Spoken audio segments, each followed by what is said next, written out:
Greetings, fellow adventurers. Please remember to drop a few comments before you go, and let's dive into this wild tale together. The main character shot toward the heavens, casually mentioning that becoming immortal certainly had its perks for elevation. Gazing at the figures moving through the bamboo thicket, the mysterious figure claimed to have seen history unfold. He pictured a massive struggle between a lone man and monstrous foes, noting that the entire realm viewed him as nothing but a troublemaker. As he mentally pictured a colossal dragon dominating the sky, he realized absolutely nobody considered him royalty. When a swordsman swung his weapon, the unknown entity sensed a familiar, ever-present feeling. Without warning, a threatening gaze materialized, prompting the main character to dismiss him as the family disgrace. The story then transitions to the massive entryway of the Paigiyan school, where the mystery individual stood, a raven, staring silently ahead. The raven's gaze fixated on the sect's name carved into the stone tablet. Suddenly, a fellow in gleaming golden robes materialized behind him, quipping that he had already arrived. The blond man waved dismissively, observing he never expected that runny-nosed kid to establish an entire lineage. Just then, a staff shot forward like a bullet. As it closed in fast, the man in the golden robe acknowledged the suddenness of the attack. The weapon halted inches from the opponent. The blond man casually grabbed the staff, asking why he bothered to toss it. The golden-coated figure, picturing crowds cowering before the raven, explained he hoped for help in enhancing his skills. Envisioning the mightiest creatures from memory, the blond man added that together they could slowly reclaim their peak, admitting he truly longed for those glory days. Hearing this, the raven let out a disgruntled snort, and his friend acknowledged the sound. The man in golden robes then fell silent, staring ahead. Looking at the raven, the blond man mused that while he didn't know how long he had lived or how much longer he had left, he knew for certain he absolutely had to outlast the raven. With a serious face, the blond man requested that if the raven ever decided to leave, he should continue to oversee the ancient purification school in his stead. The raven abruptly turned its back. The man in golden robes elaborated that he had fulfilled his dream of establishing a clan, so he was ready to hand over leadership. The bird then launched itself from the steps, declaring its hope that the new clan would protect this place and prevent another catastrophe. Watching the raven fly off, the blond man wondered aloud if he had heard anything at all. When the bird vanished from the mountain, the golden-robed man observed that since he hadn't received a refusal, he would interpret it as agreement. The story immediately shifts to the present day, where a frantic red-haired young man scrambled up the stairs, screaming in alarm about a terrible situation. He burst into the main hall of the sect, informing Master Zhang that trouble had arrived. The red-haired boy pointed backward, explaining that a young man at the base of the mountain came right to the entrance and demanded to join the sect. Standing before the most powerful clan members, the disciple stated the young man wished to become their follower. The old man on the throne with a brush in hand remained silent upon hearing this. Then, the blue-eyed man glared menacingly to the side, demanding to know if all the guards were dead, since apparently nobody could manage to send the new arrival away. The red-haired boy recalled the new arrival showed them a golden tablet, claiming it contained an ancient command. Jiang instantly grew cautious at the mention of the artifact, demanding the newcomer be brought forward immediately. Unexpectedly, an unfamiliar figure materialized behind the sect disciple, advising against such action. The boy placed his hands on his hips, announcing he had already entered. With a smug grin, he introduced himself as the head disciple, here to deliver a report. The clan elder glared menacingly, questioning the kid's origins and whether he understood the challenges of running an ancient school, demanding to know his purpose for being there. Clasping the tablet firmly, Li Kai announced his name and claimed to be the successor of Emperor Aikido, stating that all individuals upholding the ancient purification decree were considered honored guests of the clan, entitled to make any request. He then displayed the golden sign for all present. The clan leader fixed him with an annoyed gaze, demanding proof that this order was genuine. Tossing it forward, the boy explained he received it from his master, and suggested they confirm with him personally, noting he resided near Suhong at the mountain's base. John caught the golden tablet moments later. Afterward, the elders huddled together, whispering that this place was a madhouse, and wondering if this boy's master had lost his mind for expressing interest in them. Simultaneously, the blond fellow pointed skyward, chastising Li for the rude gesture of throwing the sign, to which Li responded by questioning why it was any of their concern. Jiang, examining the ancient order, confirmed its authenticity. The blue-eyed man turned forward, informing his brother that their agreement with the Nine Demon clan was rapidly approaching its expiration date. Looking toward the founder's statue outside the school, the elder explained that reviving their sect depended entirely on resources from the demon clan, and even though they were uncertain about this kid, they couldn't ignore the possibility. As the boy watched on with annoyance, the blue-eyed man added that if the boy proved truly capable, they should seize this chance. The sect leader, listening to his brother, suddenly closed his eyes in contemplation before falling silent. He then waved his hand upwards, declaring this was the perfect way to evaluate his abilities instantly. Without warning, a mirror of truth materialized from thin air, The old man immediately aimed the artifact directly at the protagonist. The blue-eyed man stared dumbfounded at the results concerning the child examining Lee's spiritual incarnation. He noted he was level 0, completely mortal, and possessed a thoroughly unexceptional aptitude. Moments later, the clan elder exploded in anger, declaring Lee a useless individual utterly incapable of enhancing his skills, then mocked his claim to leadership by waving his hand dismissively. Zhang questioned Lei if he truly heard the assessment, explaining he clearly lacked ability, and while he might overlook it for a mere disciple, becoming the boss was out of the question. The red-haired guy, looking bewildered, told Lee not to be upset, because even with low stats, he would surely achieve greatness. While Lee asked if this was truly how they treated important guests, taking a confident step forward, the protagonist referenced the ancient clan rules, stating that all disciples must first practice, abandon worldly concerns, and focus on self-improvement, making spiritual cultivation mandatory, and insisting that without sufficient strength in the Tao, practice would be pointless. Approaching the elders of the ancient clan, Lee declared that virtue should define a cultivator. If the world possessed virtue, it would endure, but if not, it would collapse. Therefore, any disciple who broke their vows or failed to believe the teachings could not continue in cultivation. The clan leader glared menacingly, demanding to know how he obtained this ancient knowledge. Lee looked back, asking if it wasn't simply etched onto a stone plaque by the road, adding that one should really make an effort to remember such basic information. The boy flashed a sudden grin, commenting he was genuinely surprised they still recognized that particular ancestral teaching. Watching the protagonist stand before them, Jean wondered how easily and quickly he recalled such details, concluding the boy possessed an excellent memory and significant erudition.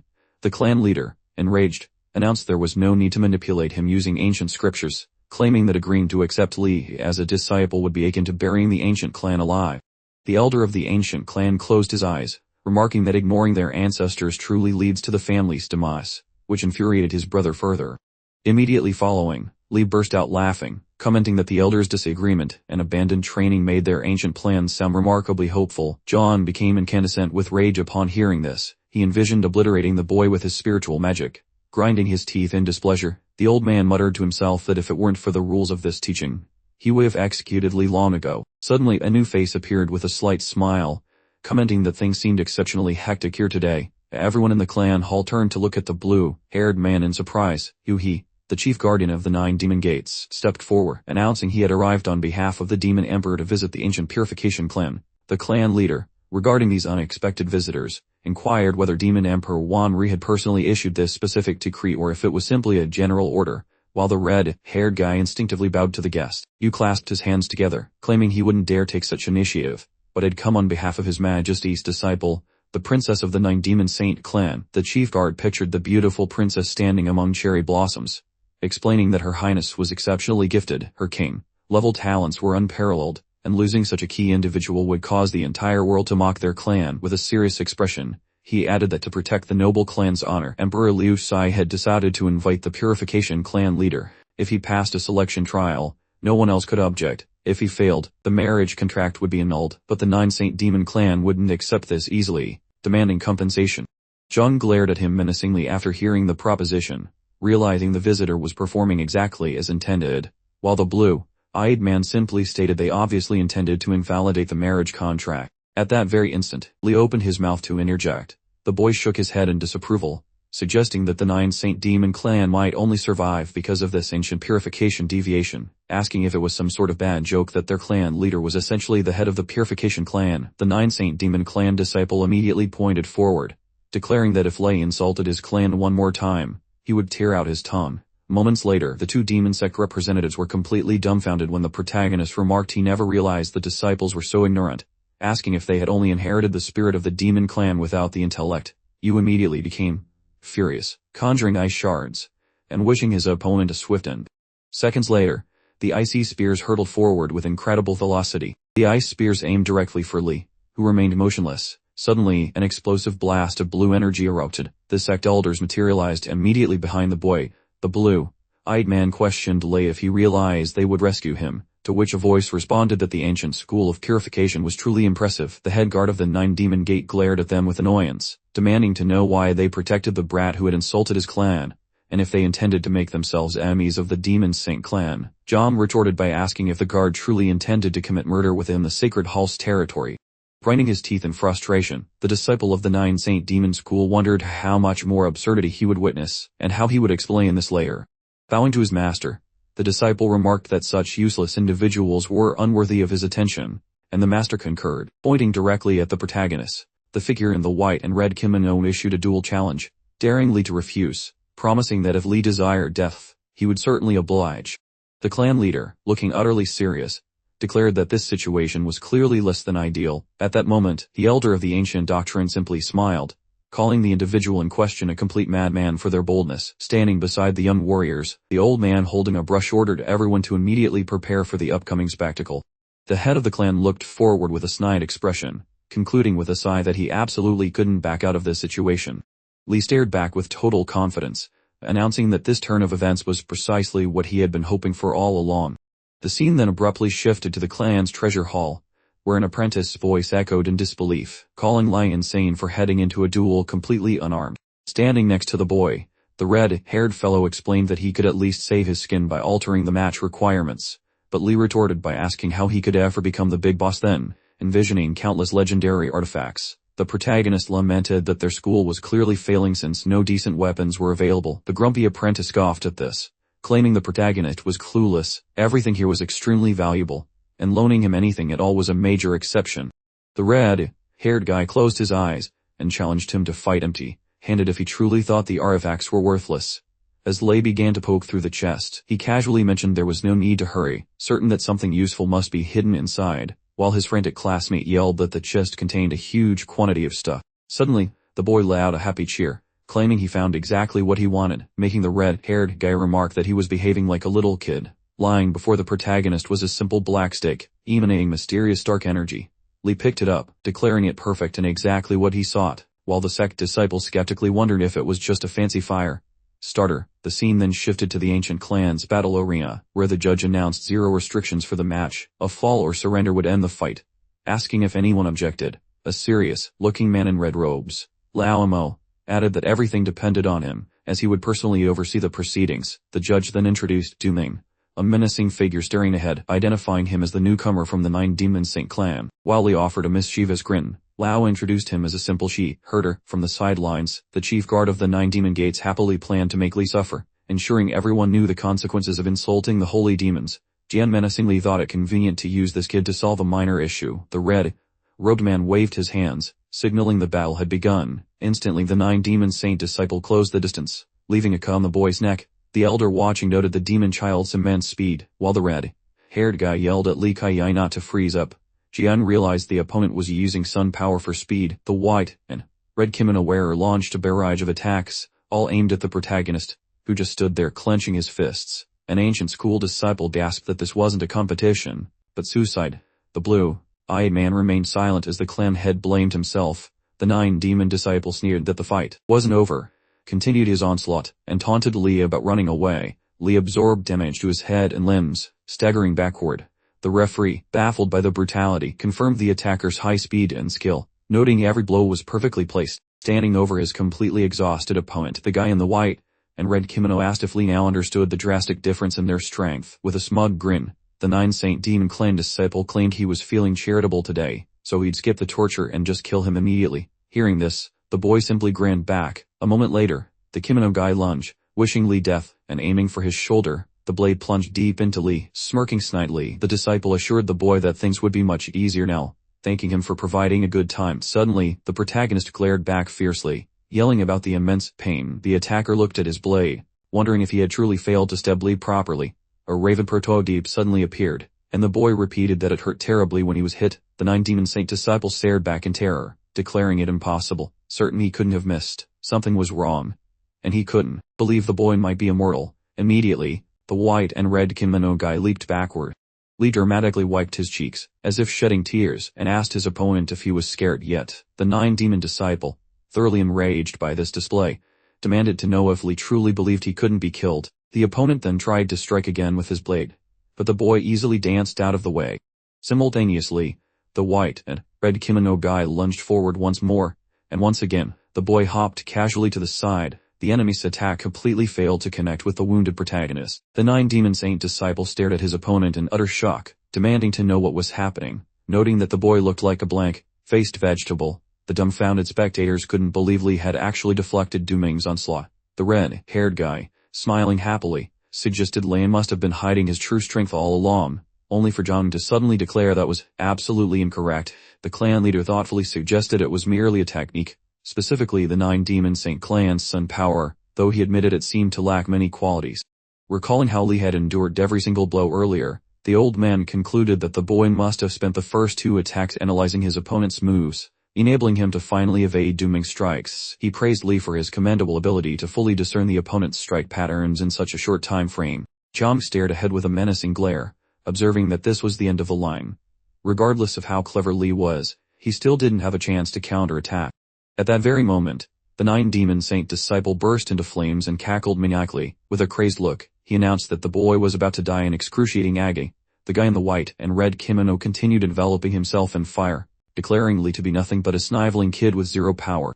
Lee responded with a side smile, advising his opponent not to get ahead of himself. With a sudden grin, Lee asked if the other guy was finally ready to get serious. The boy gripped his simple stick tightly, declaring that he would respond in kind. He then swung his weapon a few times and told his opponent to bring it on. From the sidelines, the blue-eyed man wondered aloud if such weapons still existed in their warehouse. Receiving an affirmative answer from the red-haired guy, immediately after, Ming released his internal fire, declaring that it didn't matter. Even if it was just a stick, a non-magical weapon was still a weapon. The head guard of the 9 Demon Gates smiled happily to himself, pondering how Lee's stance had changed, and whether he would successfully defend against the next strike. A moment later, the 9 Demon Saint disciple vanished from where he stood. The red-haired guy, completely dumbfounded, stammered that the opponent had simply disappeared. The clan elder quickly explained that the fight wasn't over yet and told him to watch closely. Suddenly, the guy in the red and white kimono appeared directly over Lee's head. He pointed his blade straight down, wishing his opponent death, and the weapon descended rapidly toward Lee below. Lee managed to avoid the sword attack with nothing but a deft flick of his head. Min remained above his opponent, who effortlessly evaded the attack. Immediately following the dodge, the boy unleashed a barrage of strikes with his simple stick. Seeing this, the spectator watched in wide-mouthed astonishment. Suddenly, the stick connected squarely with the back of the 9 Saint Demon clan disciple. The members of the ancient Purification clan stared in absolute amazement as the protagonist landed the powerful blow. Following the strike, the guy in the white and red kimono spat up blood. He plummeted to the ground with a sickening crunch, like eggs breaking everywhere. When Ming finally landed, Lao immediately declared defeat. Immediately following the defeat, the head guard of the 9 demonic gates stormed into the arena, screaming the disciple's name. He rushed over to the fallen kimono guy and frantically told him to wake up. Simultaneously, the red energy surrounding Ming's body began to fade away. The spectator turned to Lee with disgust, calling him a little creature, and explained that he had just attacked a disciple of the 9 Demon Saint clan, demanding to know why Lee found this so amusing. The red-haired guy stared ahead in astonishment, asking if Lee Qian had really managed to cancel his opponent's technique with just a single hit. At that same moment, the ancient clan elder burst into laughter, declaring that after taking such a beating, the so-called power of the sun was irrelevant, and wondered who told that guy to make such a dumb move in the first place. Remembering Lee's agile dodge from above, John pondered how the boy could have memorized all of his opponent's actions, and how he dodged the final technique if the strategy had changed. Thoughtfully scratching his beard, the head of the ancient Purification clan questioned whether Lee truly was just an ordinary child incapable of cultivation. The old man then stared intently at Lee, unable to figure out how many secrets the boy was hiding, especially since his opponent was clearly determined to kill him. Looking at the disgruntled guard, the boy added that he had actually saved Du Ming's life, asking if they wanted to lose their dignity as cultivators from the 9 Demon Saint clan. Gritting his teeth in displeasure, the guard wondered if Lee thought he had the right to make such a claim. Immediately afterward, the chief guardian of the 9th Demon Gate rushed to attack the protagonist, threatening to kill him today, to which Lee simply challenged him to try. Suddenly, Lao materialized in front of Lee, successfully fending off the enemy's attack with his strength. A moment later, an energy-shrouded palm closed in on the guard. Zhang glared furiously at the head guard of the 9 Demon Gates, declaring that life and death in the arena were decided by fate, so there was no reason to blame him or the ancient Purification school for a lack of compassion. He sarcastically noted that they were truly magnificent for showing up together. The disgruntled guard stared ahead, demanding to know Lee Qi's origin. Lee smugly pointed to himself, informing the old man that he was the top disciple of the ancient Purification school. John looked back displeased after hearing this, stating it was complete nonsense. The angry guard sarcastically responded that Lee being the main disciple was just marvelous. The head guard of the 9 Demon Gates finished with a sneer, stating that since their clan head was now known, the trials would commence in 3 days, and if Lee's group chickened out, they shouldn't dare accuse them of breaking the contract. The scene then shifted to a huge Chinese-style building, where the guard finally challenged the protagonist to show some courage and face them at the demonic gates. The scene suddenly jumps back in time, showing Akihito and his companions gathered near the statue. He inquires about the moniker, Gate of the Nine Holy Demons, and is informed that this is what their newly formed clan will eventually be called. The blond man scratched his cheek thoughtfully, noting that the name sounded slightly less than perfect. The red-skinned man smiled broadly, explaining that his inner poet would always be a part of him, so he created the Gate of the Nine Demons to execute the Hell Prayer, declaring that being a demon was already a high honor. He spread his hands, asking Lord Ian Crute for support. The raven merely stared ahead in silence. The red-skinned man then pointed at Laoji, the man in the golden robe, criticizing him for relying solely on natural talent and physical strength, and questioning how he planned to form a school without a proper clan structure. Laoji simply chuckled, revealing that he had been thinking about it for quite some time. The demon then presented an enormous collection of various ancient treatises. Seeing this, Akihito drooped instantly, asking what exactly they were supposed to do with all these books. She wondered aloud if they didn't need to refine their abilities and suggested these texts would be excellent for helping them improve. The raven looked at the vast quantity of books scattered across the ground, stating that this must be exactly how the entire concept came into being. A treatise on sun power sat atop the towering stack of books, and the blond man suggested Ian Crute might be the one to assist with it. Asking what the raven was staring at, Lee then recalled the image of a smiling, golden, robed man who called it a wonderful concept, suggesting they practice sun power together. Next, the boy pictured a demon sneering mischievously, telling his brother that he had thought of this long ago, and after establishing a clan, he would need to protect his youngest. In the present day, sitting near the statue, the protagonist recalled the raven closing his eyes in contemplation. Lee looked away, pondering how Akihito and the old bad head would react if they saw this now. After all, both the ancient purification school and the Nine Demon Saint clan had significantly deviated from their original path. The boy suddenly smiled, deciding he had no reason to worry, as he had promised to protect it, and he would absolutely ensure the sect reached the top. Suddenly, someone approached the ancient statue. It was John, who called out to Liddy, explaining that ancestral rules prevented Lee from going upstairs. Hearing this, the boy rose from his seat, while the academy head confirmed that a decision had been made.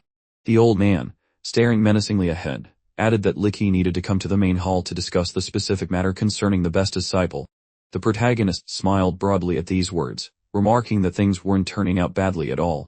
The narrative transports us to the main hall of the ancient purification clan, where the head's voice echoed, declaring Licky the new top student of the school. He instructed Licky to mind his appearance, behavior, and words from now on, lest he bring disgrace upon the clan.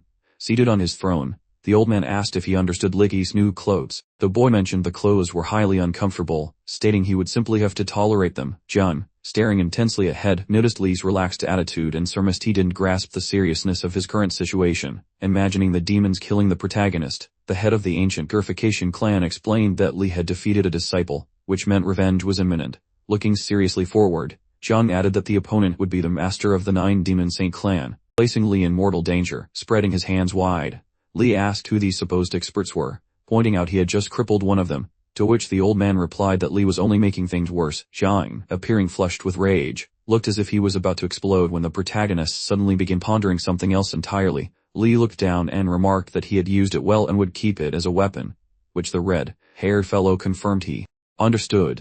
Staring seriously ahead, the boy began discussing the clan's techniques. Pointing upward, the protagonist stated that rumors mentioned the ancient purification school possessed a book called The Calculus of Fate, which he needed, along with a pair of knives. Hearing this, the clan elder looked completely bewildered, wondering why Lee needed the Calculus of Fate, as it was only a book of mortal martial arts, and asking what he intended to do with it. Lee smirked smugly, saying that physical weapons were extraneous, and one must rely on their own efforts, so he chose it. Glaring menacingly forward, Zhang paused briefly before ordering someone to fetch the sword and present it to Li Kai. Turning his back on the elders, the protagonist announced he was leaving, prompting the red-haired guy to caution him about his words. Glancing sharply to the side, the blue-eyed man asked his brother why he hadn't objected to the child's nonsense. With a dark expression, the old man replied that he needed to stop spouting such rubbish, questioning if he hadn't said enough nonsense for one day, but noting that Li's misfortunes always seemed to turn into good fortune anyway. Li left the hall, asking for directions to his room because he wanted to lie down, and the sect disciple replied that he hadn't been shown the best disciple's room yet. Watching them, the sect leader noticed that if Li were simply allowed to sit idly by, a miracle would probably occur. Immediately following this, the narrative shifts to a small, temporary house. Standing in the center of the room, the red-haired guy observed that this was certainly a worthy accommodation for the best student.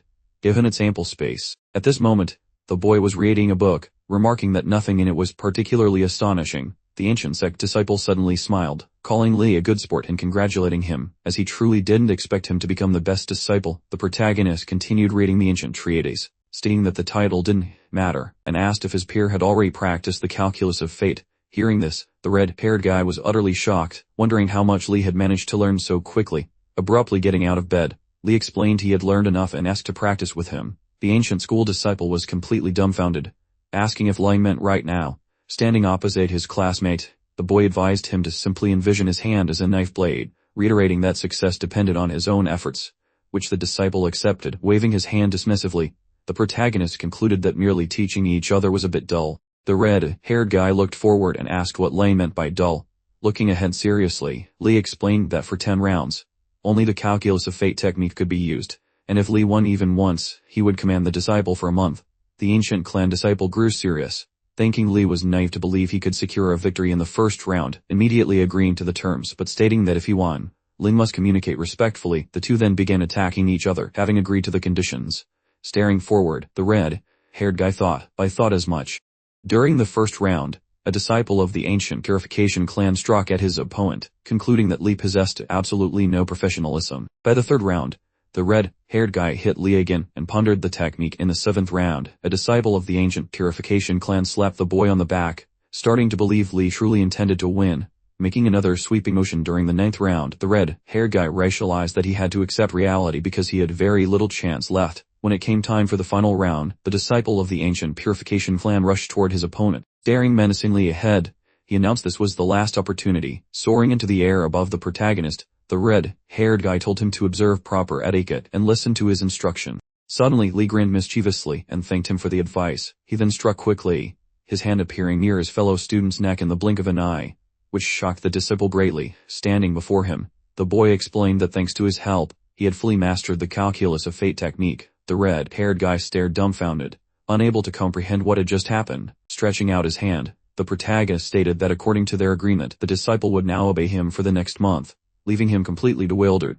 Lee then sneered playfully, telling him to rest first while he figured out what to do with him. Looking ahead, the ancient Purification clan disciple reflected that he had always considered himself skilled, even though he never said so, but had always believed the decline of strength, and the ancient Purification school was irreversible. Looking at the boy, who seemed enveloped in an intense aura, the red-haired guy realized this mortal child offered genuine hope, feeling his blood begin to boil with excitement. After a moment, the disciple of the ancient Purification clan opened his mouth wide and shouted Lee Kai-ye's name. Hearing this, the boy abruptly turned around and asked who was present. At the same moment, the red-haired guy resembled Aikido, declaring that Lee would complete the tests and revive the ancient school because he believed in him. The protagonist listened, silently staring back at him. He then smirked, questioning if it was truly that obvious. Immediately after, the narrative shifts to the 9 holy demons' gates under a bright, shining sun. The man, spreading his hands, informed Yuhi that he was just going to send a letter. Looking at Ming's lifeless body on the ground, someone asked how this could have happened. The head guard of the 9 demon gate wore a look of intense displeasure, explaining he hadn't anticipated this outcome, stating Ming was destroyed by that pathetic Li Kai,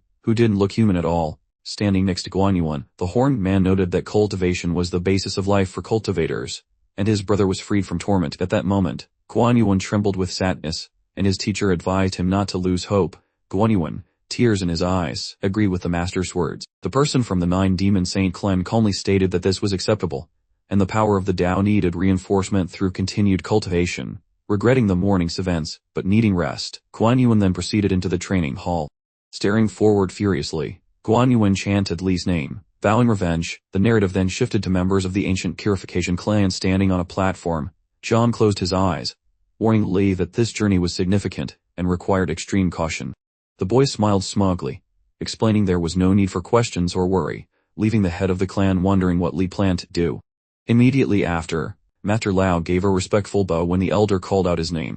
A moment later, Manhwa stood at attention as John called him by name, directing him, as the escort, to ensure the new head disciple was properly looked after. Holding out his hand, the head of the clan commanded him to depart. At the same time, the children found themselves enveloped in yellow energy. Looking at the protagonist beside him, the red-haired guy explained that the 9 holy demon clan was formidable, and their welcoming ceremony was serious business, warning Li not to let them ridicule him. Hearing this, Li gave a slight grin, stating they wouldn't dare, as particles of yellow energy swirled through the air. The boy mentioned he was curious about the size of the welcoming team. A moment later, they materialized in a different location, facing an unknown flaming artifact. Lao and Nen stared forward in disbelief. Standing in the center of a huge square, the group wondered if anyone was even there, and the protagonist questioned if this was genuinely the welcoming ceremony he'd been promised. Suddenly, an unknown figure appeared before the elder of the ancient purification sect. It was Suhyu, guardian of the 9 Demon Saint clan, who extended his hands, acknowledging the ancient purification school's arrival.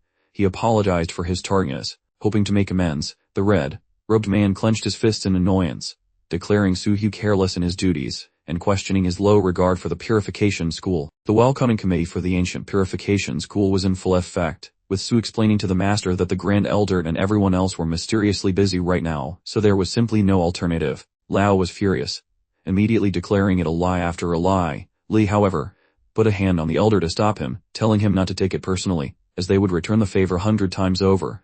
Just a little later, at that moment, dark energy emanated from the guardian of the 9 Holy Demon clan, who recognized Li as the ancient purification school's best disciple, receiving a positive confirmation from the boy while the red-haired disciple warned Li to speak more carefully. Su smirked slightly, concluding that Li had surpassed some of their clan's disciples at an absurdly young age, suggesting he visit the headmaster to pay his respects. The horned demon abruptly turned his back on the guests, offering to escort them to their chambers for rest. Li raised his hand to stop him, stating there was no need to worry about their clan's prosperity, then immediately ran off to look around, leaving the ancient purification disciple trying to stop him.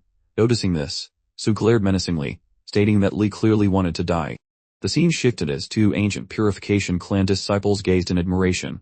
Remarking on the statue's remarkable beauty, they found themselves on the battlefield of the 9 Saint Demon clan, where gigantic stone sculptures were on display. One particularly huge demon statue resembled a masked monster. Another sculpture depicted a demon with large, impressive horns. Across from it stood a monster that appeared to be some sort of grumpy sea creature. There was even a statue that looked suspiciously like a dinosaur. Li happily observed the breathtaking dual field, while Lao commented that no matter how many times he came, it was always surprising. Nan then interjected that they, too, had once possessed a similar dual field, suggesting a nostalgic memory. Suddenly, the boy grabbed his fellow student's shoulders and called out to him, explaining that he felt a peculiar sense of foreboding about this situation. The protagonist then pointed at the enormous statue and announced his intention to climb it. The red-haired guy immediately looked like he had lost his jaw in surprise. Spreading his hands in alarm, the red-haired guy explained that this was a sacred clan relic and advised Li not to climb it. Questioning if he truly wanted to die, Li casually told him not to worry. With an indifferent expression, Li declared that the disciple would obey him for the entire month. The red-haired guy fell to his knees, begging his senior brother to at least let him live in peace for a few final days if Li was determined to kill him. Li simply noted that the plea was pointless. Suddenly, Lao placed a hand on Li's shoulder, suggesting he simply let Manhwa go. Li glared sharply at the teacher, warning him not to interfere because he needed to go up today. Lao immediately grabbed Li by the robe and explained that he wasn't trying to stop him at all. Rather, it was his duty to make Li fit the parameters of a perfect disciple. He then launched the boy into the air at high speed, sending the protagonist soaring higher than the stone statue. Following his unexpected flight, Li managed to land perfectly on the statue, standing on top of the gigantic demon sculpture. Li declared that strength was required for 2 things, courage and power. Waving to his allies below, Li thanked the teacher for being much more broad-minded than Nan. The disciple below Nan muttered that the elder must be insane, while Lao explained that since the 9 Demon Saint clan wasn't treating them as guests, they shouldn't bother being polite in return. At the same moment, a 9 Saint Demon student pointed at the statue, shouting for the guards to seize the person up there. Hearing this, the red-haired guy burst into tears, declaring they were finished. The red-robed man calmly noted that the enemy reacted quickly enough, from his perch on the statue's shoulder. Li listened as his opponents told him to come down quickly if he didn't want to die. Calling him a pipsqueak from the ancient purification school, Li merely laughed, retorting that a dog that can actually bite a person sure likes to make a lot of noise. A moment later, Li stared menacingly forward as someone suddenly shouted his name. Then, an unknown person appeared before him. It was Guan, pointing a blade directly at Li. Grinning slightly at the sight, Li commented that the dog could apparently fly. In that instant, yellow energy flashed between the 2 figures. Lao then appeared, protecting his student with a magical shield, just before an explosion erupted from the collision. Upon landing on the ground, a 9 Demon Saint clan member complained that Lao was getting in his way. Sitting in the arms of the ancient purification elder, who was also descending. Li laughed and said the situation was so much fun it was exciting. As Lao lowered him to the ground, the protagonist asked if his opponent still intended to fight. Simultaneously, the red-haired guy started crying again, thinking to himself that everything was just too hard. Guan stared menacingly at Li Kai, calling him by name. The Nine Saint Demon clan member angrily declared that Li had first killed his brother and now defiled their religion, swearing he would kill Li today to protect his school. Li looked at him in surprise, asking who he was. Guan explained his name, reiterating that Li had killed his younger brother. The other 9 Saint Demon disciples confirmed they had heard rumors about the death at the ancient purification school, asserting that Li must have killed him, and that this humiliation would never be forgotten. With a calm expression, Li clarified that it could be him. The other clan members declared that Li's life alone wouldn't be enough if their eldest brother got angry, insisting Li must have changed tactics, so he needed to rip open his belly. Grinding his teeth in displeasure, Guan asked if Li was afraid, swearing that even with a guardian, he intended to kill Li, and no one could stop it. With a snide smirk, the 9 Saint Demon clan member suggested that if Li knelt and apologized loudly 3 times, they might consider dealing with him quickly. Suddenly, Guan turned back to face the master, who sternly told him not to be rude to the guests. Fixing his disgruntled gaze on the ancient purification clan members, Su stated that Li had no cultivation base, making this less of a duel and more like hooliganism. Li realized Su had noticed his secret all along. The 9 Saint Demon disciples looked on in displeasure, questioning whether the ancient purification school's best disciple was really just a dummy with no cultivation base. They couldn't believe such a person held a high position, demanding the immediate disbandment of the ancient school. They mocked Li for clearly overestimating his strength if he truly intended to marry a princess. Li, ignoring their insults, stared at Guan and accepted the challenge, stating his name clearly. Li's voice reverberated across the battlefield, declaring he wanted to fight right there in the arena, not for life, but to the death. Guan stated again that he didn't care about Li's cultivation base. Li killed his brother, so Li would die. Li, in turn, asked why Guan repeated himself so much, questioning if his school was truly full of trash that could only talk. Simultaneously, the other 9 Saint Demon disciples began shouting in displeasure, demanding Li be killed for Brother Meng's sake. They insisted on not just destroying him, but taking out all their anger by chopping off his hands and feet to make him suffer. The 9 Demon Saint clan guard looked on calmly, pondering that he simply needed to get rid of this useless person, wondering how Li had managed to survive this long. Watching from the sidelines, Lao noted that this situation was not good, explaining he had no right to interfere once the match began. Nan, looking serious, told the master he was worried about the protagonist being disqualified for arrogance, but also believed that once the blades were unsheathed, Li would never lose. Moments later, Guan rushed forward at high speed. He suddenly noticed something about Li's fighting posture, musing that Li didn't look entirely unprofessional and seemed to have some martial arts training. Guan's eyes fixed on Li's hand and then spotted a flaw in his left shoulder. He immediately slashed his blade, aiming precisely at that weak spot. The 9 Demon Saint clan disciples watching the battle praised Guan's sword wielding as delicate and worthy of a great master. At the same moment, the ancient purification elder surrounded himself with flames, denying that Li Kai could possibly die here because he refused to believe it. The red-haired guy agreed with him, remembering the image of the calm boy. Nan mused that the master really shouldn't worry. A mental image of Li appeared in the red-haired youth's mind, asking if he was interested in how Li beat him using only the fate calculation technique. Standing in front of the sect chief disciple, An had confessed he still couldn't understand the secret no matter how hard he thought about it. Li had replied that this was something every disciple of the ancient purification school should know, explaining how Emperor Aki had founded the school and improved many techniques. Imagining the founder's treatise, Li mentally confirmed that the calculation of fate was a secret technique of the school, personally perfected by Akihito himself. Hearing this internal monologue, the red-haired guy was left completely dumbfounded. Visualizing a man furiously swinging his blades, Li concluded that this particular sword technique was designed specifically for arena combat. He continued to visualize how the man could skillfully destroy his opponent using this martial art. Suddenly grinning, the protagonist remarked that he was quite sorry everyone had forgotten about this secret, given how mysterious and enigmatic the ancient schools and fate calculations truly were. At that very moment in real time, blade slits appeared from nowhere and struck Guan, completely destroying him. Li was already behind his opponent, having delivered the final blow. Su, observing the whole chaotic scene, looked utterly bewildered and loudly summoned his student. The students from the 9 Saint Demon sect also looked quite flabbergasted by the events unfolding before them. The young man's expression twisted in fury as he demanded to know who else was brave enough to challenge him. Yan stared at him in confusion, pleading with the young man to show some mercy, while Lao was completely speechless and couldn't formulate a single thought. Right then, a guard from the 9 Demon Saint clan suddenly released a surge of energy, demanding answers. "How dare you murder our disciple?" he bellowed, just as two elders from the demonic teachings approached Li, who was shielded by his master.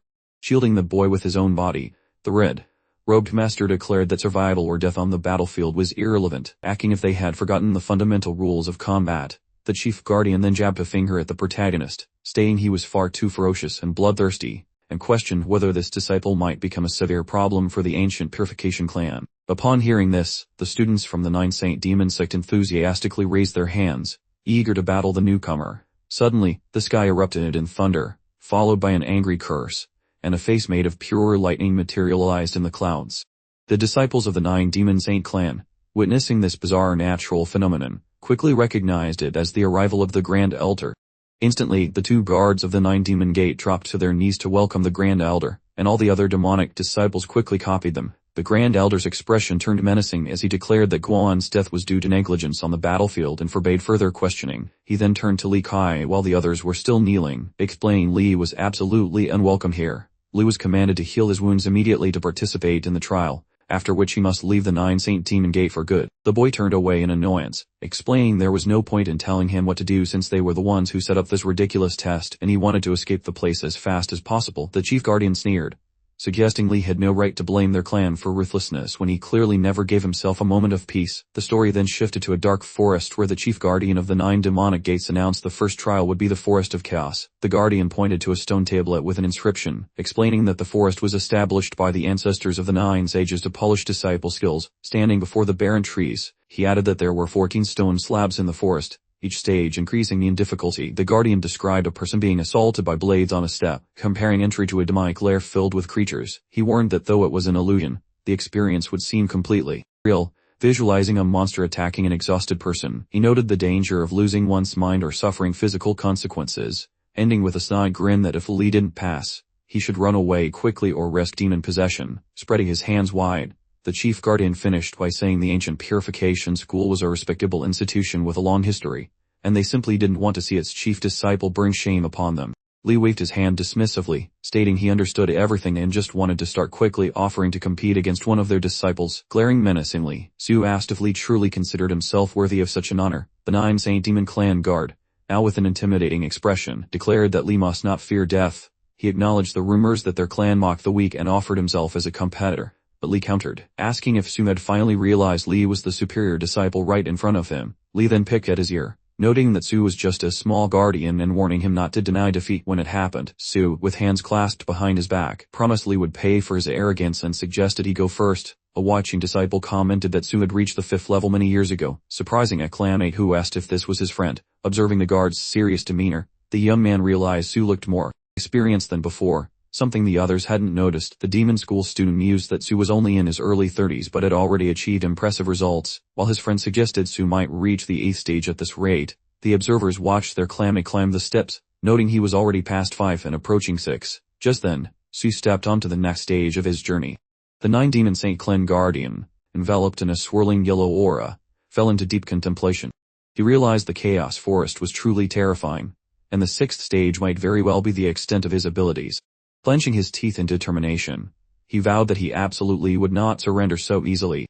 Su then bounded forward onto the next 7th stage, where suddenly skeletal hands burst from the earth, followed by fully formed skeletons blocking his path. The guardian of the 9 Saint Demon Clan fought his way past the monsters, declaring these pesky ghosts were nothing compared to him. He used his power to toss the creatures aside and stepped onto the next platform in the path. Su stopped, breathing heavily, as his clanmates cheered that this was indeed the 7th stage, precisely what they expected from their senior brother.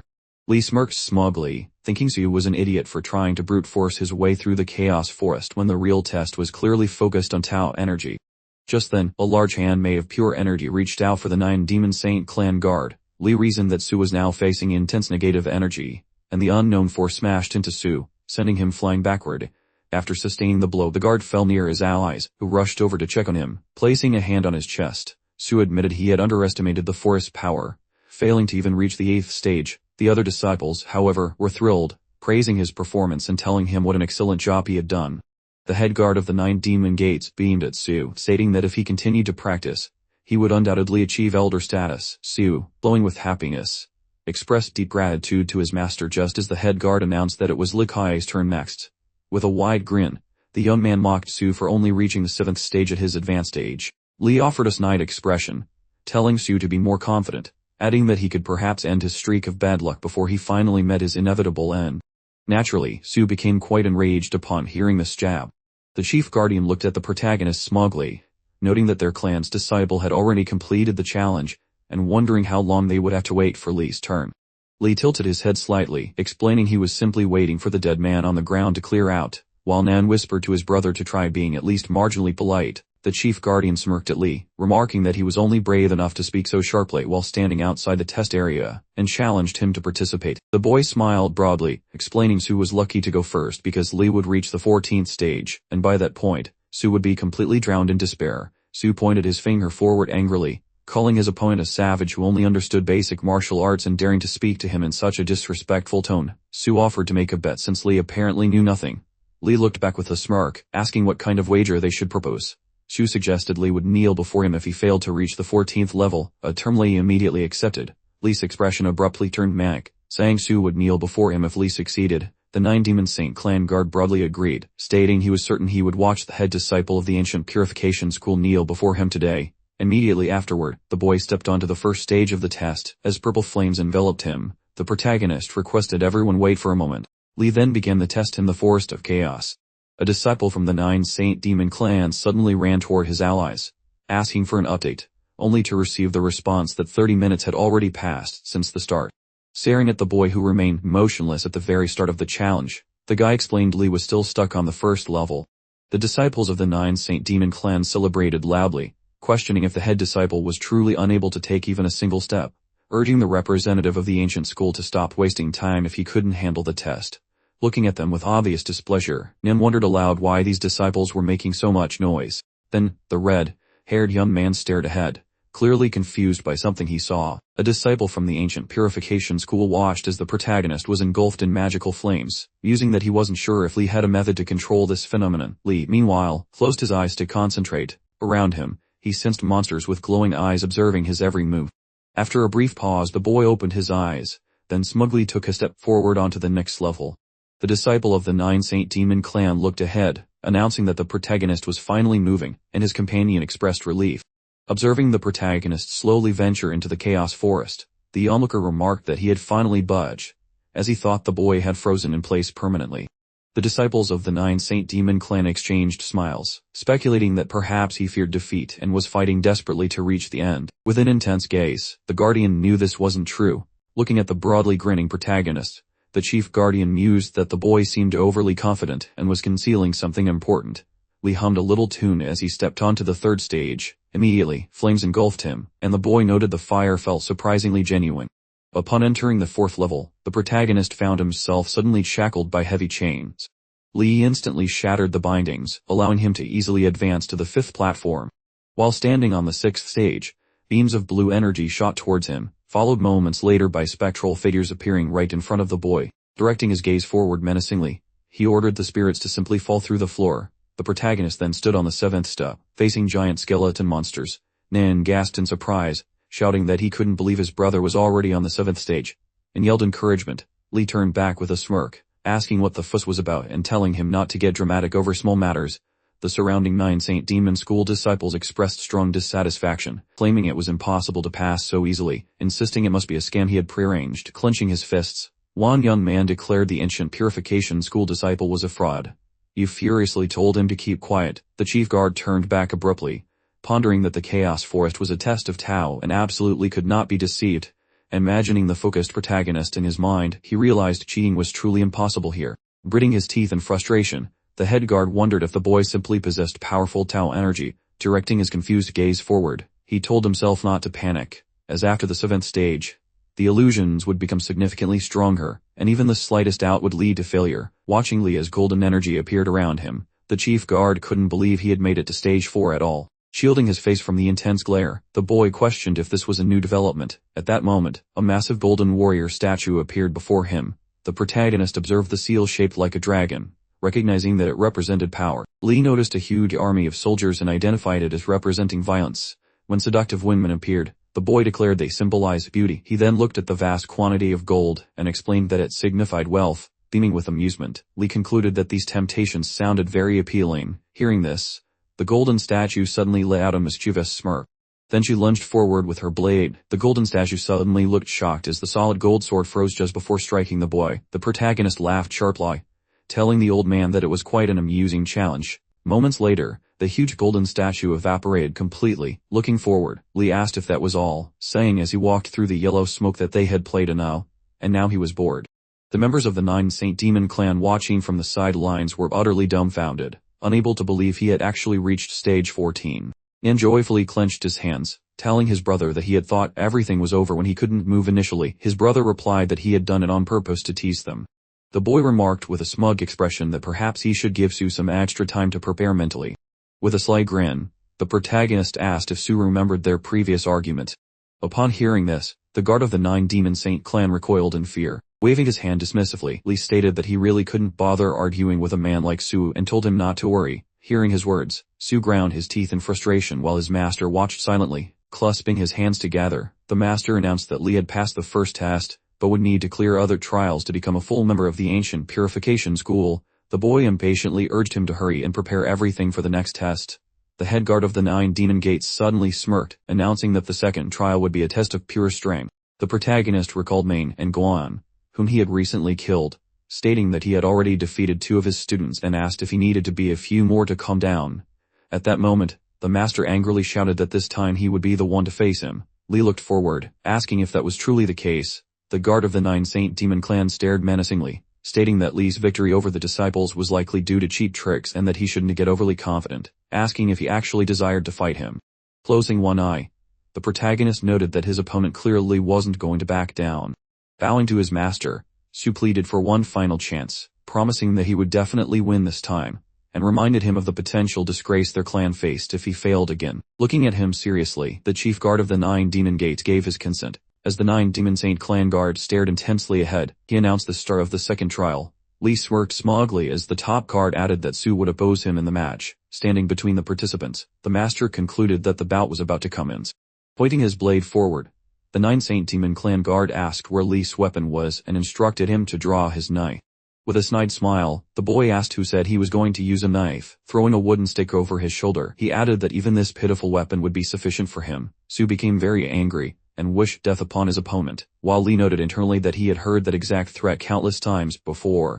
At this moment, the master looked at the boy's large stick and recalled that he had used it to defeat Ming. Suddenly, the chief guardian of the 9 demon gate activated a magic pattern, thinking perhaps it wasn't an ordinary stick, and required careful inspection. The guardian gritted his teeth in annoyance while analyzing the protagonist's weapon, realizing there was nothing special about it, not even hidden power, just a common broken stick.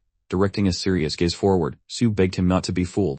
Immediately afterward, he rushed forward at great speed, declaring that he would show Lee who was really in charge. Moments later, the 9 Saint Demon clan guard appeared behind his opponent. He swung his blade to strike the final blow. At that exact moment, all that could be seen was a flash of violet energy. A mysterious phantom power abruptly halted that sharp edge, puzzling every single bystander. That humble wooden rod belonging to Lee sent his challenger flying backward. Back to the fray, Sue gaped like a landed fish, unable to grasp the sorcery occurring before his eyes. While with a cheeky smirk, the lad questioned if the gap in their skills was finally getting through his thick skull, and gnashing his fangs, the elite sentry of the demon sect growled, labeling the boy a mere bratty snot. Gripping his sword firmly, Sue realized his vulnerable areas were struck, causing his wary palms to wobble uncontrollably. Springing upward, the demonic sentry tried to steady his racing heart, certain that superior inner mastery would prevent a shameful defeat. Utilizing a simple twig, the hero successfully knocked aside that heavy steel weapon.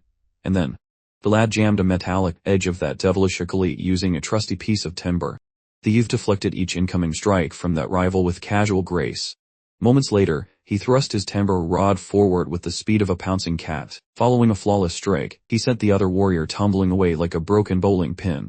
The sect followers watching from the sidelines were paralyzed with shock, unable to believe their champion got swatted so effortlessly. Hanging his head in shame, the demon protector muttered about impossibilities, then glared forward, calling his foe a worthless speck while questioning his family pride. Bowing before his superior, the 9 Saint warrior promised his hidden potential would win eventually, but the master told him to quit groveling and get back to the fight immediately. Baffled by that strange tactical display, Nin questioned Lao about the way Sue lunged before fleeing like a frightened rabbit, so the ancestral cleansing veteran pointed up, joking about hidden brilliance. whereas the crimson-haired fellow muttered that villains are always untrustworthy. And thrusting his edge forward, the demon sentry screamed to learn what sorcery neutralized his strikes. Looking quite satisfied, the youth remarked that failing to comprehend meant the dummy should just quit right now. Visualizing a massive python among a pile of skeletons, the young man spoke of a forest beast so terrifying that even elite masters face certain doom upon meeting it, conjuring mental images of spooky rumors about dark things that haunt the woods. While dreaming of Trant slaying the big snake, the boy noted a strange tree that ate serpents, though its raw strength was not the reason why. Recalling the pointy wood, the kid said those branches were psychic, moving to block hits before they even happened, and picturing a bird named Crow wielding a twig. He added that the raven used it to find every single chink in an enemy's armor. Thinking of bruised pupils bowing to the avian master, Lee called the training tool the serpent, smacking rod. Seeing the black bird bully Yamikieto, the lad noted the royal hair failed to dodge that magic wand despite all those fancy palace lessons, even though he was highly skilled. Grinning widely, our hero asked if the big guy wanted a personal taste of the wood on his own hide. Watching the fuming Sue, the lad suggested he surrender now if he wanted to keep breathing. Grinding his teeth in pure rage, the demon guard spat out that his opponent was a pathetic human insect. Unsheathing his nasty devil talons, he told the boy to watch the coming pain very closely. Suddenly, he morphed into a giant scully noodle, bragging about his true reptile strength. Glaring with cold eyes, the transformed sentry decided the jokes were over, promising the kid 100-fold refund in pure agony for his insults. Acting shocked, Lee questioned if he was fighting a half-snake freak, while Nen panicked, thinking it was game over since Sui was a true serpent man, but keeping his cool. Lao noted that the monster was buffing its stats through transformation, and insisted Li Kaiyan needed to keep his chin up. Enveloped in violet flames, Su bragged that his father was a golden, striped devil serpent, and in this state his power would skyrocket until the boy was crushed. Upon absorbing those claims, the youth merely let out a mocking giggle. His entire body started shaking like he had just had 5 espressos, yet the hero insisted he was actually a demonic serpent, which meant he was already dead. Making a little trembling irrelevant, a guard from the 9 Saint Demon clan zoomed forward, demanding to know how he dared to make such confident statements when he was clearly vibrating with fear. The protagonist in front of him continued to tremble uncontrollably. The red-haired guy glanced at his comrade and warned him to remain extra cautious. Simultaneously, the 9 Saint Demon School students watching on the sidelines started a rowdy celebration, yelling at their protector to annihilate the enemy and shoo him to death. Suddenly, Lee let out a disdainful snort, labeling his shaking opponent a complete fool. In the next instant, he jabbed his stick into the opponent's head, claiming his shaking wasn't fear at all. Grinning at the defeated Su, the hero explained his strange logic. The snake was simply too excited by seeing prey, and Su was now being punished with the stick for triggering that excitement. Lee couldn't help himself because he'd already declared himself dead, but he felt a little sorry for Su anyway. Lee swung his weapon once more, and the guard from the 9 Saint Demon clan crumpled to the ground. The boy grinned mischievously and asked if it wasn't time for a party. Another character stared disapprovingly but kept silent, then raised his hand and shouted that they had won, prompting the ancient Purification clan elder to remark that it wasn't bad. Meanwhile, the chief guard of the 9 demonic gates had a sudden flashback to kneeling before his master, who asked about the consequences of defying the court. The Dark Thing Master declared menacingly that he could turn the entire clan into a laughingstock, dooming the guard to a lifetime of pain with no escape. The chief guard of the 9 demon gates glared at the protagonist casually wiping his stick. He grumbled internally that his disciple had dared to lose to a snot-nosed kid who had only recently learned a few basic techniques. Releasing a burst of internal energy, he knew this humiliation was absolutely unacceptable. While forming a small ice shard, the head guardian of the 9 demon gate fumed that if Lane married their princess, his school would become a joke, and Lee was a disgrace to their clan. He resolved that he absolutely wouldn't tolerate it, and would kill Lee immediately. Lee, with his back turned, casually asked the guardian to help clean his stick later. A nearby character Lao smiled broadly, saying he would certainly help because he was excellent at cleaning, noting that he handled all the clan's clothes. Meanwhile, the head guardian decided he might as well eliminate the master and apprentice as well. Gritting his teeth, he rationalized that hiding behind his school was his only chance to survive this debacle. Immediately afterward, he launched the ice shard toward the boy standing in front of him. As he finalized the ice shard in his hand, he meticulously planned to liquidate Li Kaiyan first, then the master and apprentice. After all, eliminating them was the key to his survival. The magical projectile zipped forward, heading toward the boy who still had his back turned. The shard of ice hurtled rapidly toward its oblivious target.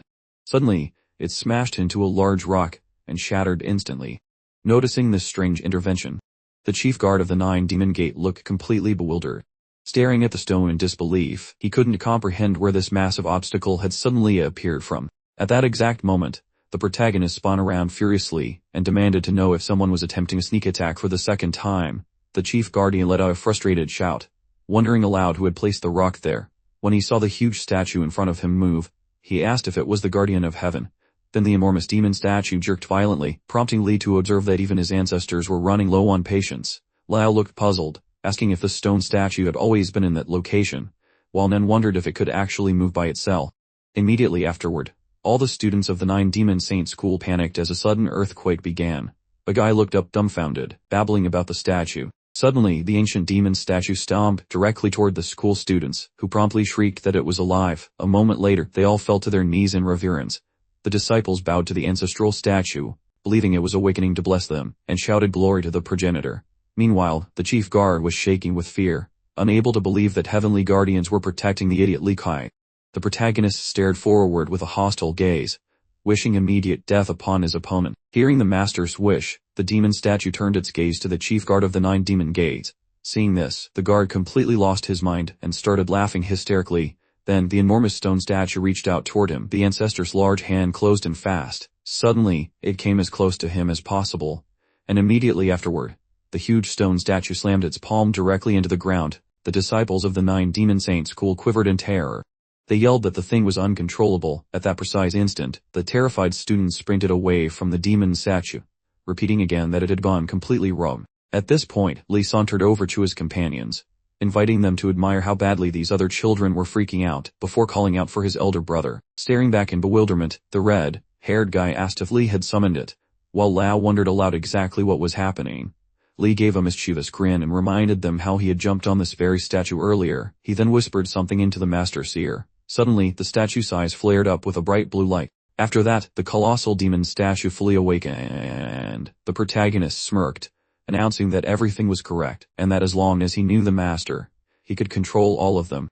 Hearing this, a disciple of the ancient purification school stared in astonishment, finding it impossible to believe. While the giant stone statue thrashed wildly behind him, the boy remarked that everything would work out fine if they just held on to their clan position.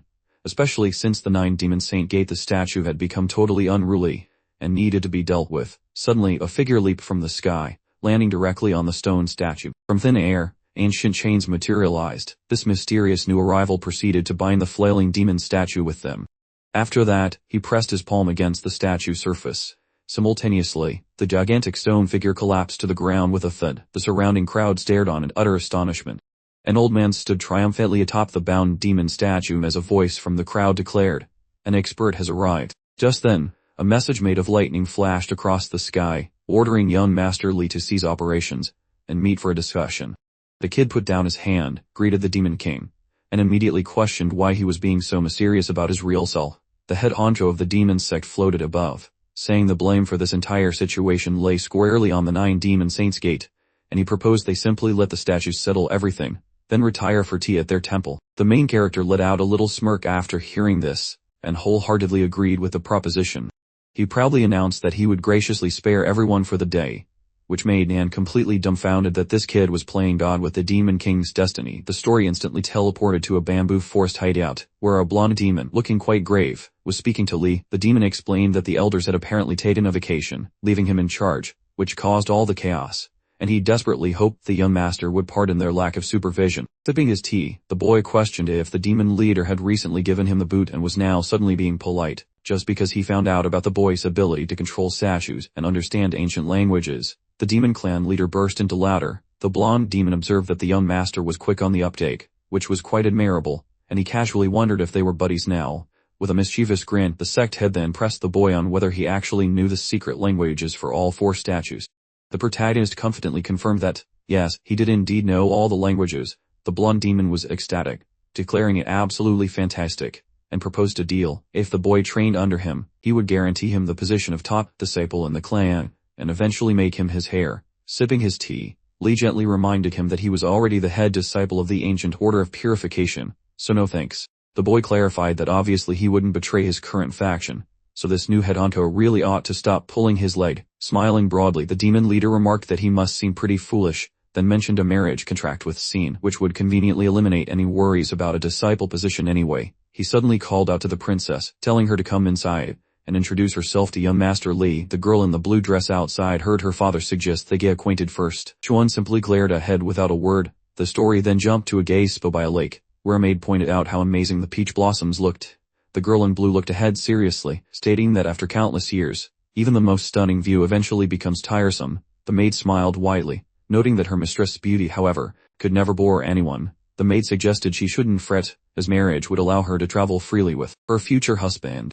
Chuan shut her eyes and let out a little smirk, prompting the maid to ask what was so amusing. The princess looked smugly at her maid, Yeso Shui, and questioned if she honestly believed there was anyone on earth actually worthy of her. The maid, completely agreeing, responded with admiration that no such man even existed. Back in the present time, Li suddenly looked rather dejected while staring forward. Chuan, staring blankly ahead, felt like this whole situation was one giant prank. The blonde demon opposite the boy kept urging his daughter to enter and introduce herself to the young master, emphasizing the need to get acquainted. The princess, grinding her teeth in annoyance, simply couldn't believe her supposed fiancé was just a tiny child. From behind the door, she heard her father's voice telling her to stop being shy and hurry inside. The girl in blue looked ahead glumly, deciding she needed to swallow her indignation. Remembering how kindly the blonde demon had treated her, stroking her head and nurturing her, Chuan concluded that she owed him everything. She then stepped forward, reminding herself that she was the representative of the 9 Demon Saint Gate and fulfilling her master's wish was her ultimate purpose. A moment later, she pushed the door open, entered the house, and immediately shut her eyes tightly. Li watched her arrival in silence, a slight smile playing on his lips. Chuan approached him, bowed deeply, and politely greeted young Master Li, who responded simply, "That wasn't bad." The princess shot him a menacing glare and mentally questioned just how old this little boy truly was. The demon Harris imagined treating him like a puppet on a string, thinking he was a stupid little spawn who desperately needed a proper lesson in manners. Still bowing, the girl in blue knew she had to finalize this engagement, even though she noticed he was flattering her. Before the demon head could speak, the boy piped up about the engagement first. Tossing his hands behind his head, the protagonist simply declared that they should forget the whole thing. Chuan was pleasantly shocked. Meanwhile, the blonde demon was utterly flabbergasted by the sudden turn of events. He watched Li smiling mischievously, completely failing to understand this kid. Realizing he wasn't interested in strength, riches, or even beauty, the demon leader realized that since Li didn't look like a typical opportunist, his true intentions were completely unclear, even to the demon leader himself. The blonde demon laughed broadly and told his young friend to settle down. He held out a hand and assured Li that Chuan was incredibly talented, possessed a huge heart, and that great things awaited them both in the future. The princess, looking away in confusion, confirmed his statement, musing that a husband and wife are like an open book. From the outside, it's always obvious who is stronger and who is weaker, and she was certain this was. Calling him repulsive and guaranteeing he would never find a spouse, the group was interrupted by the protagonist waving his hands, insisting they had misunderstood him. With a knowing smirk, Li clarified he was refusing the marriage because the girl wasn't really his specific type. The girl in the blue dress, Chuan, was internally furious but maintained her poker face. She stared blankly at Li, reeling from his statement that she didn't meet his high standards. The blonde demon raised her hand, assuring her young friend she completely understood his displeasure. While the princess remained uncharacteristically silent, the serious demon clan leader explained that the elders made the decision independently, and while the 9 Demon Saint clan apologized, they couldn't just cancel the marriage, as it wasn't the ancient purification clan's fault. Putting his hand out, Li declared this was his personal choice, completely uninfluenced by clan matters, so they shouldn't worry. The protagonist then placed his hand on the floor, ready to announce a further development. Li stood, stating his business was concluded, and if there were no more questions, he was leaving. At that exact moment, Chuan's true essence screamed a string of insults at the boy, who only laughed until the head of the demon cult finally grasped Li's true demands. The princess, smiling innocently, wished Li well, and the blonde demon noted they would see each other again soon. Waving to them, the boy asked if they still needed the statue control technique. The smiling demon clan head said he had forgotten about it, agreeing he absolutely required it. Turning back, the protagonist announced that if that were true, the princess should join his ancient purification clan, even though the engagement was nullified. Closing the door behind him, he added that he still needed a maid, sending Chuan into another fit of rage. Unleashing her inner energy, the demon princess struggled to regain self-control. Nan, placing his hand on Li's shoulder, asked if Li's capriciousness had a limit, and whether he was truly serious about reviving the sect. Brushing Nan's hand away, the boy scoffed, asking his allies if they actually thought capturing someone would help revive the clan. The red-haired guy, perplexed, asked why he said that. Imagining the annoyed look on Chuan's face, the protagonist explained that the princess of the 9 Demon Saint clan would be delivered to them in a few days anyway, which was far more advantageous than a simple engagement. The rest of the companions were left completely dumbfounded by this revelation. Lao pondered this, noting it was a completely different scenario. While the ancient purification disciple felt something suspicious was happening, Li, meanwhile, mused about why they believed his outrageous claims without question. It made things dreadfully boring. Nian stared forward in surprise, unsure how he would possibly explain this mess to the Grey Elders. The boy winked at Nan, telling him to relax and assuring him they would definitely understand everything soon. The scene then shifted to the ancient purification clan's main hall, where the three guys stood amidst a heavy, prevailing silence. The clan elder trembled with obvious displeasure as he began his accusation. Hearing this, the boy maintained perfect composure, while Nan confessed he understood nothing at all. The red-haired youth enveloped the clothes in a sphere of water. With precise movements of his hand, he completely evaporated all the moisture. The ancient purification disciple then forcefully struck the garment to expel any remaining dampness. Nan presented the clean clothes to his elder brother, remarking on the surprising speed, and pointing at Li. The ancient purification elder declared Li was a truly exceptional talent. The boy asked why the elder had jumped to such a conclusion. The blue-eyed man, completely serious, told him to temper his confidence, as he intended to expose him today. Recalling the golden badge Li presented, the clan elder explained that first, the ancient purification order wasn't easily acquired, yet the wealthy 9-demon saint clan could easily procure one. The blue-eyed man continued, imagining the countless demon school disciples he'd supposedly killed, asserting that a low-life like Li, with a simple mortal body and fate, couldn't possibly defeat elite fighters one after another. It just didn't add up. Nin looked at the elder in confusion, pointing out that Li had defeated him, too, which only reinforced Nan's own sense of worthlessness. The ancient purification elder, recalling Li next to the stone demon statue, asked if the rumors were true that he knew how to control the 9-demon saint clan's divine statues, and questioned how he could possibly know something completely unrelated to their own faction. Holding up 3 fingers, the blue-eyed man declared that by combining all these facts, arriving at the correct conclusion was simple. Visualizing Li's encounter with the demonic teachings leader, he claimed Li was possessed by the demon king Wenri. Pointing at the protagonist, the elder declared he had been sent to destroy their clan from within. While everyone else remained absolutely silent, Li closed one eye, commenting to Elder Cao Han that his imagination was truly exceptional. Pulling the elder's hand away, the boy explained that their sect was already on the brink of collapse, asking why anyone would sacrifice 3 disciples just to bring about its inevitable end. The clan elder gritted his teeth in frustration at Li's logic, while Cao Han pleaded with him to maintain his composure. Sitting in his seat, the clan leader proposed postponing the discussion, though the blue-eyed man tried to stop him.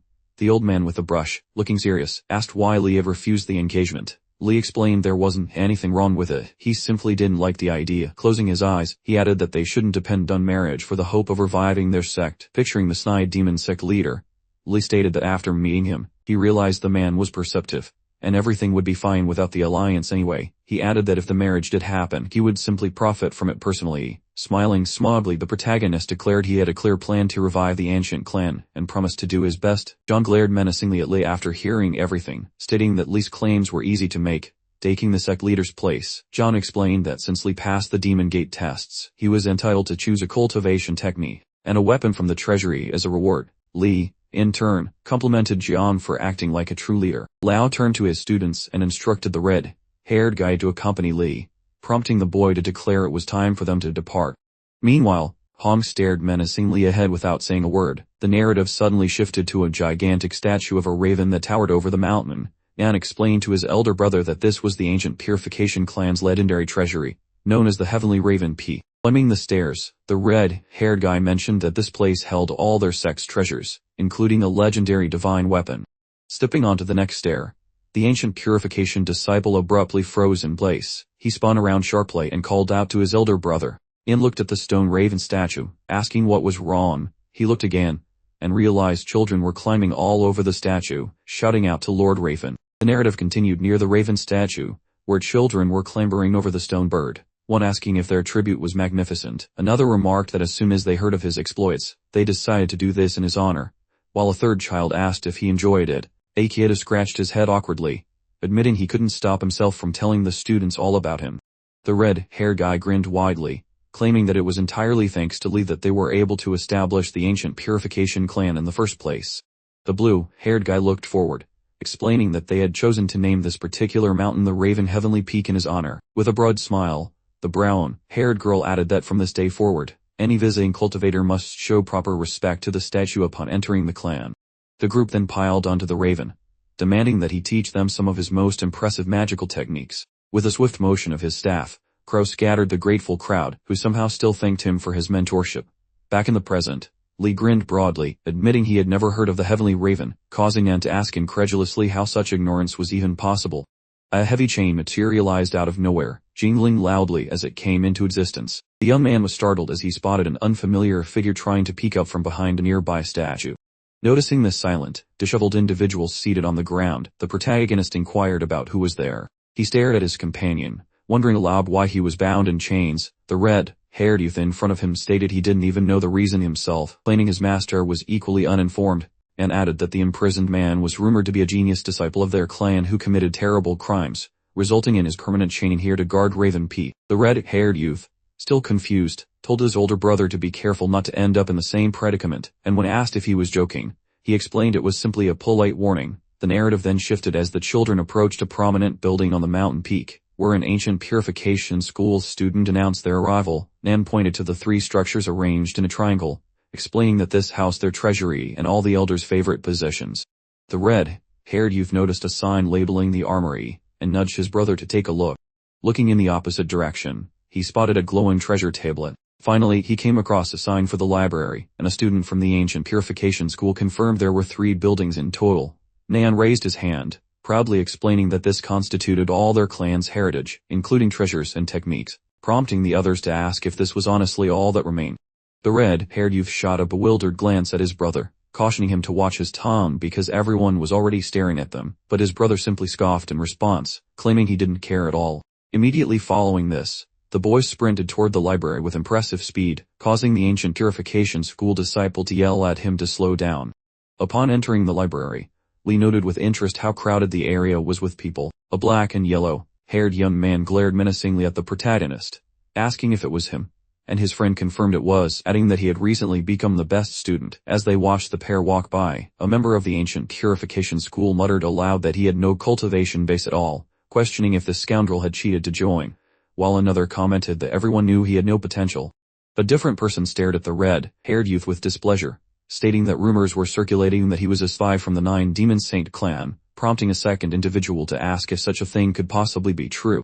Nen looked frightened at the gossiping group, who claimed the protagonist had bought his entry order with a massive pile of cash. Astonished that it had actually worked, the red-haired youth looked at his older brother, claiming the gossips didn't realize how truly tough he was and offering to teach them a lesson. Lee, however, just shrugged off the chatter, saying he didn't care what they thought and felt completely secure in himself. The boy then offered to ignore the background noise and choose a book, which his companion readily accepted. Nan examined the technique books, dismissing them as simple combat skills and worthless, and suggesting they look for something of a much higher level, perhaps more exciting than just an invisible sword. The boy pointed, indicating he had found something interesting. Suddenly, someone approached the group and stopped right next to them. Several members of the ancient purification clan standing behind Lichia called out his name in a challenging manner. The boy turned around sharply, confirming his identity. With a malicious grin, the black and yellow-haired individual called him a cheat who only earned the title of best student through trickery, claiming he was not welcome there. From somewhere deep within the library, another man's voice echoed, asking if this was truly Lichia, and confirming the rumors about his dirty tricks. Staring confidently at the boy, the member of the ancient purification school advised him to be smart and leave the clan on his own terms, warning him that things would otherwise become very difficult. Another member remarked that this was sound advice, while Nen simply asked the guy what he actually wanted. The boy silently returned his opponent's stare, prompting the latter to ask what exactly he was looking at. Then, the protagonist abruptly turned his back on the opponent, leaving him completely flummoxed. Pointing ahead, Lichia explained he was distracted and forgot where he left off, and Zhao demanded to know how he dared to ignore him. All at once, Nen held up his hand in front of them, commanding them to stop. Staring intently ahead, the red-haired youth declared that the opponent was openly provoking the best student and therefore must apologize immediately. He warned that the opponent shouldn't think he could get away with it easily, because his brother was there to back him up.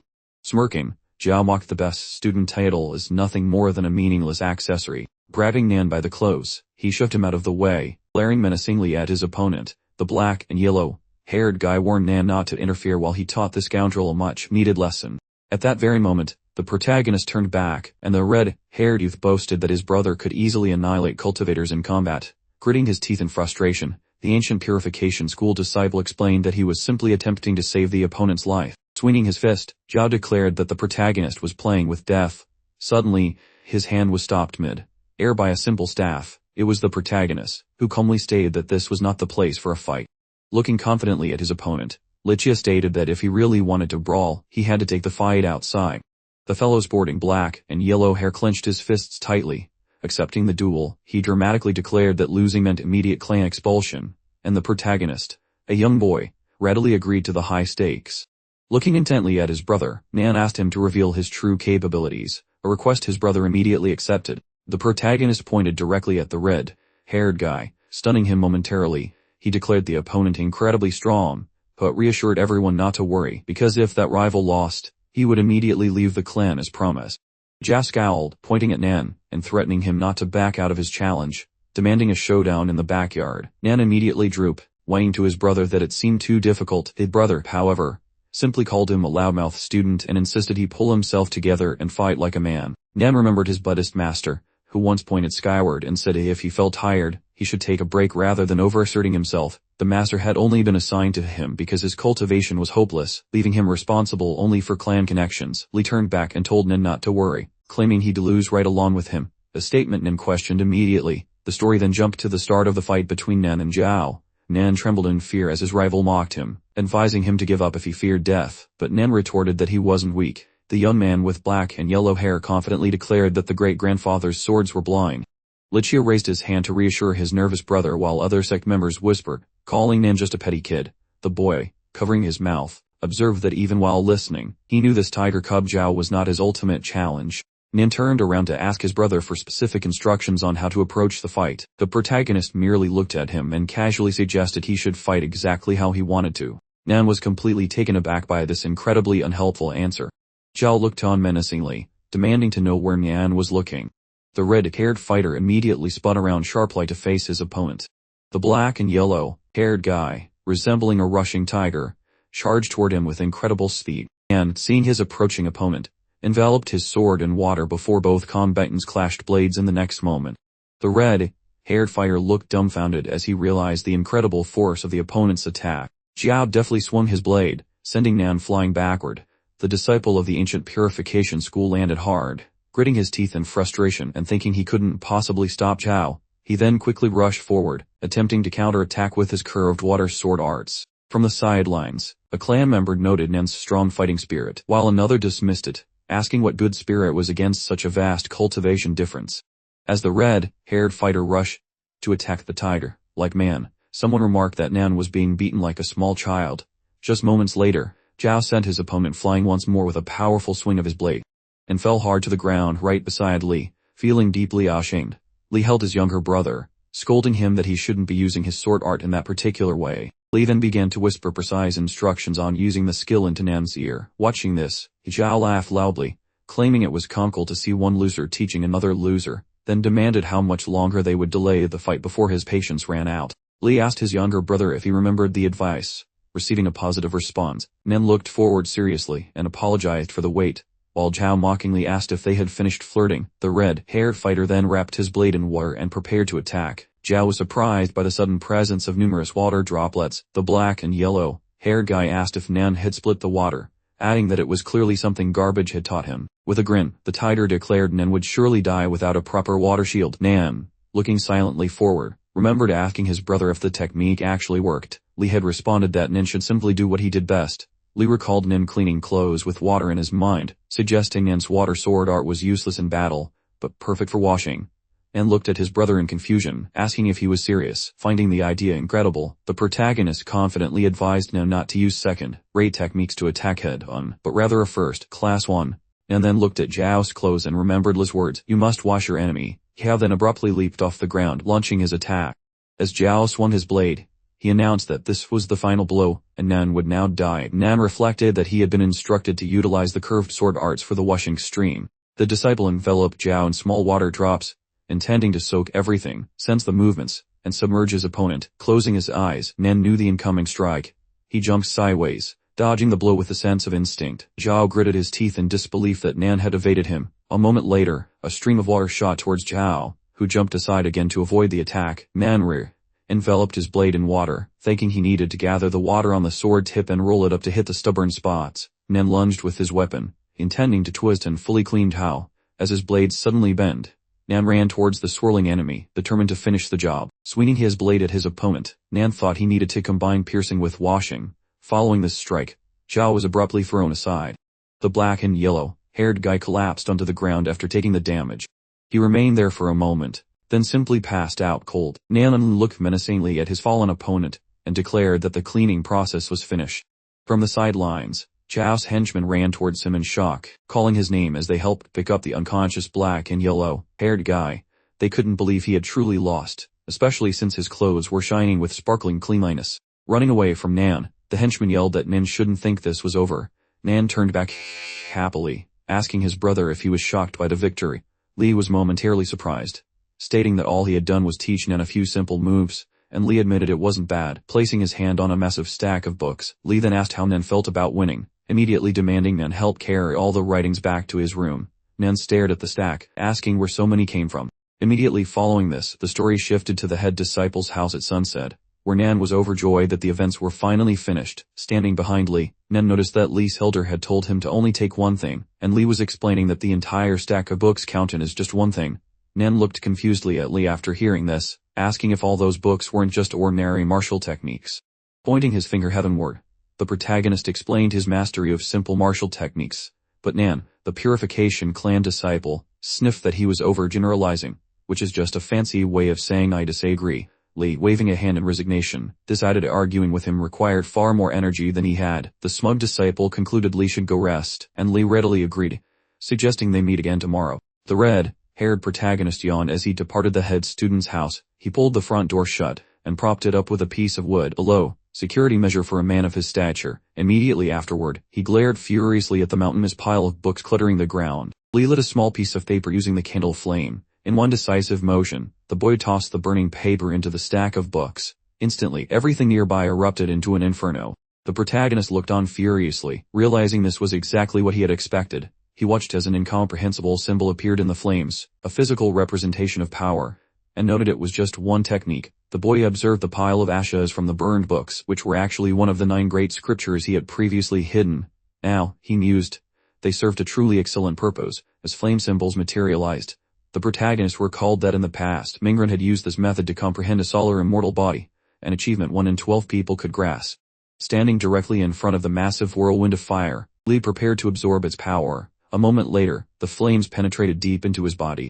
As the yellow energy enveloped him, the boy pondered aloud exactly what sort of power he was supposed to comprehend from this experience.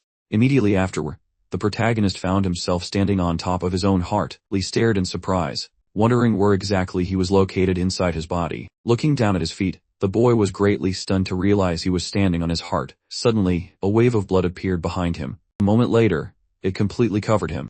The protagonist burst out of the blood-drenched deluge and casually cleared his throat. Sitting on top of his heart, Li noted that receiving a wave of blood directly into the central organ was hellishly painful.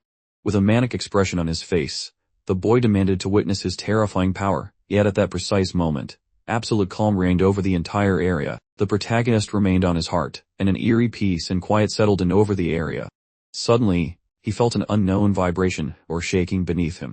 Noticing the dark energy approaching him, Li wondered exactly what kind of trouble this new development spelled for him. Right afterward, countless waves of blood appeared out of nowhere, all converging on the heart where the boy stood. Looking up in fright, the protagonist let loose a string of curses. The area was then enveloped in bloody water. The scene shifts to the training arena in Clan Square the following day. Nen was jogging and breathing heavily when blades reefed and blue energy suddenly flew towards him, blocking his path. Looking away in annoyance, the red-haired guy demanded to know who was there. A guy with gray hair stood before him, wearing a snide grin, and asked if he wasn't just best student trash. Noting his bad expression, Li Yuan stepped forward and asked why everyone was in such a rush, offering to chat instead. The ancient Purification Clan disciple, scratching his head in puzzlement, told his elder brother that he simply didn't care. The gray-haired guy, visualizing Zhao, decided he must get revenge for the injury inflicted upon his younger brother. Just then, another person joined the group, interjecting and asking the eldest brother to refrain from causing problems for Nandhu, with an air that represented righteousness and justice. A member of the ancient Purification Clan explained he had tasks to complete and needed to be released. Looking ahead seriously, the black-haired guy said that if anyone had grievances, they should share them directly with him. Yuan descended to join them and asked if the black-haired individual was indeed Fang Mington. As the black-haired guy remained silent, his opponent realized he was the older brother of the scum, and attacked with a dagger crackling with blue energy. The gray-haired guy stopped his blades at the opponent's throat, calling him a mere bastard with slightly elevated status. Yuan, grinning snidely, demanded to know how he dared to interfere and warned him not to cross the line again. Stepping forward boldly, someone challenged the gray-haired guy, daring him to try that intimidation tactic on him instead. Standing before him was Li, hands clasped behind his back, who remarked that the ancient Purification clan once treated all disciples equally. Now, however, the acolytes acted like low-class scum, which prompted Yuan to ask if Li was truly the best disciple around. The blood-soaked boy confirmed his identity, then demanded to know why they weren't bowing to the sixth strongest member. Nen wondered aloud what on earth had happened to him, while Fang flatly confirmed that Li was, indeed, the best disciple. Kneeling before him, the black-haired guy greeted Li, introducing himself as an outer disciple, while the red-haired guy, Nen, asked why Li was soaked in blood. Yuan, grinning mischievously, questioned how a piece of trash dared to act so proud and whether he truly wanted a fight. The gray-haired guy licked his dagger blade, stating he would force Li to realize his true worth. Nen then used his purification magic on Li as requested. After having his clothes cleaned, Li asked how they should proceed with the fight. Unleashing his inner energy, the gray-haired guy declared they would begin. Assuming his true form, Yuan stated Li shouldn't expect any special treatment, as his golden wings spread wide. The gray-haired guy explained that Li would only have his low cultivation to blame for his inevitable loss. Leaping high into the air, Yuan boasted that he would utilize his strongest form to absolutely crush Li and make him suffer. The red-haired guy realized Yuan was completely serious about his threats. Fang helpfully identified Yuan's true form, stating it was a golden scaly-winged serpent. Raising his head with obvious displeasure, the protagonist groaned and asked why he had to keep running into snakes. At that very moment, the gray-haired guy rushed toward Li at high speed, seemingly eager for death. Noticing the incoming attack, Li simply swung his fist to meet him. Grinning mischievously, the boy confidently declared he would hit his mark. The combatants collided instantly, and the dagger blade shattered into fragments against a seemingly ordinary fist. Witnessing this, Yuan was utterly dumbfounded. Nen looked on in surprise and asked his brother exactly what he had practiced the previous night, while Fang simply remarked on how magnificent the display had been. Yuan immediately leaped away from his opponent, thinking this was extremely strange, given that everyone always said Li possessed nothing but an ordinary physique and the wheel of fate. Gritting his teeth in frustration, the gray-haired guy wondered exactly what they meant by an ordinary body, before realizing the truth was staring him in the face.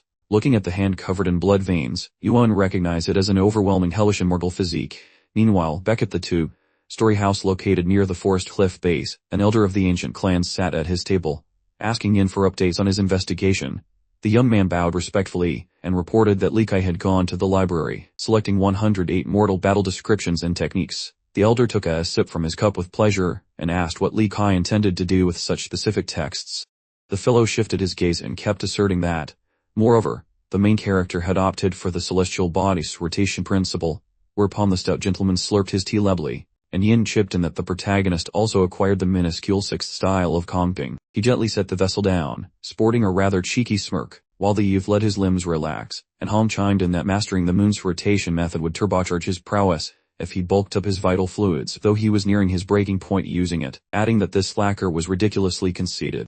The gentleman thoughtfully adjusted his stare and concurred with the older chap, placing a hand on his chin as he explained that comping's minor sixth mode unlocks the sixth echelon of the imperial grade technique, and by cracking its secrets, one could attain mastery over that variant's cultivation. Noting the fellow was rather sharp, the senior figure narrowed his lids, declaring that this very arrogance explained why he deemed the main attraction so boastful. The gentleman lifted an arm, stating that since comping's sixth variant is an emperor-level secret, and its fundamentals are ridiculously simple to master, he wondered why nobody in their whole lineage had bothered to learn it.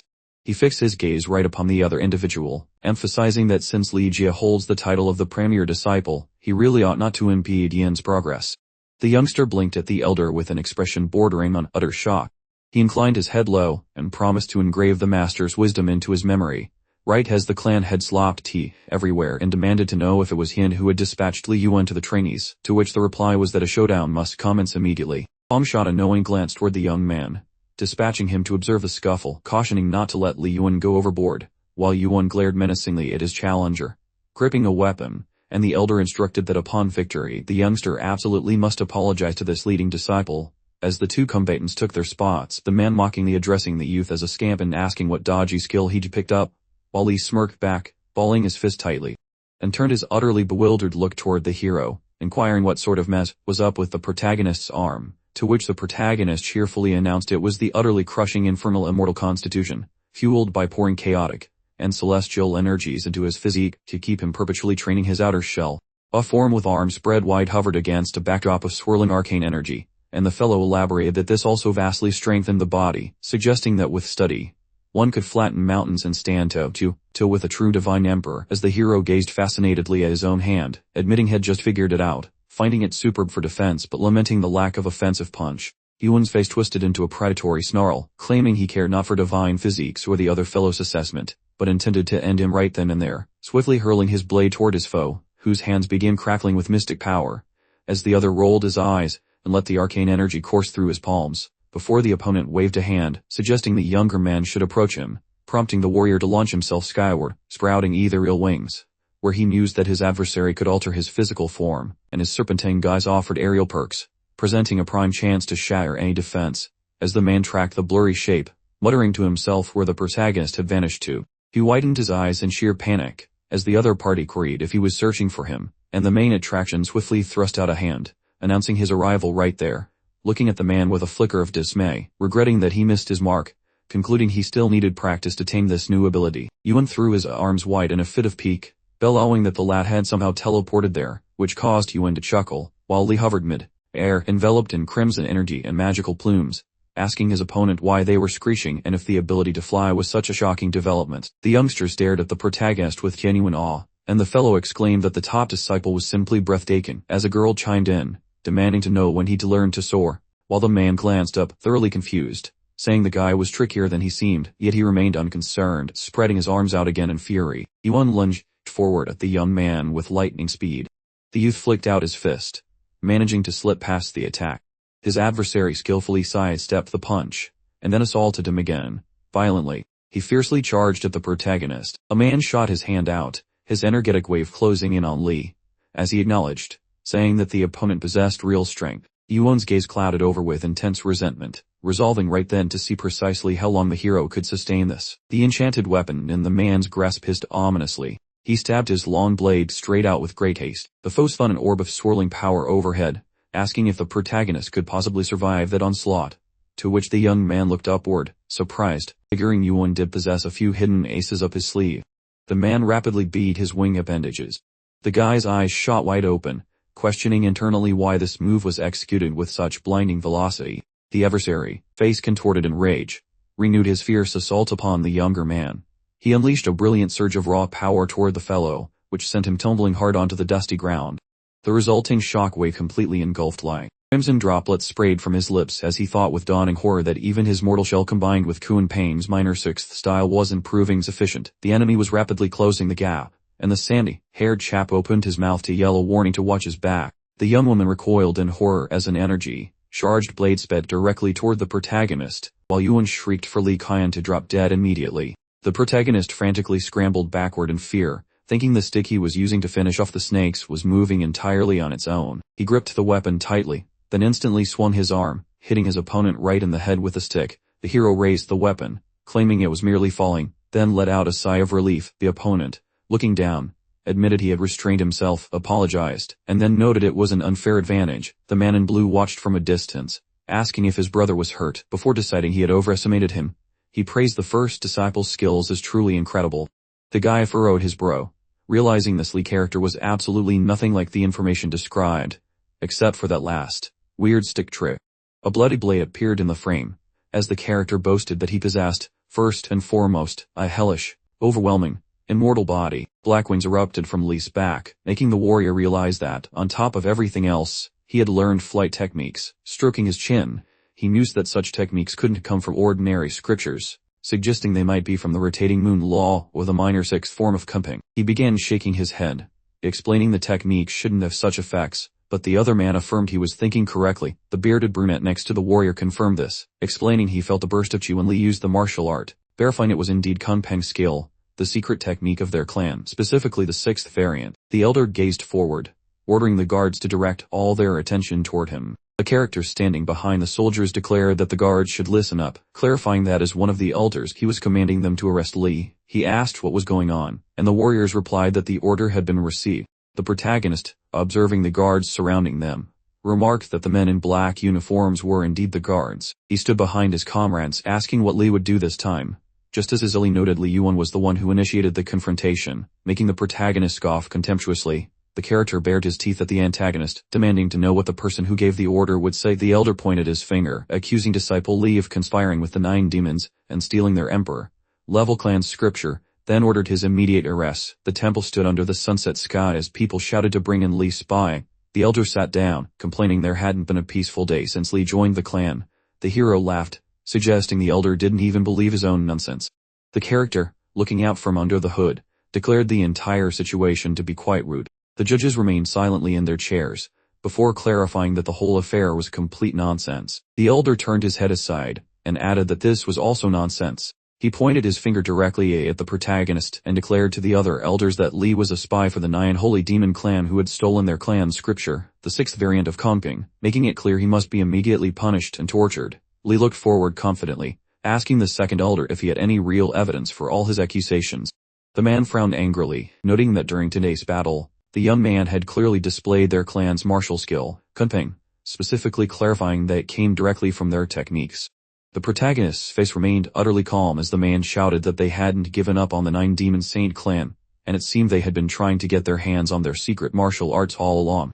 The magus stood in front of the protagonist, as the elder suggested Lei must have learned techniques to hide his cultivation and appear immortal, all in preparation for this huge, dramatic spectacle. The boy stared into the flames, while the warrior stated Lai must have stolen the secret scriptures, mixed them with moral techniques, and then burned everything to hide the evidence. The character closed his eyes, remarking it was a wonderful plan, unfortunately executed by a clumsy individual, and laughed, noting that Li gave himself away immediately by using the Kunpeng combat skill. The protagonist stared ahead silently for a moment, then broke into a wide smile, and let out a loud laugh. Leaning over in laughter, the hero declared that Elder Han had presented amazing evidence and possessed a remarkably vivid imagination. The man quickly countered, demanding Li explain how he managed to master the 6th version of Kunpeng. The protagonist tilted his head, clarifying that he was simply practicing the minor 6th form of Kunpeng, comprehended its essence as a natural genius, and then asked what exactly was wrong with that. The hero gritted his teeth, demanding to know what he had just said. The hooded character walked toward the guards and told them to release Li immediately. He bowed his head, and admitted the brat was right. They had no right to blame him. Rolling up his sleeves, the protagonist advised Elder Hum not to be sad, suggesting he prepare better evidence next time he wanted to incriminate him. The guy raised his hand, proposing a wager. Li then stated he wanted 3 disciples for a month of personal training, after which they would fight the second elder's top 3 disciples. Li declared that if Hong's disciples were defeated, the elder would have to accept that Li was a true genius. The man grinned wildly, asking if this was a joke. Wondering how a spy from the 9 Demon Saint clan would have trouble finding elite fighters, he questioned if Li really thought they would fall for that trick. The young man spread his hands at his sides, adding that he knew exactly what Han would say, assuring him not to worry since he would select disciples from their own clan. Specifically from the outer disciples, he asked if there were any objections. The old man simply stared silently ahead. Han gritted his teeth and cursed. The character excitedly opened his eyes and declared that outer disciples could never become stronger than Cao Hong's disciples, since it was utterly impossible. The hero with the scar looked forward and remarked that the conditions were stupid, but suggested they might as well try. The fat man laughed merrily and agreed to the proposal. The protagonist Li stood before the clan and declared that if he won he would prove the outer disciples had significant potential, and demanded that after his victory, the elder abolish the division between inner and outer disciples. The protagonist looked forward, meeting the gaze of the mustachioed man, Hom, who questioned why he was bothering with the ability. Lacking outsiders, the hero extended his hand, arguing that an elder joining a clan should ensure equal opportunities for every disciple and abolish other outdated, nonsensical rules. The elder exhaled, claiming the clan's heritage and limited opportunities prevented such generosity, though he offered alternative solutions, clenching his fist. The protagonist asserted that this was precisely why he was here, to prove these students possessed genuine abilities and deserved proper instruction. The cloaked elder turned, scowling at the protagonist and calling him the very same hypocrite who dared to lecture them. The elder then settled into a chair, announcing they had no objections and asking for Hong's opinion, to which Hong replied that since he was asked, he would answer. The man glared at the enemy, telling Li that if he lost, he would automatically be considered a spy, making it clear that no further proof would be necessary. The protagonist, furrowing his brow, simply stated he would do exactly as he wished. The scene shifted to the Cavern of Washing Stones, a training ground for the outer disciples where warriors drilled in formation below a cascading waterfall. The heroine walked alongside the protagonist, pointing out the vast power discrepancy between them and questioning if he was truly committed to choosing a student from the outer ranks. The old man shook his head, noticing the students were practicing in an area where they weren't permitted. The character, looking at the mentor, clarified that this wasn't Nialauamo, and the heroine confirmed he was currently in charge of their training. Wolf wagged his tail, and she made it abundantly clear that everyone knew he was the second elder's favorite pet project. Lee cupped her hand over her mouth, whispering that if he discovered anyone with aptitude, she would immediately recommend them to Hong. She noted that Hong constantly scolded them, but now he was acting more like a guard dog on the hunt for talented individuals. The guy approached the man, asking if Joe knew about the elder's argument, urging him to stop fooling around. The hero placed his hand on the soldier's shoulder, suggesting he take a month off while he handled the training, prompting the soldier to challenge his authority. His hand tightened into a fist. The man's eyes bulged from their sockets in agony. Kneeling before the hero, the character Elder Joe realized the hero possessed incredible strength. Pleading that he shouldn't make things difficult for them, the hero put a hand on his shoulder and told Elder Joe to take it easy and rest for a while. The man opened his mouth in surprise, demanding to know what he was doing, and insisting he be released immediately.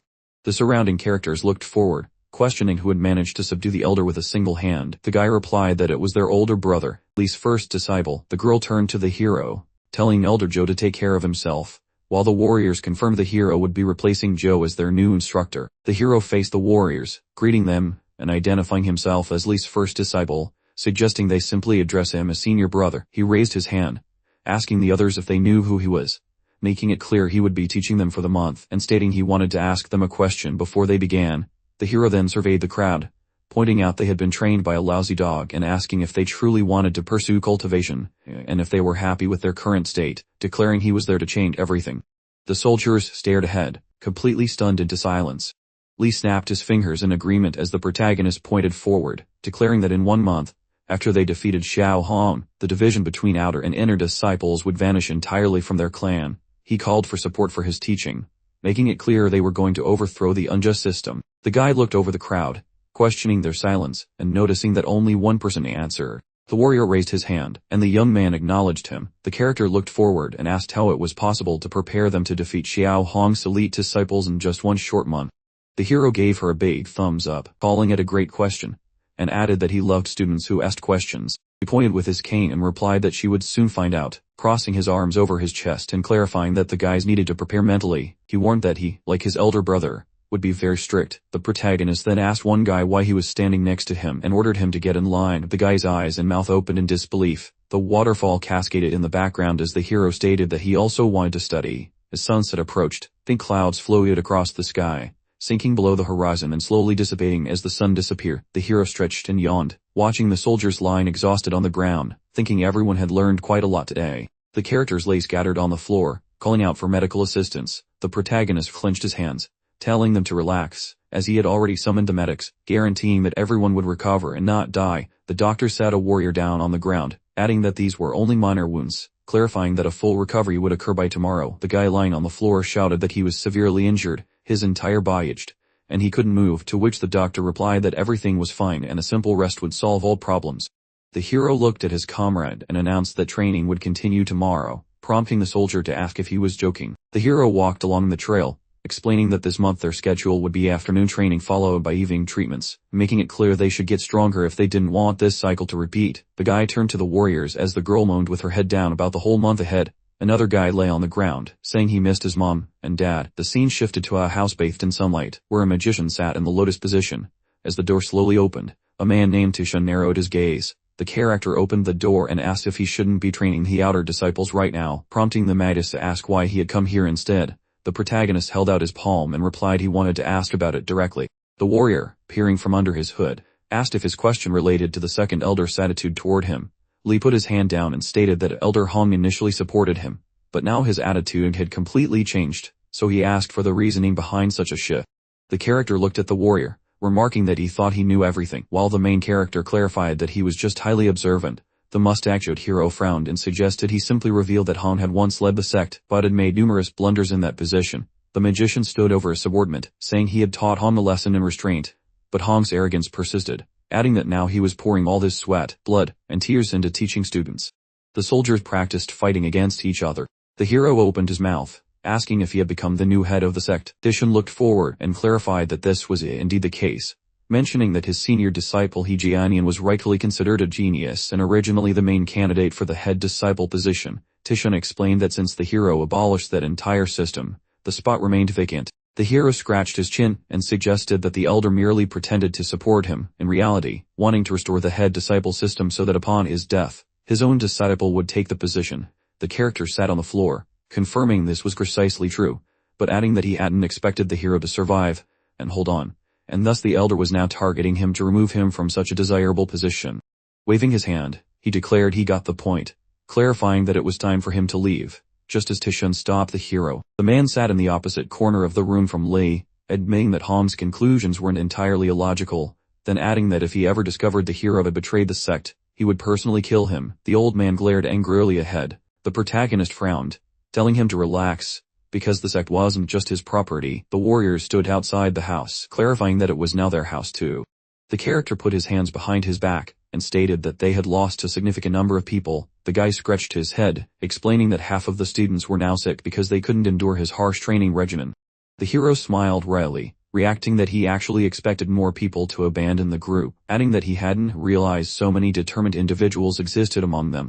The protagonist's eyes nearly popped out of his head in disbelief, while a nearby soldier yelled that giving up wasn't in their vocabulary. The warrior then looked forward, and declared that as a disciple of Fang Mingtang, they certainly wouldn't be crying or taking a single step back. The young woman held up her hand, suggesting she thought the older brother simply enjoyed thrashing them for fun before departing. However, she quickly clarified her true insight, explaining that every blow he delivered was strategically designed to reveal their specific flaws, pushing them to identify and conquer those weaknesses. Lee grinned, asking for her name and calling her a smart girl, though she pointed out she was actually younger than him. She replied her name was Luo Jianing. The young man, eyes wide with astonishment, then asked Nan Huangin for his interpretation of the beatings they were receiving. Nan Huangin just looked forward, and answered honestly that he hadn't thought about it, trusting completely that the older brother's intentions were purely beneficial. The protagonist looked on in confusion. A soldier smiled and claimed his training regimen was far superior to Elder Juice, making it clear he just didn't like missing things. The guy then promised to repay the favor one day, stating he would support anyone who genuinely cared for them. The protagonist closed his eyes near the falling waterfall, declaring that everyone has their own justifications, and he wouldn't judge who was right or wrong. With a determined stare, the hero emphasized that resolve was paramount on the path of Tao, urging them to trust themselves, predicting they would become the future pillars of the purification sect. The fellow grasped a stick and declared, "All right everyone, time for the fun to start." He then pointed his cane toward the assembled soldiers, outlining today's task. They would form teams of 3 to attack him. The first trio, consisting of Nan Huiran, Fang Mingtang, and Liu Jianing, was summoned, and he promised to highlight their flaws during the encounter.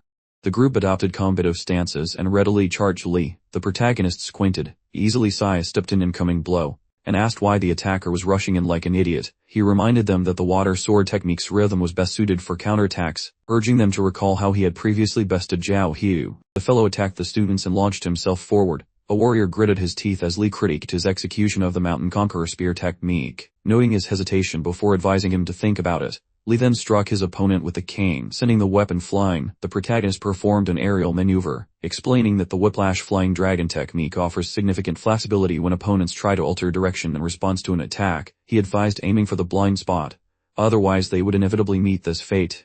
After another attack on an apprentice, the hero stood over the defeated soldiers, declaring they could rest, and summoning the next round. The figure opened his mouth, and issued a firm command for the trio to step forward immediately. The soldiers hid behind a boulder. The man looked sidelong, musing that Li had successfully driven off half the disciples yesterday. He observed that the remaining followers appeared to have been thoroughly brainwashed by Li, making it improbable for him to sway their loyalty.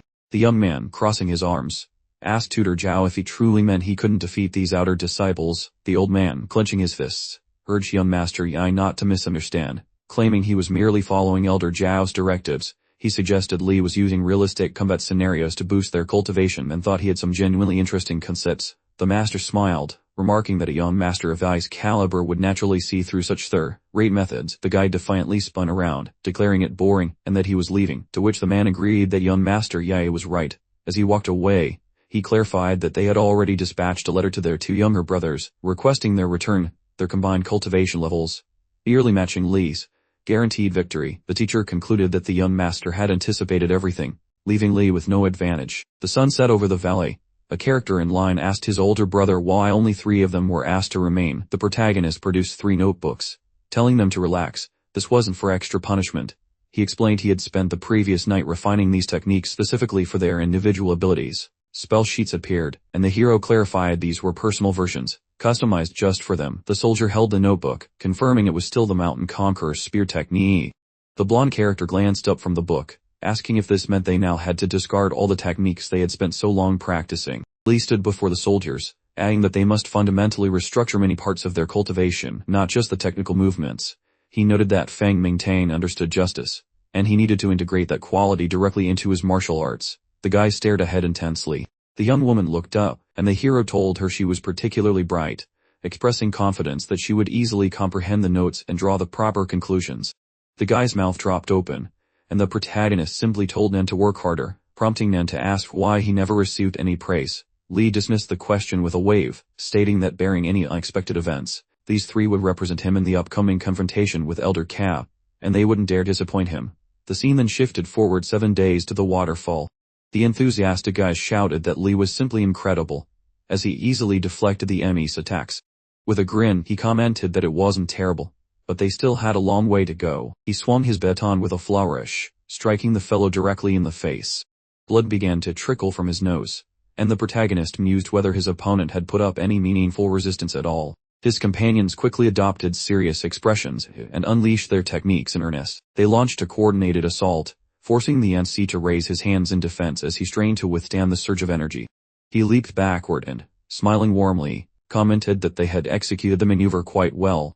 The audience roared with delight, proclaiming the performance magnificent. The older brother, standing before them, had actually been forced to retreat for the very first time. The students wondered aloud why everyone was so thrilled, pointing out that if the audience had simply practiced the techniques Lee designed for them, reaching this level would have been effortless. The girl, grinning happily, announced that more and more students were returning to their ranks every single day.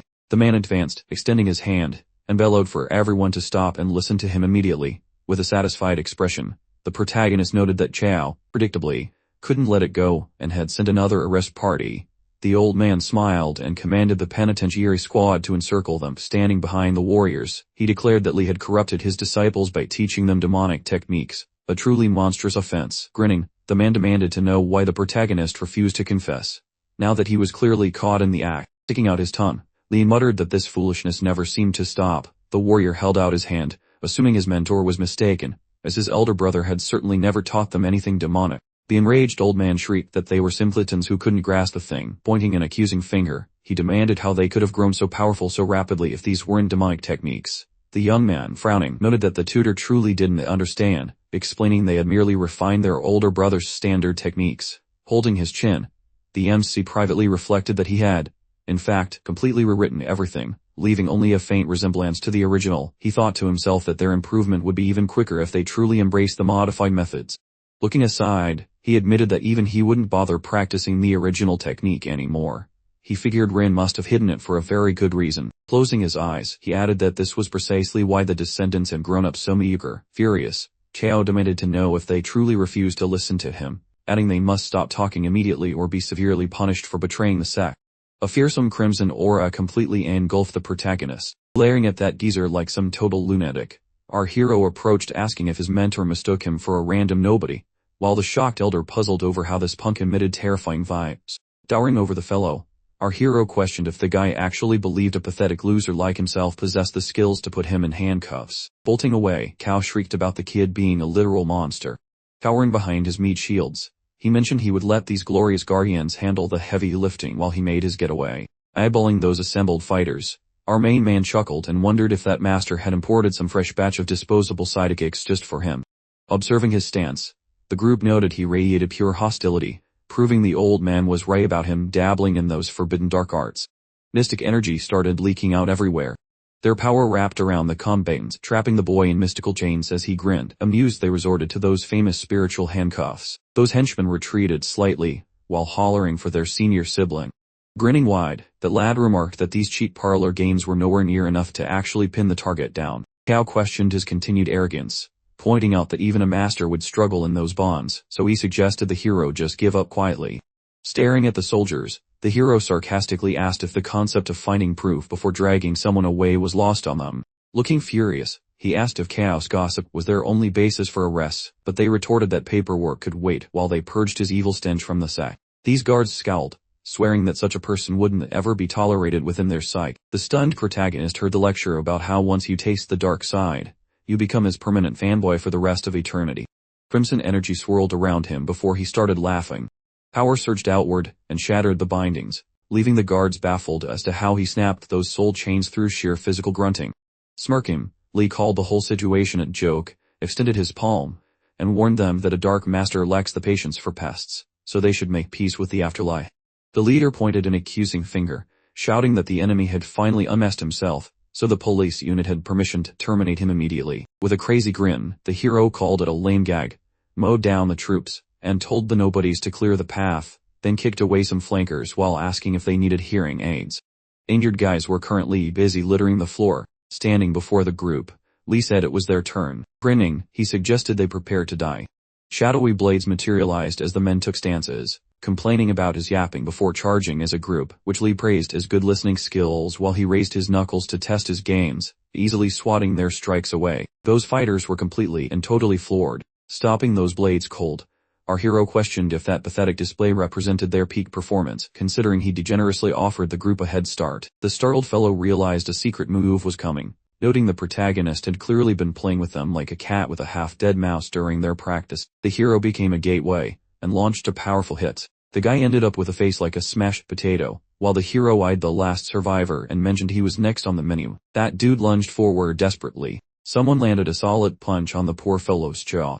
The adversary promptly face planted on the dirt. As Lee turned back, he tried to reassure John, saying he hadn't forgotten him, but John's expression was pure panic. A nearby assailant, eyes glowing crimson, violently stabbed through John's torso with a bare hand. The elderly gentleman collapsed in a heap. A group gathered, demanding to know what exactly was going on. Hong scowled, reiterating his previous warning that this young troublemaker should never have survived. While looking at the fresh pile of bodies, John internally raged about Hong's audacity to slaughter their own clan members.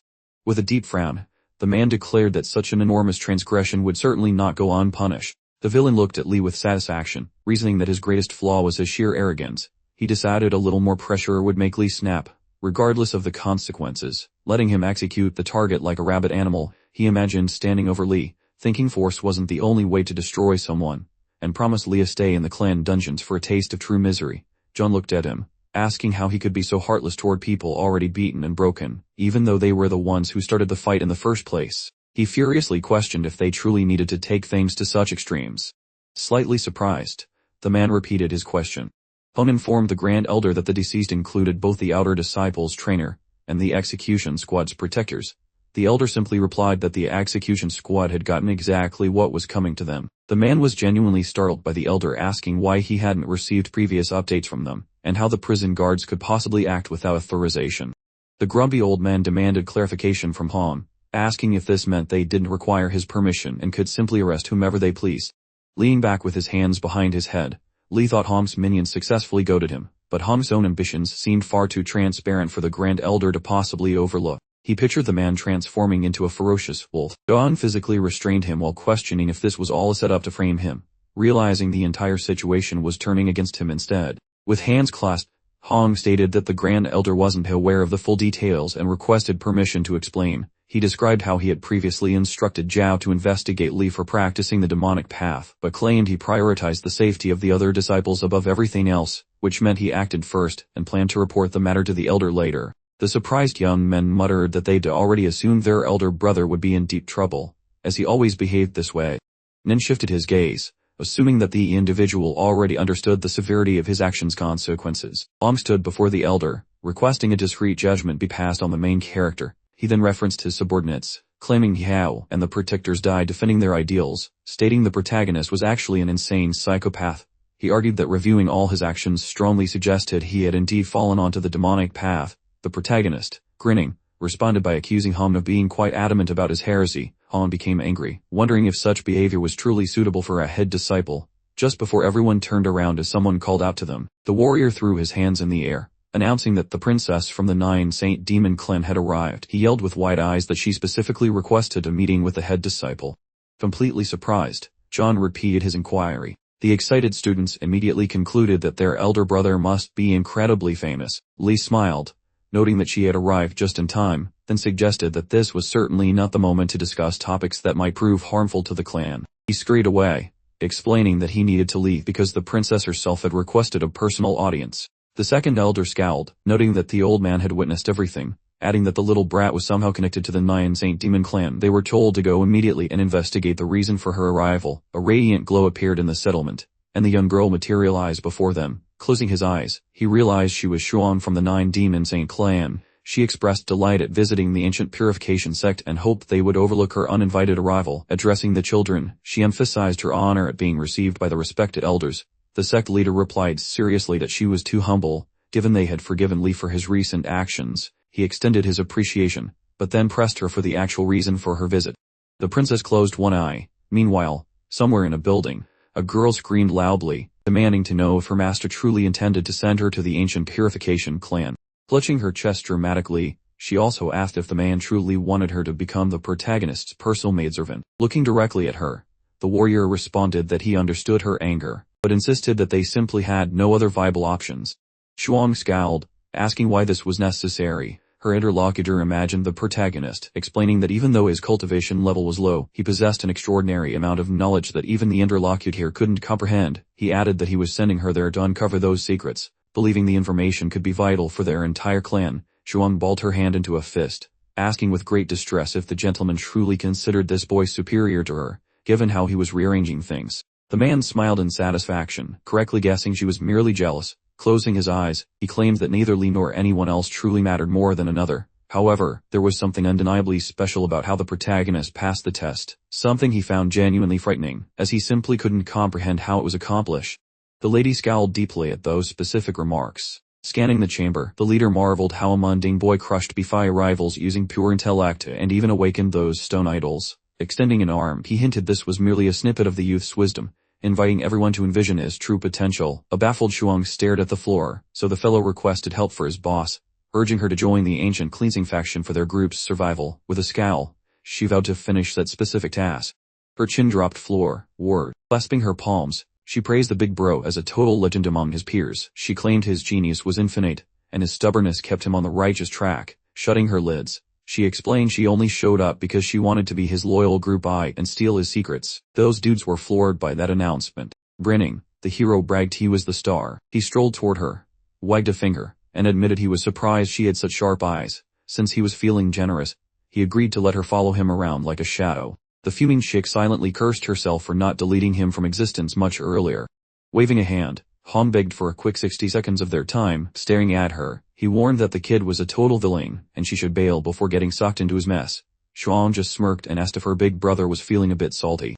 The fellow gave her a solid thwack. Staring toward that senior leader, the main guy declared he failed to grasp the point because she acted as his private servant rather than a junior pupil. The boy smugly remarked that he wouldn't use slimy schemes such as calling others secret agents, unlike that fellow Han, chasing dark magic vibes or being a perpetual nuisance. However, they really ought to throw today's shenanigans into their wager. Beaming, he checked if the old man agreed that the victor gets the final say, while the boiling second elder took the bait. A loud yelp echoed through the halls as the madman hopped onto a desk, weighing that the idiot escaped once more, which was seriously testing his patience. That youth stood before him and suggested he chill. Beaming, he pondered whether things would be fine once they won. The crew backed him up while he declared that with himself and the Lei and Wen siblings, winning was a total done deal. With a smirk, the high-ranking elder admitted he was right. That man reached inside an inner pocket, gripping the tiny jars. He announced it was payback time. Walking toward the falling water, the main man waved at the pupils and asked to present a new face. The boys turned red while staring at the lady, yelling that she was the actual princess, but she felt like a weird zoo exhibit. Watching the kids, she thought Lee's pupils looked pretty weak. She giggled, noting that training scrubs to fight the varsity team was a hilarious prank and the hero was way too cocky, though she realized this chaos might actually work in her favor. Looking pleased, she figured her timing was perfect, but the guy just thanked her for showing up to help him. The hyped students asked if the royal lady from the sacred demon tribe was their new coach, but the guy just grabbed a broom and shoved it at Chuan, explaining that while the boys trained, Someone had to do the chores since he loved his sparkling floor. The confused girl asked if she was summoned just to be a janitor. Abandoning the girl, the dude mentioned having zero additional motives for her presence, urging her against laziness, which made her blood boil instantly. Her face turned crimson as she vowed to end his life and rip him into tiny pieces. Shimmering light began wrapping around his pupils. Noticing the change, Joanne questioned what was happening with their vibes. As she observed the workout, she realized they were nearly at the peak destiny stage, wondering how bottom-tier students from a dying sect could be so buff, all while the guy blocked every strike they threw. That fellow mentioned through a proud smirk how those boys possessed massive stamina, observing their drills happily while commenting on their incredible levels of vitality. Flailing his steel like a caffeinated ninja, the boy mentions an audience is watching, so it is prime time for the group to flaunt their fancy combat maneuvers. Lee glances over and corrects the lad by stating that the woman is merely a maid rather than a VIP, while the outsiders display their brawling talents. With a furious eye roll, the lady screams that she is no lowly domestic worker, noting that the boy has often being incredibly annoying. Her confused eyes dart to the lead hero, shocked that he lacks flashy moves yet still manages to juggle 3 high-level Destiny fighters like a pro. Lee views his foes with glee while gripping a simple twig, causing the onlooker to realize he uses no skills, making the wood seem sentient, and the woman scowls while telepathically telling Master Scene that his predictions were spot on, proving Lee Kai is a mysterious powerhouse hidden under a plain exterior.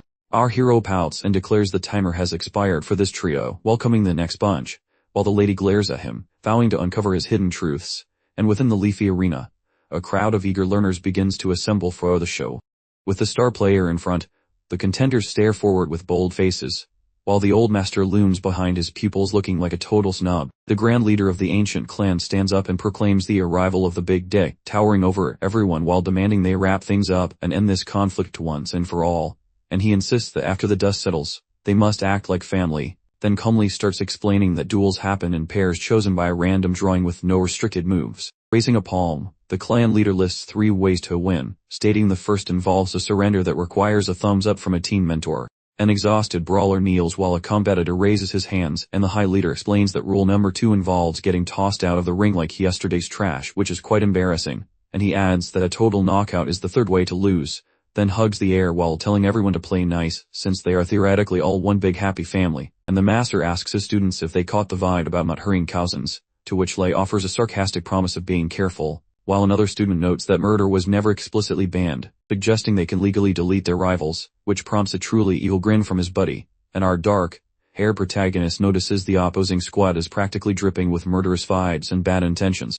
The hero squad stares down their foes, realizing the enemies want blood immediately, which prompts Nan to warn about safety while Luo calls the situation heartless, and our leader smiles and says this makes things easy because they can crush the rivals without guilt, though the lady disagrees about lethal force while a masked guy finally strikes the gong.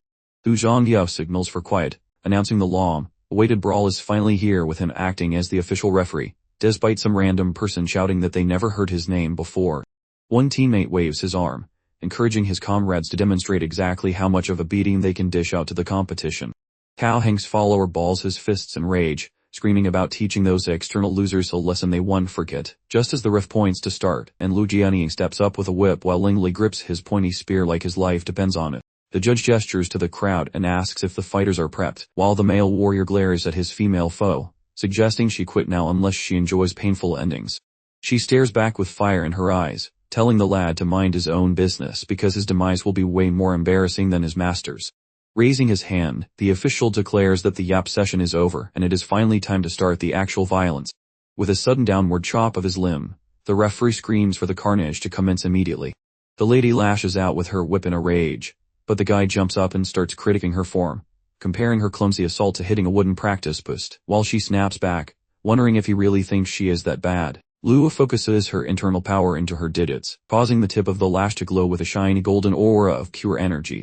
Lei stares in total shock as his foe blocks, realizing she is guiding the whip with her spirit energy, just as a fighter gets a surprise blade to the spine. The brunette lady mocks her rival, laughing that he makes for a perfect target dummy for her to practice her lashings on. She whips the soaring dragon move at her foe. The brawler is pancaked on the floor after the impact, covered in glowing sparks of mystical power. The referee's jaw drops as he yells that nobody saw this coming, especially since an external junior sister scored the very first hit. The old man's pupil cries out that hitting from the rear is cheating, while his buddy mutters that the whole thing is totally shameful. A fellow pumps his fist and cheers for the lady's fantastic strike, while another spectator agrees that it was a legendary move. Gripping her whip with pride, the girl ignores the crowd's praise and looks at the ref, suggesting the match is basically over, despite her modesty. As Lei struggles back to his feet, Luo admits she was holding back her tongue, though she truly never expected him to be such a sturdy punching bag. The man glares upward and asks if she honestly believed he would just stand there and take a beating without a fight. This youthful chap sported a backside decked out in azure arcane energy, claiming he had just shielded himself with pure might right before impact. Grabbing a pointy stick, the last quip that even though he was just an apprentice initiate, he had clearly swallowed a mouthful of grit moments before. Lei sternly aimed his lance at the maiden, inquiring just what ridiculous notion she held was sufficient for victory, and she retorted that he possessed an overabundance of self-belief. The chap then aggressively charged forward, proclaiming that since she'd shown her hand, it was officially his turn to shine. The young woman then encircled herself with an invisible golden lasso of space, insisting nobody should dare cross her perimeter. 5 blasting dragon projectiles zoomed toward the adversary, who scoffed that those were merely pitiful parlor tricks. The young fellow hurled an enchanted javelin forth, mentally noting that his rival must expend a truckload of internal power to transform that slender rope into a mythical beast. He flung his chosen instrument toward the lady with blinding velocity, utterly convinced that absolutely nothing was safeguarding her vulnerable torso. The damsel regarded the incoming projectiles with sheer terror, swiftly flashing a gold-braided weapon in her grip, managing just in time to erect a defense before the mystical spear arrived. The chap viewed his thwarted effort with simmering resentment, finally grasping that his attack had been successfully neutralized. Meanwhile, the central figure watched the skirmish with utter delight, emitting little chuckles of satisfaction. He focused intently on the unfolding melee, musing that this precise outcome stemmed from drills he practiced against that serpentine magic one. Li deflected Liu's mystical maneuver, and Li pondered that this action effectively scrubbed away her former critical failing. His female challenger gnashed her teeth furiously, and sputtered in disbelief, asking how she managed to transmute a mere lengthy cord into a powerful striking implement. The young woman clutched the implement steadfastly before her, stating plainly that this was simply a specialized classification of the whipping tool. She rapidly advanced upon her foe, adding with confidence that she certainly wouldn't be bested in a face-to-face tussle. The combatants' implements clashed in a sharp encounter. The main character shifted his gaze toward the onlooker, who inquired if that young man was truly Lin Lei, prompting him to ask for a repetition of the query. The dark-haired beauty peered keenly at the speaker, suggesting it seemed to her that the gentleman was deliberately holding back his full might. Touching her chin thoughtfully, she quizzically asked if this person was somehow associated with the main hero, to which the hero flatly stated that he was not an associate. The young man swung his weapon with vigor, declaring that Liu should now experience the full impact of his prowess. The young lady once more struck her adversary with unwavering resolution. Ian clenched his jaw in vexation, stressing loudly what their court had gleaned from traveling outside their established lineage, questioning why he couldn't subdue a few of the lesser female initiates from the periphery. The senior figure surveyed the fighting enclosure, reassuring the gathered crowd not to fret, as Lin Lei was, in fact, purposely restraining his abilities. The male fighter threw his head back in a fit of anger, informing the pupils that after ingesting the so-called pill of fury, he must contain the internal biological chaos for 25 minutes, after which his raw power would ascend dramatically. The trainee gazed blankly ahead, wondering if they couldn't have managed without that drastic measure, and Han confirmed that any form of cautionary measure is warranted when confronting those who have chosen the shadowy, evil route. The man narrowed his eyes, believing the designated moment for action had finally arrived. Li rested heavily upon his spear, sporting a distinctly sinister facial expression. Liu fixed her gaze upon him, inquiring if he was already spent, and adding that he hadn't lasted very long at all. Lin squeezed his eyelids shut tightly, asking just what nonsensical statement this girl was uttering now. The warrior lifted his chin slightly, shrieking wildly that he would absolutely rip her apart this very instant, spreading his limbs wide while being enveloped by crackling magical energy fields. Lei delicately brought a hand to his cheek, posing the question in a voice as sweet as a choreboy, asking if the gentleman was feeling cross because she had divined that truth correctly. She stared at the flashing energy bursts with palpable confusion, her eyes widening like dinner plates in astonishment. Unable to tear her focus from the enemy's spear hurtling toward her, she then bounced up and down in surprise. Crimson fluid erupted from her limb as she gasped that her foe possessed astonishing quickness, followed immediately by Lei launching an attack as swift as lightning. Energetic dash ahead. He glares sideways, radiating spite. Luo monitors those shimmering sparks intently. Sidestepping his swing, she hears him scream about her funeral. The maiden watches her foe, realizing she barely escaped a coffin. Tossing his pole, the brute asks where she's hiding before firing beams and shouting that her life is finished. She tumbles away, panic saturating her vision. His pupils expand from fury, while Lu threshes him using her leather noodle. Crimson liquid sprays around. Magical dust hits the dirt as the guy shields his facial features. Dropping down, he blames his sloppiness on her tool shifting back, while the lady flops over, gasping that she thanks the heavens for striking him before she became a corpse. The veteran snarls, demanding to know why his pupil is just idling there. While the hero focuses, a guest suggests the villain has a secret trick and she should quit. But the man smiles, noting she has not used her best murder move yet. Luo moves forward, staring coldly at the villain, until the protagonist blocks her path and mentions that the lash is a bad fit for her, making her ask for his specific logic. The lady looks at the speaker with a blank stare, and since she hates waiting, she just goes along with his rambling, as the hero lifts a finger, lecturing her that lashes require certain grace she lacks because she charges in like a frantic squirrel, while she argues that her large weapon technique is great for not getting hit, but he counters that she still can land a punch, making her yell about her brother wanting her to toss her progress into the trash. And when Fang hurls her gear, the protagonist tells Luo to look at the living proof, and Lai explains that merging the spear's heavy hits with the rope's bendy charms would create a lethal combo to delete her enemies. The main guy narrows his vision with glee, gripping her string. She offers another lesson, while Lei promises his next strike will be her final breath. His peepers turn into dark voids. The leather cord strikes the villain. The crowd watches the events in total shock. The man looks ahead happily, saying the fun has started. Luo tosses her gear, claiming she will finish this with her sharp stick skills. Judge Bu gates, noting the cord became a pull for a direct fight, while the girl prepares her charge. He glares, asking if she dare use a spear because she thinks he is weak.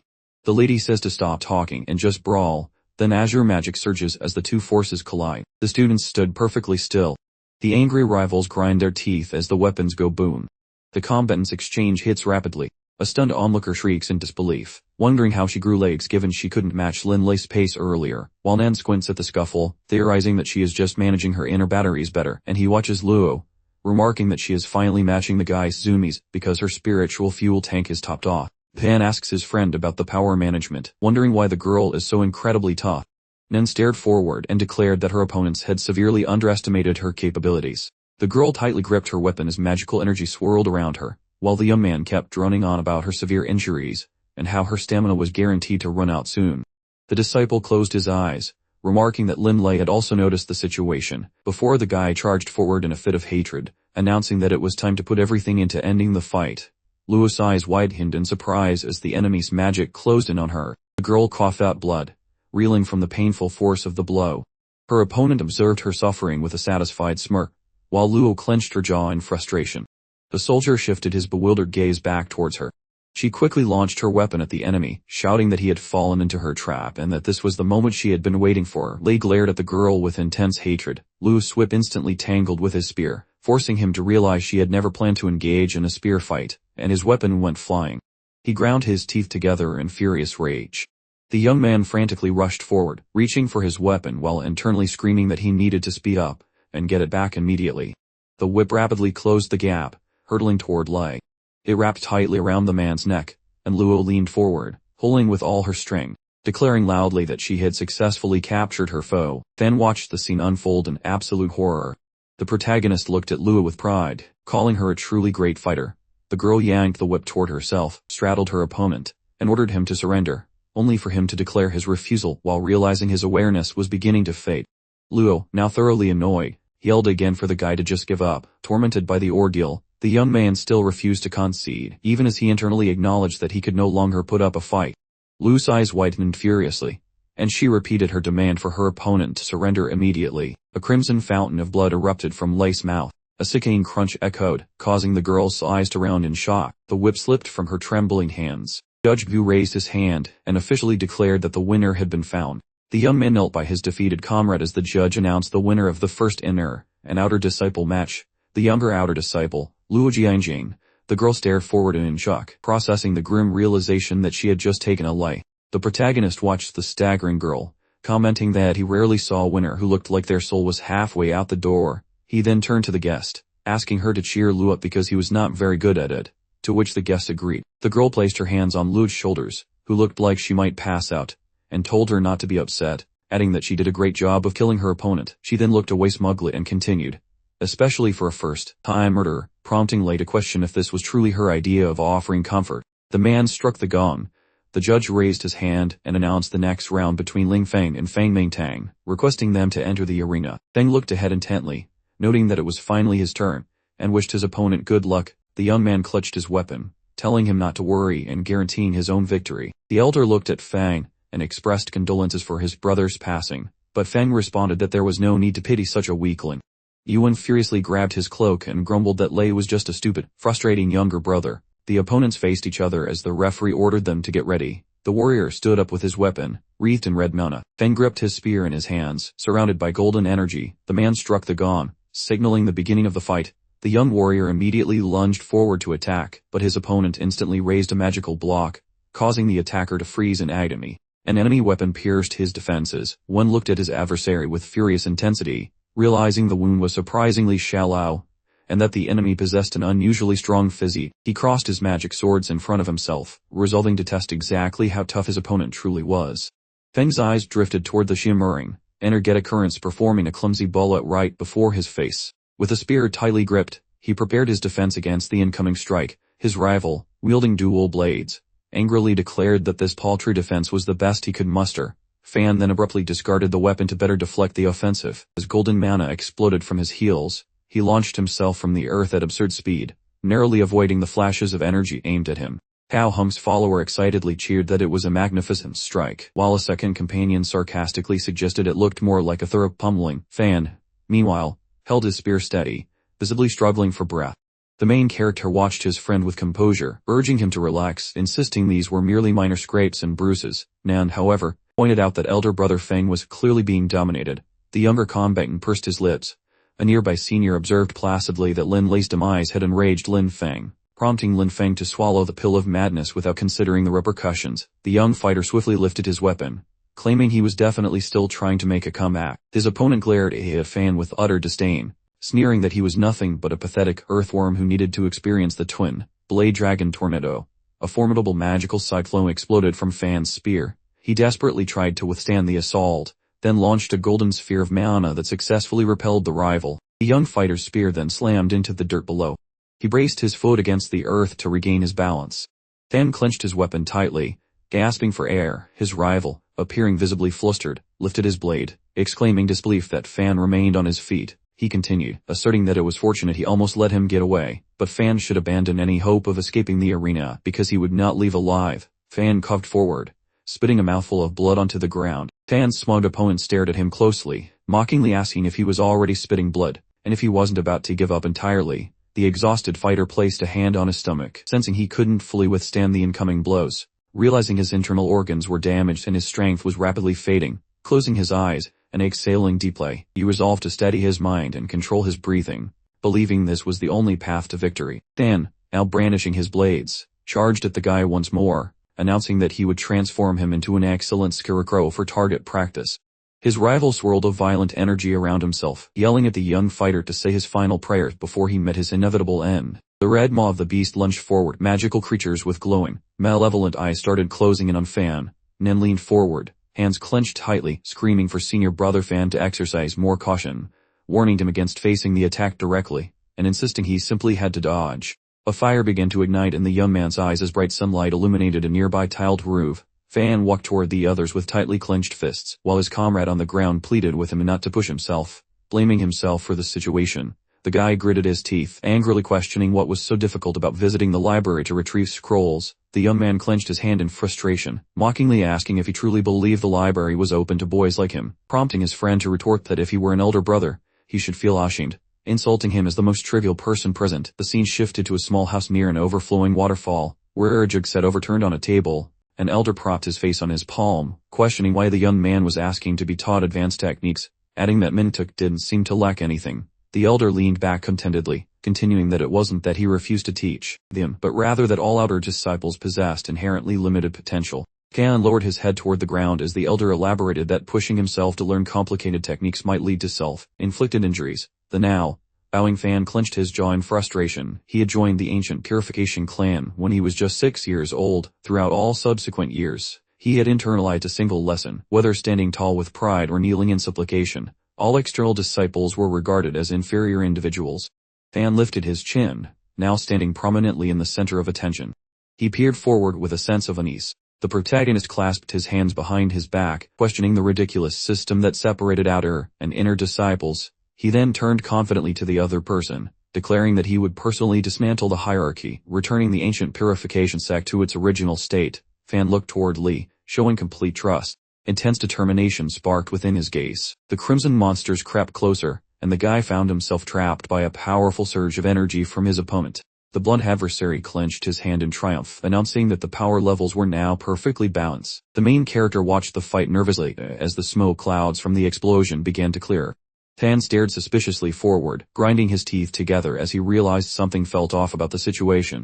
Fan stood proudly in the smoke, spear in hand, while his opponent watched in disbelief, unable to comprehend why the guy was still on his feet. Fan looked at his still, standing friend with sheer joy. The restraining amulet then dropped to the ground. Fan angrily turned his attention to his rival, declaring that just as he had promised, this match would ultimately be his victory. He confidently stepped forward, reflecting that he had always mistakenly believed outer disciples couldn't possibly raise their status, and acknowledging that he hadn't initially looked down on them, but now understood he was wrong about his past beliefs. The young man firmly held his spear, surrounded by a luminous golden aura, glaring at his enemy with contempt. He confessed that this situation occurred because he was too weak to uphold the dignity of all outer disciples.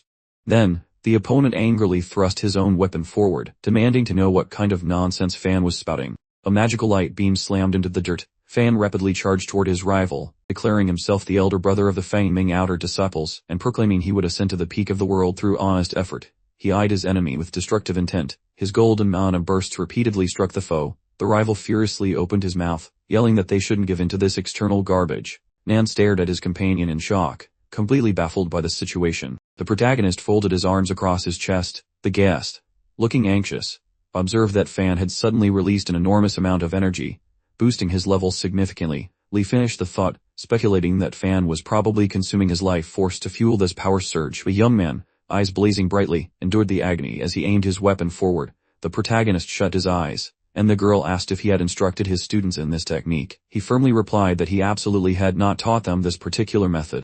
Lewis stared at his companion in utter astonishment, questioning why he would do this, and noting that he seemed perpetually willing to sacrifice his existence. Nan raised his finger meaningfully.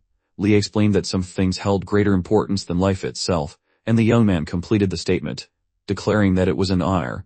The youth gazed ahead with profound admiration. The young man offered a slight smile, commenting that he, too, harbored great ambitions for the future. Nan shoves his hand in the hero's grill while claiming Brother Fang is a long shot, and he wonders why chasing glory is a crime when the dude is clearly torching his soul for some bottom-tier fame. And then Fang assaults his rival in a blind rage by grinding his molars with pure spite, while the scrapper glares at his foe and barks that he is far from done, as the enemy retreats like a scared cat, and meanwhile the elder observes the duel as Ian grumbles about a nobody forcing a pro like one to scurry away. Fang's student balls his fists in a huff and screams that his buddy needs to keep swinging, because he hasn't even broken a sweat yet, and losing the entire circus now would be a massive embarrassment. The pugilist shoots an icy stare and snaps that if the guy wants to yap so much he should hop in the ring himself, and Nan watches the carnage with bug eyes while hollering that the dude is literally chewing the edge of the platform. His limb is currently hanging over the rim now. He assumes a turtle, like guard, and laments how his life choices led to this precarious mess. Fang levels his spear in a glow of sparkly energy and asks if his foe is planning a tactical retreat or just running away like a coward, and he stares with total focus while announcing that a cheap win is basically a loss, so they should clash properly, while one looks at the brat with pure salt, and mutters that these low-tier kids have way too much ego for their own good, and suddenly a massive pillar of spicy red lava erupts behind the fellow. The elite club members stare in confusion while one notes that the vibe of his buddy is now scarier than his late sibling, and his pal tells him to zip it, and wrapped in a neon aura Fang dares his rival to bet his soul on this round and fix their beef, as he is basically a human glow stick vibrating with intense power right now. The lead man watches the scrap intently, and Nan mutters that the grand finale is finally here, while Luo bets his last copper that everyone will miraculously survive this mess. Shiny yellow fellow floats skyward. Crimson magic surges in her direction. Fang glares at his rival with wrath. He snarls like a hungry wolf, and then both flavors of magic go boom, shaking the entire stadium floor. The boy shielded his eyes from the dirt cloud. The dude tracked the scrap while the confused peanut gallery wondered if they actually won, and Nan scowled and complained that he couldn't see a single thing through all the dramatic smoke and debris. Staring into the thick dust, some random person yelled for both idiots to quit it already. Both combatants managed to skewer one another using their sharp steel. They were leaking red syrup. Gazing at their battered mugs, the crowd started chanting for the fallen warriors. Observing the ongoing disaster, folks shouted that things looked grim since both combatants had checked out into dreamland. A loud yell echoed through the stadium announcing that this round was officially a wash, and the medical staff were told to patch up the losers before they actually expired, as both guys were carted away on rolling beds like very expensive but broken pieces of furniture. Nan looked totally bummed and begged his big bro to stay in the land of the living, and reaching out, Sean pleaded for everyone to just take a breather for a second. Clutching a small bottle, she suggested swallowing this magic juice pronto and setting the container on his gurney. She told the doctors to pour it down his throat after fixing the holes in his skin, since this miracle potion would keep him breathing, which is the quality service you expect from the nine-finned cult. Standing in the back, the main character noted he would definitely remember this solid favor, and looking at the mangled warrior, the lady mentioned that even in her prestigious nine-fin tribe, finding an uncommon mule of a fighter was rare, as he won her over with his refusal to stay down and his incredibly thick skull. The medical team approached the boss and told him not to sweat it because the guy was still fixable, but furious. Han barked that if he wasn't dead yet they should just toss him into the trash pile instead. The medic was stunned by the cruelty while the man watched him leave, and fuming, he told everyone to chill because things could be much worse than a draw, noting with shiny eyes that once he clinches the next win the score will be tied and they can figure out the rest later. Feathered critters took to the heavens. Anne was caught off guard. Glancing toward the elevated stage, he sensed a murderous intent creeping from that spot, and with a petrified expression, he questioned whether this single sensation could actually make him shake with pure terror. The fellow crunched his pearly whites. Shutting his lids, Lee suggested that if Nan was wetting his pants he should just quit, so throwing his palms out, the fellow claimed he had no clue what the lead was yapping about since he was totally brave, but the retort came back that this was absolutely no gag. Shutting his lids, he joked that Nan could totally quit now, then noted to his buddies that Liu and Fan exhausted their efforts, finally telling the boy that failing carried zero consequences. The boy's palms started shaking, but he gripped his fingers tight while vowing to stay, arguing solemnly that wasting everyone's hard work was a sin he refused to commit. Grinning, our hero noted that this path felt superior. That fighter walloped the bronze. Hoisting his arm, he yelled that the third duel between the ranks was commencing. Everyone please sit down. He stood there hoping they wouldn't go feral like the last pair, then joked that the skill difference was like stars versus mud, surely keeping things orderly. Ian gave a quiet nod while Ian cackled. He feigned an apology with a smug expression, mocking how hilarious the boy looked when told he wouldn't die today, which prompted a grumpy Nan to pull his weapon out. Liquid power swirled around his body, as he yelled at everyone to stop treating him like some common trash. He charged ahead wildly. Ian observed every twitch, then brandished his steel while announcing that the real show was finally underway. Rosy Magic lunged ahead. He blocked the strike easily, leaving the confused trainee staring at a floating magenta blob, then claimed the peasant wasn't yet worthy of a hand brawl. Looming there, he pointed out that the weakling wasn't even worth moving a single inch of his feet for. Seething, Nin started yapping about some fancy high society fencing style. He doused his metal in liquid spells to force the Morin to flinch, as bright lights swirled around his frame. That boy unsheathed his sharp steel. Liquid jets sprayed directly toward his main rival. The stunned crowd questioned how a mere child boosted his hydro sword skills so high as liquid jets shot toward the target. Ian casually swatted the flood away with a blade glowing like a neon grape popsicle. Mouth agape, the trainee questioned if the guy really just sliced through a liquid like it was butter. Puddles gathered below. He cited that Nan was a total drag before aiming his weapon.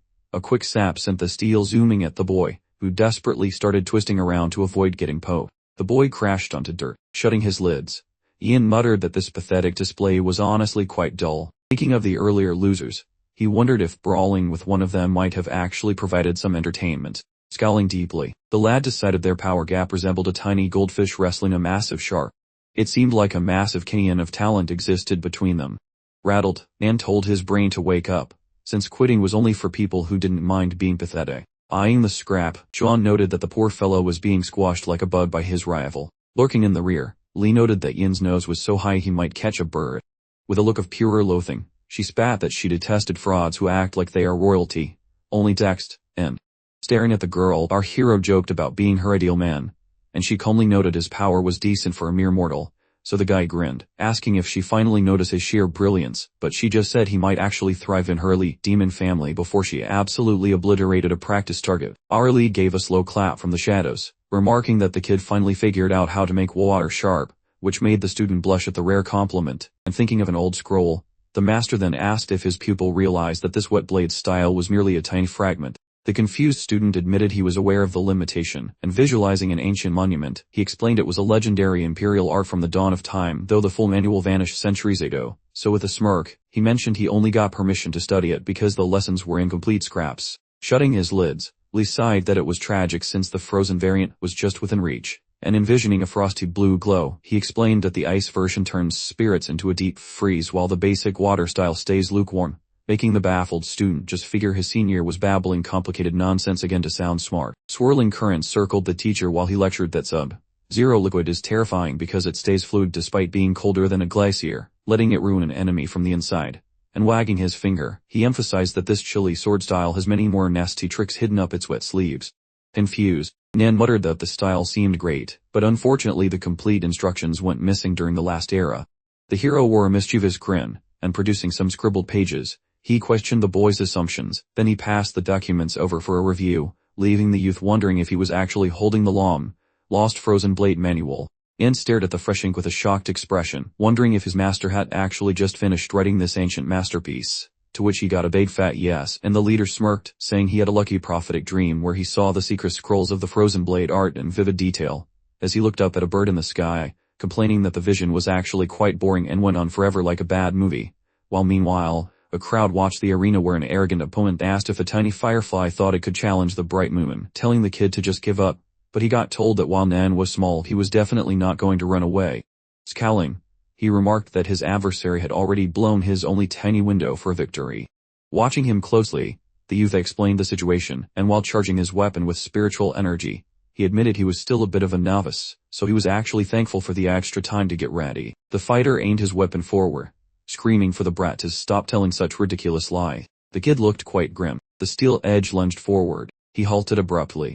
The violet glow faded. His weapon clattered onto the dirt, and shaken by the event, he demanded to know what kind of sorcery just happened. He hit the dirt. Taking a breath, Nan realized his desperate gamble actually worked out. The confused crowd wondered why their champion was suddenly proposing to the floor, as Nan started walking toward his kneeling foe. Grimacing, the fighter felt a biting chill invading his veins which paralyzed his strike, forcing him to attempt a hasty purge, and although he channeled power from his core, he was shocked to find the frost wouldn't budge, so bending low, he realized his raw power hadn't grown, but his spiritual essence had shifted into something entirely different. Scrambling up, he demanded to know what dark magic Nan was using, but he was reminded that he was just staring into a massive power gap moments ago. And stepping closer, the boy declared he had mastered the frozen blade style, and felt they were finally standing on a level playing field. Pausing, Nan noted he could finally give his opponent a proper trim with his blade, and a little grin touched his face. Ethereal energy flooded the room, making the rival's eyes nearly pop out, and then the fighter leaped straight into the fray.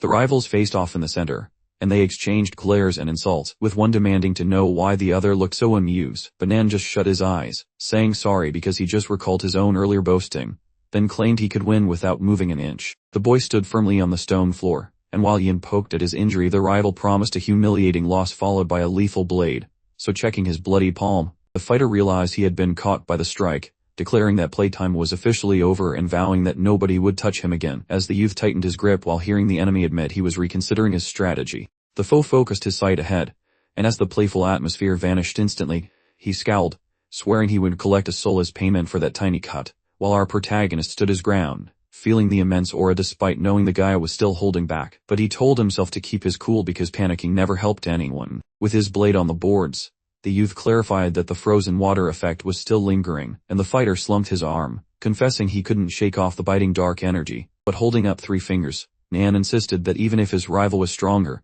the path to victory was still wide open for him.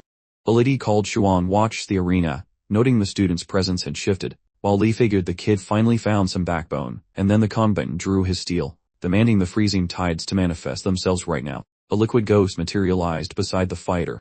Liquid splashes assembled into a damp human shape, while our protagonist struck a pose resembling a constipated warrior, prompting the system to clarify that this soggy twin was actually designed for scrubbing toilets and doing laundry. Knitting his eyebrows like a confused grandmother, the fellow claimed this puddle man was his ultimate move before lunging with his blade to test his foe's patience, while Hin covered his face and sneered at the audacious trash, demanding a real beating. An swung his sharp poker clumsily. One watery copy landed a blow, then another liquid twin initiated a messy skirmish, as the wet squad collectively decided to mob their target, and gawked forward with a confused look. Sharp steel pierced through flesh, but Yin suddenly appeared at the warrior's rear and mockingly whispered that the attempt was almost competent. The liquid double began evaporating into thin air. Yin scowled and questioned the logic of a rookie expecting to topple a veteran with decades of misery when the boy had barely survived 30 days of gym class. The lad spun around to find his weapon missing from where it fell, assuming his rival had dodged the strike and went behind him to hit back, realizing in a single heartbeat that the man was terrifyingly swift. The victor slid the cold metal from his victim's torso and reiterated for the cheap seats that he was clearly the superior specimen. With drooping eyelids, the villain scoffed at a bud trying to outblow the moon before swinging his blade and demanding his foe perish amidst a sudden burst of the etrical soot. Ian looked grumpy as a girl named Shuang soared into view, leading him to bark at her to shut her trap before she accidentally chewed her own tongue off. The grunt gawked and realized this was the royal heir of the Nine Demon Saint clan, wondering aloud why a lady of such high status was crashing this pathetic party. Squeezing his fists, the hero whined about the princess hitting everyone. Then the boy crashed onto his realm and hollered about his bruised buttocks while she told him to be grateful for his pulse. The man dressed in snowy robes wagged his noggin in disapproval, causing the protagonist to frantically scream for the referee to fix this mess. Stretching out a hand to claim a foul, the lead character stopped the official by confessing that he was actually the one who begged the girl to swoop in and rescue his hide. Looking forward with a blank face, the boy surrendered the match, which caused Yin to swivel his head like a very angry owl, and wailed for his sibling while Yin offered a polite bow to the noble lady, praising her legendary skills before wondering why she tolerated the jerk Likia who apparently used her like a common dishwasher, though he quickly apologized for being nosy and admitted he just hated seeing her treated like garbage.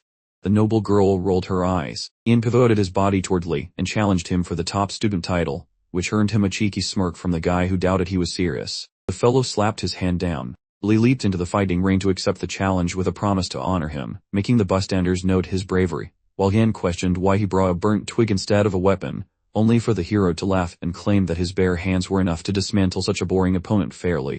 The main character glanced away and grumbled something extremely rude under his breath. Turning toward the crowd of pupils, the hero beckoned them, leading a younger lad to ask how he could assist his older sibling.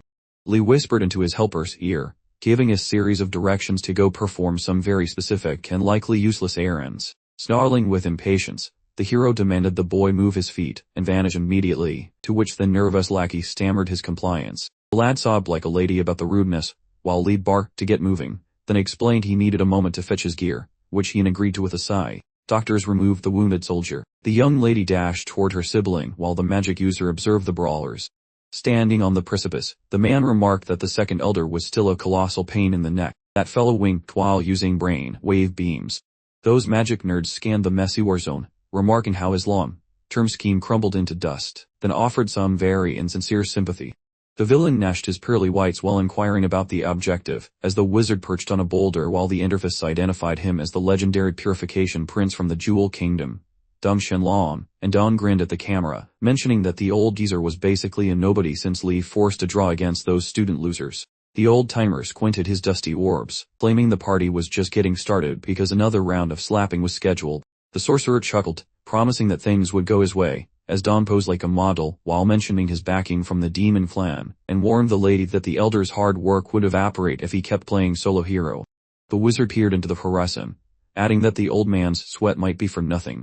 The bad guy bit his lip, insisting he was doing just fine, and claimed Lee was merely borrowing the top student title for a few more minutes, while our bored hero yawned at his sluggish pace. The kid rushed over, announcing he fetched the gear his big bro requested, as Nodi showed up explaining these blades were stolen from a dusty statue by the and Lee grabbed the junk, calling it perfect, though the kid worried the rusty scrap would not slice a tomato. And Yin looked offended, wondering if Lee was joking about using those antique doorstops in a duel, so our hero held the metal, mocking Yin's lack of taste in vintage iron, and asked if they were going to dance or just talk about cutlery.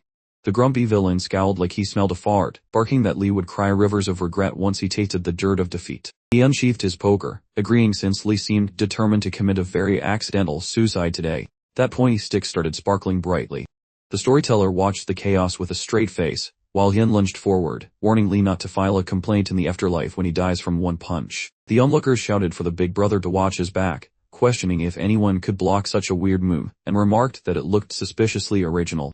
The students stared, marveling at the eldest brother's true power as a swarm of blades zoomed ahead, and they gossiped that Lee was playing a different game entirely, fulfilling every hope the old clan had for their favorite star. The wizard observed the brawl from the nosebleed seats, noting that Yan was way too buff for his age, and felt pretty confident that the win was in the bag. Our fighter swung his sharp metal toy. Ian charged, shouting that rabbit feet could not save Lee from his sheer power. That fellow smirked, announcing that once Lee became a corpse, he would be the campus king. Steps went up to the shrine, and the fighter bragged about displaying Li's noggin like a trophy, as said guards moped around while the villain ranted about turning the junior students into permanent losers and personal servants, and Yin grabbed Xuan's hands, claiming the princess belonged to him now, while our hero started fidgeting with his fingers. And Yin laughed that Li's reflexes were too slow, just as a yellow fireball erupted from the blade, and Lee held his scrap metal out, while the bad guy called him a mere liar for his success, declaring it was time for the final nap. That bad guy leaped ahead. Our star player swatted the intruder away like a fly. The villain's eyeballs went cross-eyed, and Yin hit the floor while letting out a high-pitched screech. Lee glanced over, mentioning he chose to use the child-proof side of his blades to be nice, while the guards gasped it, thinking they were hallucinating as the enemy hit the deck, and the crew scowled, avoiding the sight of the loser on the tiles, while our hero noted that Yin got wrecked with a single tap and the mage squeezed his fist, grumbling that his luck was still trash today. The guy clenched his jaw, sarcastically thanking him for such a wonderful and generous gift. The medics rushed in, checking the pulse and thanking the heavens the guy was still breathing, asking him to wiggle his toes. And the doc poked around, shocked to find 0 scratches on the body, while the patient stayed horizontal and the medical team scratched their heads over why he was acting like a vegetable. The fellow looked up, asking if the situation was truly that bad, and confirmed the victim was just a kid, while he gave the doctors a look that suggested he had forgotten to take his meds. And the group stared with uncertainty, deciding that things were not that crazy after all, as shadowy figures paced the arena while the narrator reminded everyone about the bet Lee and the old elder made weeks ago. Our hero stared forward as the geezer explained that 4 brawls between the squads would decide the school's future, and whether Lee gets to keep breathing. And a guy looked up from his reading, as the ref waved his arms, shouting that the score was 2-1 in favor of Li's team. The whole crowd stared forward looking quite confusedly. Cho fumed, claiming Li's win proved he was using spooky demon magic, and whined that nobody else saw the truth while his buddies cried, and the judge signaled for silence, declaring the old class system was officially trash, as a resting soldier noted that everyone was now on the same level, and a bookworm listened as the official promised full access to the secret scrolls and the shiny loot, while sisters hugged and the fighters celebrated their new equality, and the judge told everyone to go home now that the show was over. Then one man tilted his head and let out a long breath. Our hero glanced away, but the judge ordered Lee to stay put. He pointed his eyes toward the youth, adding that he absolutely required a clear briefing from the lad. Lee's eyelids eased open, and he announced that the dusty track ended right at the dwelling. The arbiter sat opposite Lee, confessing his utter surprise at the turn of events, then placed a hand on the hilts, stating he never imagined this specific sharp implement would be selected, and further admitting he never foresaw Lee besting Ian in a single swift motion. The leading man opened his mouth and mumbled that it was pure dumb luck, nothing more, while the venerable man sat poker-faced, surmising those corroded edges on the founder's statue looked less like riches and more like junk, guessing 0 celestial mojo resided within them. The fellow gazed forward, and commented that perhaps Lee possessed the secret to igniting whatever mechanism was involved. The central figure stared straight ahead as the blades flared with intense brilliance, leading Lee to muse that these implements were Ming Ren's pet possessions, and despite appearing as oxidized scrap metal, they harbored imperial might. Deciding the elder's ability to figure things out was unexpected, though prudence dictated holding back the full dossier for now. The chap waved a hand dismissively toward the judge, claiming he intended to administer a stern lesson on behalf of their ancient progenitor, while the old man peered ahead, inquiring if that constituted the entire rationale, prompting the main character to raise an eyebrow, wondering what further justification would be necessary, and the judge finally constantly was mute on the subject, admitting he still couldn't decipher the tricky workings inside that cunning cranium. The magistrate turned to stare, remarking it was certainly preferable to a victory by the second elder, otherwise he'd be powerless, causing Lee to clench his jaw and ask if the judge wasn't ultimately the one in charge, adding that something significant transpired a decade past but strictly forbidding any mention of it. And as the sun blazed through the house windows, the man clarified he summoned him for a separate agenda, specifying it concerned potential upcoming dangers they might encounter. Lee looked forward and inquired precisely what dangers were lurking, to which the judge, holding a slender rod, clarified that Lee's recent erratic behavior had drawn unwanted notice from the heavenly jewel realm, making the protagonist wonder aloud if that mythical place still existed. And just as a cryptic symbol flashed briefly, the judge carried on that the heavenly jewel realm answered to the heavenly god's rigid order, which in recent ages had been aggressively expanding its domain by any questionable tactic imaginable, concluding by looking pointedly at Lee that they desired his own lands, a fact he was privy to. The chap pursed his lips slightly, and declared that he possessed 0 interest in whatever current global shenanigans were unfolding. The martial artist tapped a finger sharply, announcing that the opposition was already on the move. The fighters were seated cross-legged on the floor, and he added that Don was already dropping by, clearly requiring his assistance with something. The leading man gazed ahead while the judge quizzed if Lee could manage the impending trials scheduled for a few days hence. As the courtyard was bathed in bright sunlight, and mana visibly drifted from the young woman's neatly clasped hands, with Shuang sitting perfectly cross-legged, letting out a soft breath as the dark-haired beauty exhaled. The main character threw open the door, declaring the young woman needed to pack her bags for an imminent departure, causing the brown-eyed lady to raise her hand indignantly, protesting that one simply doesn't storm into a princess' private chambers like that, whereupon Lee asked if any mere maid was granted quarters this grand, adding with sharp disbelief how she dared express anger toward him, leading the frowning girl to declare she had nearly resented her fondness for the fellow, but this was truly excessive. Placing a hand firmly on his hip, the brunette announced that to secure a certain objective, the master had dispatched Shuang to this location. Lee opened his eyes wide, challenging her by asking precisely who else was overstepping their bounds. The brown-eyed woman started walking toward him, stating flatly that her companion was exhibiting outright insolence. The princess swung her arm at the young man, demanding how he dared speak of their venerable teacher with such flagrant disrespect. The attacking hand stopped dead amid-air, as the brunette stepped closer to the girl, and the young man, widening his eyes, demanded how Shuang still hadn't managed to lose her excessive bravado. Glancing down at the stick, the brown-eyed woman muttered to herself that she recognized that specific implement again, adding with confidence that she was certainly superior to this adversary. But the central figure smoothly swept the girl off her feet with a single deft kick, asking sharply what exactly her counterpart was observing. The protagonist took hold of the brunette's waist, and with a decisive motion, the red-eyed man proclaimed she was now his subordinate, making sure she understood her proper station and adding he was free to do with her precisely as he pleased. The girl whirled around, demanding to know the brunette's intentions, right before Lee delivered a sharp strike to Shuang with his staff. The brown-eyed woman ground her teeth with a sharp hiss, while the courtyard brightened under the intense solar rays, followed immediately by a piercing female shriek. Nan rushed into the chamber, demanding to know the chaotic reason for the commotion. The princess froze, her expression fixed in sheer astonishment. The protagonist observed the scene, noting the girl's sudden deep blush, as the redhead arched his eyebrows in silent contemplation of the bizarre sight, then bowed politely, apologizing that the pair could resume their personal matters. But as he opened his mouth, Shuang yelled that the situation was entirely misinterpreted, prompting the redhead to mention he visited his senior brother for a very specific reason, and the main character, perched on a seat, asked for his purpose, leading to the question. Folding his hands neatly, Nan expressed that he would offer sincere gratitude on behalf of every student for the rigorous tutelage provided by his senior associate. Leaning on one forearm, the protagonist inquired if the visitor wished to convey something else, causing the young man to scratch his head and reply that since the policy separating outer and inner students vanished, nobody had seen their elder brother for days, and as students passed by clutching texts, the redhead elaborated that since everyone had become significantly more formidable in the last moon cycle, antagonists were now wisely giving them a wide berth. Raising his fist slightly, Anna asserted that the general student body hoped their foremost brother would continue dispensing instruction, enabling them to attain truly remarkable levels of achievement. Looking directly ahead, Lee firmly declined, and with a sly grin, the central figure explained that this particular training regimen only yields peak results for about 4 weeks, adding that the brunette had already conferred with the master regarding the next stage, which would be notoriously protracted and demanding. Then lightly tapping the man, Lee cautioned the hefty fellow against idleness, to which Mo assured the hero he need not fret over the matter. Our main man blinked awake, and announced he would go solo for some private grind time, making the girl drop her jaw while the ginger lad popped his lids wondering where Big Bro was venturing off to.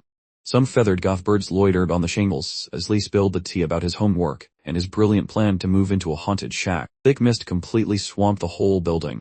An unsettling oriental mansion materialized from the shadows. Standing by some brain munchers, the guy grimaced while explaining that the phantom shack sat on a graveyard, giving him the ultimate creepy vibe. Pointing a finger while a beast loomed behind her, the lady mentioned that a hungry resident demon treats visitors like a buffet. A blondie waved his arms near the lime-colored lady, claiming he once caught a vibe of blood-curdling screams while strolling past that place. The fellow with the two-tone hair put a fist to his lips and awkwardly confessed he wouldn't mind a spooky lady tying him up, prompting his shocked buddies to yell his name, while Lai merely tilted his head and dismissed the crazy talk before stepping up to Shuang to confirm that the place definitely earned its name as a ghost-infested mansion. The golden-haired boy pulled a goofy phantom face and insisted that the joint was absolutely crawling with nasty poltergeists. Smiling at the lass, the hero poked for her opinion, but she scowled and barked that royalty lacks fear, though she cautiously nudged the gate and whispered for safety while Shuang joked that the ghosts were the ones in danger, and Li praised her guts. A terrifyingly spooky estate emerged. An empty timber chest sat gaping wide on the dusty planks. Our hero chilled in the lotus pose while the lady looked around, commenting on how the dumpy and deserted state of the rooms made the haunting rumors believable, especially with those nasty gashes on the wall. But the guy promised her that those markings held ancient power, interrupting her thoughts to explain they were actually physical zither tunes, causing her to finally grasp why he insisted she bring that musical gear along. Laying his hands on the wooden strings, he announced his grand plan to master the legendary Lao style of zither shredding. Shuang shot him a skeptical look while eyeing the musicians, admitting she never thought Li would pick such a classy hobby. So she dared him to show off, leading the hero to grin and unleash some absolutely chaotic, ear-splitting riffs that basically told the world to go suck an egg. Clapping her hands over her ears, she angrily demanded to know how he could make such a fancy harp sound so atrocious, but the dude just claimed he was inventing a fresh jimmer. The dark-haired girl suddenly went stiff after catching a weird noise. Spinning around, she quipped that even the resident ghosts thought his playing was trash, just as a purple mist began leaking from the white stones, signaling Shuang that a guest was arriving, which turned out to be a horned violet freak with glowing red eyes that manifested right before them, forcing the lady to whip out a blue energy sword and scream about the local pest problem. Clutching his musical board, Li suggested he should be the one to handle this ugly customer. Shuang leaped while the hero strummed his instrument. They tag-teamed the beast, and the girl landed right behind the enemy. Looking back, she mentioned things felt fishy because her blade was basically slicing through thin air. As the beast's peepers flared crimson, the hero glanced up and called the thing out for wearing a fake costume, demanding to know its true identity. The guy stood up and asked everyone to just listen. Facing the creature, he explained this dump was special to a buddy, and if the hidden culprit didn't quit the games, things were about to get extremely violent and personal. With glowing sockets, the beast struggled to mention his pal while floating over the kid, specifically bringing up a name like Mingren. Choizen took a wild, angry swing while promising to decapitate the freak, but Li held up a hand and told her to chill out for a second. Tossing his head back, the guy guessed the bull's true identity. The hero grinned and identified the beast as Shu, making the brunette blurt out a shocked question.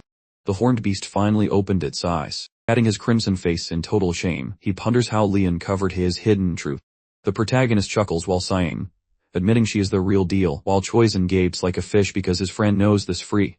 Then this beast dissolves into a cloud and begs for a second before shifting into a lady, and this verdant-haired maiden bows, shares her name, and explains she became a ghoul just to guard this territory. Flicking her eyes open, she begs for forgiveness regarding her previous lack of manners. Xuan looks absolutely floored while Su just smirks, and the dark-haired girl mentions that all those wild rumors definitely started with this lady. Staring at the young man, the emerald-haired woman asks if he happens to be a buddy of Mingren. Li covers his grin while a grumpy bird watches, revealing she only met not Flash because of his help, then checks if her memory is working, as Su gasps with a hand over his mouth while rambling about the big raven boss, and Shuang repeats the words with a confused look. The lead guy looks at the brunette and says it is better she stays clueless, but she snaps back that she does not give a hoot, and Shuang points at the green-haired girl and demands an eye, prompting Li to explain that the Eternal Ruler was too busy with magic to ever get hitched, as the blonde stares at Su while the hero adds that few people knew about the man's secret girlfriend, meaning no other lady could ever win his heart again. A mysterious lady walks toward the woods, as Lai mentions that old stories tell of a girl who spent her days picking magical plants. Su looks up at the giant birdfoot as she hits the ground thanks to the winged lore, while the hero claims fate threw her into a wandering traveler. Nasty cuts cover the blonde guy's face, making the green-haired woman stare with her eyes wide in shock. Ravens hand a totally unconscious dude over to a young maiden. We see a shack in the trees where Su feeds Ikito, and Li notes they spent a few days together. Both the blonde guy and the girl turn red while sitting at a garden table, as the lead explains they totally fell for each other, and Li notices a bored Shuang calling the story a tire glitch, so the hero begs her to keep listening, while the pair sit in a zen pose before a bird, and the protagonist says the boy was a magic expert while the girl had zero skill. The blonde strokes Su's face, and Lion mentions he was willing to toss his magic career away just for her sake. The lady with green hair hangs her head, while the hero adds that she hated being a useless burden. A box of meds and some ancient mixing tools appear on the screen. Su holds a bowl of nasty purple juice with a look of total disgust. She chugs the whole thing. Li then explains she did everything possible to reach the level of a goddess, absolutely regardless of the ultimate cost. The green-haired lady clutches her belly in pain while another woman plays music for Aikido, and the hero notes she mastered the magic stringed instrument path, so they both started leveling up together, Then grinning next to his lover, the blonde guy eventually becomes a god, like Emperor, while the world starts calling his girl a literal angel. And Lee stands with a finger raised to tell the end of the tale, as Shuang looks at the guys and talks about the fairy lady. The dark-haired girl opens her eyes, and claims the memory has finally clicked. Lee stares at the emerald-haired lady and confirms her identity. Sue nervously rubs his palm and labels her the legendary music queen, and the brunette watches her while muttering regarding her status as a lonely spirit, while the queen floats toward Shuang, who wonders why she is hanging around. So the empress just repeats the question, leading Lee to hang her head, and reveal the lady actually died right here. Then the brunette gasps the answer out loud. Sue clutches his chest in a panic, and the hero asks if she even realizes she is a ghost now. A traditional-looking building was sitting right in the middle of a mountain range. Two jerks get sent flying by Akiha's massive punch, one screaming that the music goddess should belong to them. After hitting the dirt, he adds that without her power boost, he would have been a total weakling. The blonde dude gives them a scary look and tells them to get lost, though they yell that they will be back, and the young man looks away and complains that the whole magic scene is disappointing, since bullies think being strong means they can do whatever they want, and he grumbles that someone is spreading fake news about him helping people level up fast, which is why everyone keeps interrupting her training and being a total pain in the neck. The girl looks at the floor and sighs that if she had more talent, things would be better. He touches her face and tells her to stop talking nonsense, then grabs her arm and insists she stay away from creeps, and he claims he needs to keep getting stronger, so the whole mess is actually his own massive failure. Giving a cheeky wink, he tells her to hush, because her help is the reason he got buff so fast. That floating lady stared awkwardly at our hero, demanding total protection while he buffed his stats like a madman to face bigger bullies. Squan saw this mess and wondered why a supposed pro wasn't helping him fight, but Sue just stroked her chin, admitting she had zero natural talent and was basically a walking pharmacy of performance enhancers to keep up. She popped so many herbal pills to avoid being his dead weight that her physical form eventually filed for divorce and quit, leaving her gasping on the dirt while the sun mocked her from above. As shadows pulsed with weird vibes, she explained that Akiha finally hit the max level of infinite big boss, swinging around cosmic energy like a glow stick at a rave, marking his ascension to the throne of divine power. Our man threw his hands wide, staring at his palms like they were winning lottery tickets, shouting that he finally pulled it off. He actually did it. Glancing sideways, he nervously asked if she noticed his amazing achievement. The kid's eyeballs nearly popped out from pure surprise. She was face down in the dirt like a dropped pancake, making him wonder what broke. Sweat beaded on her brow as she confessed her fragile human hardware couldn't handle the high voltage energy download he was broadcasting. He dashed over, panicking like a cat in a bathtub, begging her to stop joking around, but she just apologized for lying about her skills to prevent him from quitting his career. With a weak grin, she noted that a puny mortal couldn't exactly be the plus one for a literal god, proving she was just too flimsy for the job. Salty waterfalls erupted from the ruler's eyes as he yelled, demanding to know why he even bothered leveling up if they couldn't stay together forever. Closing her eyes, she whispered a sorry that triggered his waterworks, resting in a kiddish embrace while announcing her departure, happy she witnessed him become the ultimate cosmic overlord before checking out. As clouds raced past, she mumbled her final happy thoughts, leaving Shuang rubbing her chin while realizing the old myths about the zither fairy hiding away were actually just a sad funeral story. The truth finally clicked, making our main hero feel like the world's biggest idiot for not seeing the tragic reality behind the legend. Staring at the lady nearby, he admitted that throwing away one's life for someone else made absolutely no sense to him. She looked down sadly, explaining how Akihita gathered her remains, and her favorite instrument, then tucked them into the basement of their old training gym. Pointing to a massive staircase, she mentioned this creepy place was now dubbed the Haunted Mansion. Then the green-haired girl squeezed her hands and apologized for turning into a spooky spirit just to guard it. The guy with glowing red eyes snapped back that she wasn't actually a ghost, which sent Shuang's eyebrows into her hairline as she questioned her own undead status. The fairy tapped her chin, explaining she was actually just a spissing memory fragment generated by the sheer willpower of the dead emperor. She blinked at him, double-checking if this was all because of the big boss's ego, so Akihito explained that top-tier legends have so much magical juice that even their coffee mugs hold a charge. He pointed out that if a person knew the right cheat codes, they could basically tap into that leftover cosmic battery to do some serious damage. A holographic glowing blade popped up, prompting her to ask how he became such a walking encyclopedia, to which he tapped his head and said brains are the best weapon. He looked up, confused, asking why she was still hanging around since her expiration date was supposed to pass years ago. Sue got a bit sweaty, explaining that some scary subterranean vibes had accidentally unlocked her cage a few seasons back, leaving the guy looking totally lost about this mysterious basement power. Shuang joined in on the confusion, prompting the young man to ball up his fists and decide it was time to go play detective with whatever weirdness was lurking under the floorboards. Mysterious radioactive vibes were leaking from the dirt, while clouds zoomed past the hilltop church. Some guy holding a broom stopped sweeping and stared off with a look of pure shock. A massive flying boat sporting bright red sails cruised right over his bewildered head. The vessel's pointy front end sliced through the fluffy white clouds.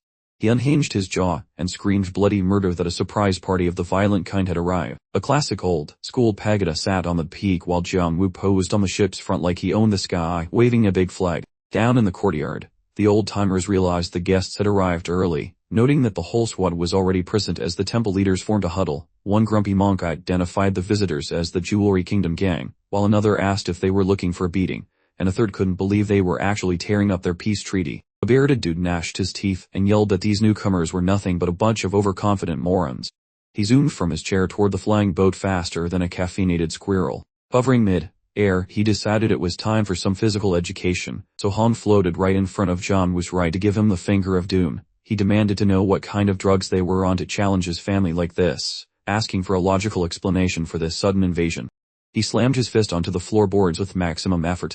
Glaring at his rival, he claimed that since a god started this cleaning crew clan, he was just there for some spiritual schooling. The other guy gave him a look reserved for bad smells, asking if he expected to graduate from that school right this second. Squinting suspiciously, he told the guy to hold his horses, since he wasn't interested in talking to a budget-tier background character like him. The temple's senior citizen squeezed his right hand into a ball of pure, unadulterated rage. He scowled with evil intent. The fellow named Hong smashed both palms, readying his supernatural wall-up against his adversary. Zhang grinned faintly, while looking forward to the impending skirmish.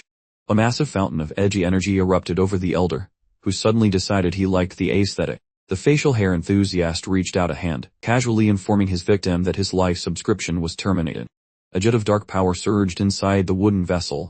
Our guy brandished his laundry on a pole, becoming a human glow stick as a lime-flavored energy funnel, envisioning a swirling vortex, swallowed him whole. That mystical palm slapped away the incoming strike. Hong looked startled that his fuzzy shadows got snuffed out so fast, while Zhang smirked and told him to enjoy becoming a permanent intern in his ghost collection, then punched the geezer right in the gut, and the youth watched closely, wagging his flag and promising him a cozy spot on the fabric. Hong gasped, his facial features contorting in agony. The impact sent him tumbling backwards for several yards. A sturdy monk scooped him up, while a lady named Tissue turned away and begged for a doctor, making the Sky Warrior realize this guy was a legendary soap and water clan member, finally giving Zhang a real reason to smirk, especially since the elder glared like a grumpy landlord and said he was the target, so the boy agreed to some fun and games. Our hero poked the dirt, and sensed a massive buzz right there, while Tissue realized this was her original neighborhood, prompting him to ask her if she knew what kind of weird juice was vibrating under their boots. The embarrassed lady stared down, and admitted her ignorance, explaining she was unconscious when some energy shoved her away. The pixie floated upwards, pulled by weird forces. The boy gave her a sneaky side-eye glance and mentioned that things were totally chill. He pumped his fist like a lottery winner and suggested they go explore the giant pit of doom. Joanne looked at him amazed that a mere kid possessed a body, shielding trick powerful enough to keep the entire basement of hell at bay. His hand glowed red before he smashed the rocks into pebbles, making the girl hide her face while the hole started bleeding pure power, and the lad stood tall, noting they were finally getting warm in this magical game of hot and cold. The confused maiden watched his power level soar like crazy, while the fairy started sweating nervously and wondered when she had become such a total lightweight compared to him. Our protagonist raised his limbs and declared the excavation was starting. The fellow vanished into the earth faster than a politician, sending brown clouds of dust everywhere.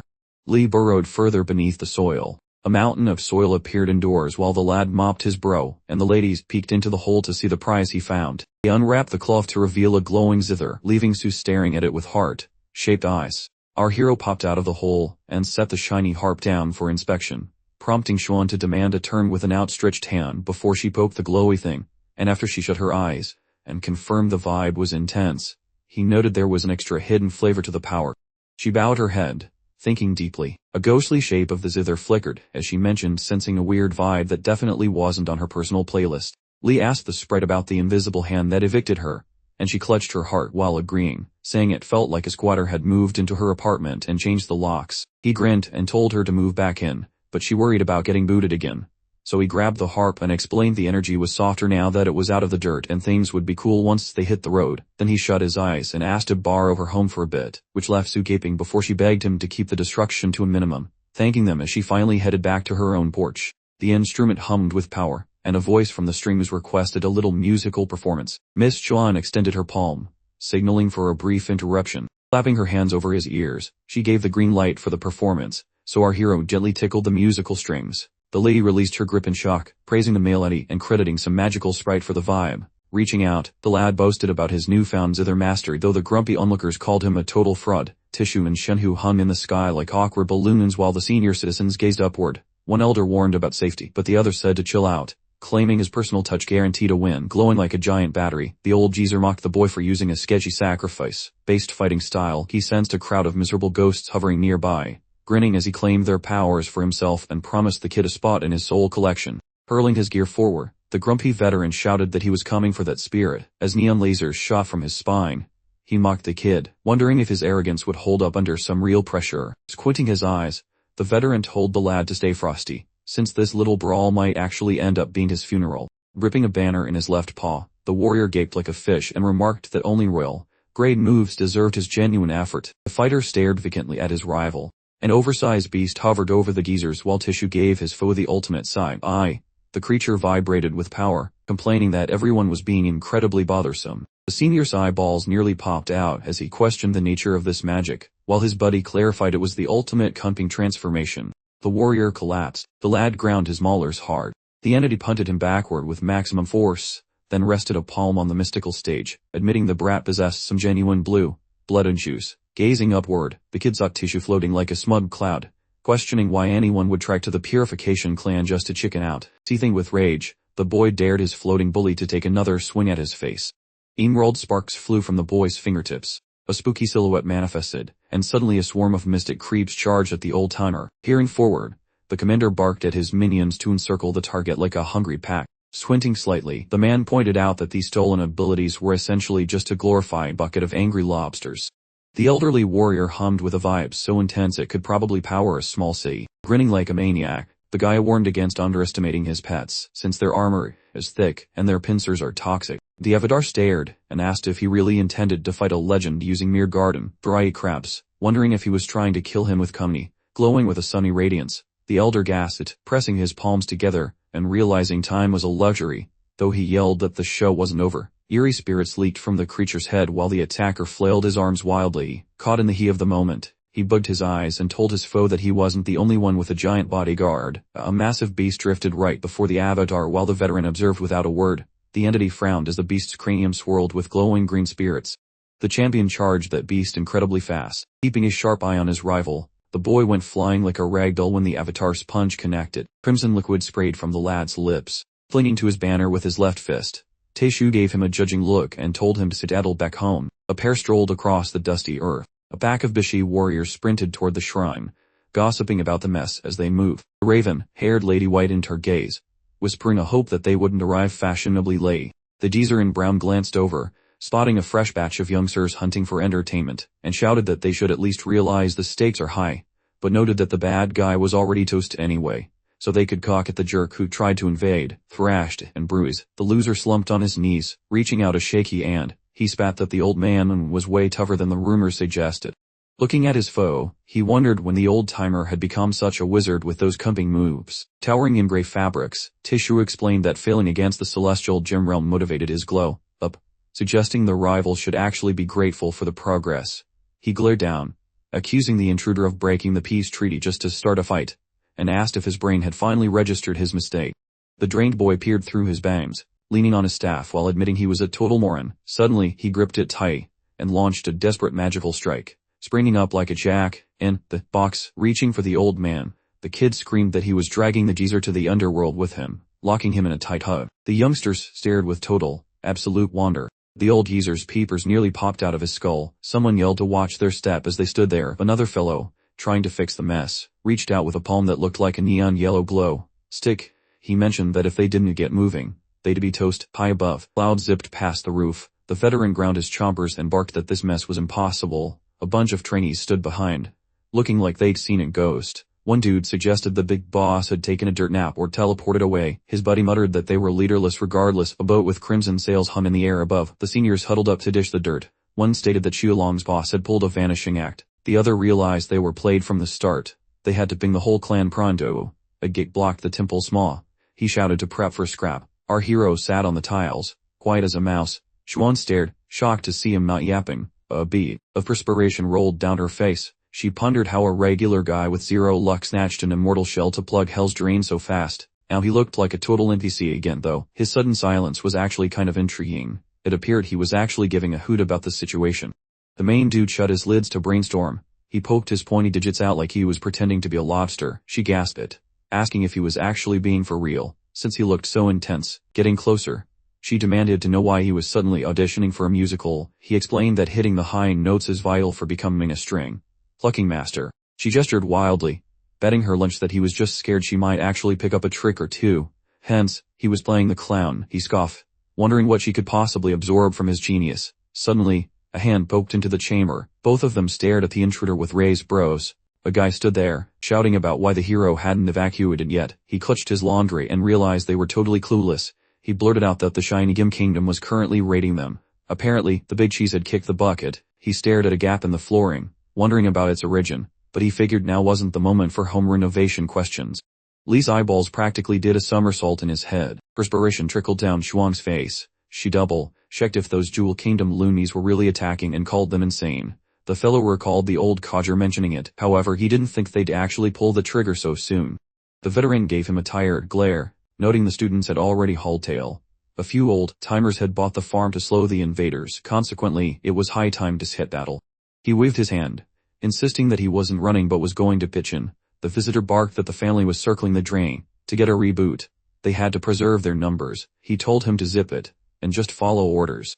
A bead of moisture took a slow ride down his jawline. The dude's jaw dropped just a tiny bit from the sheer surprise.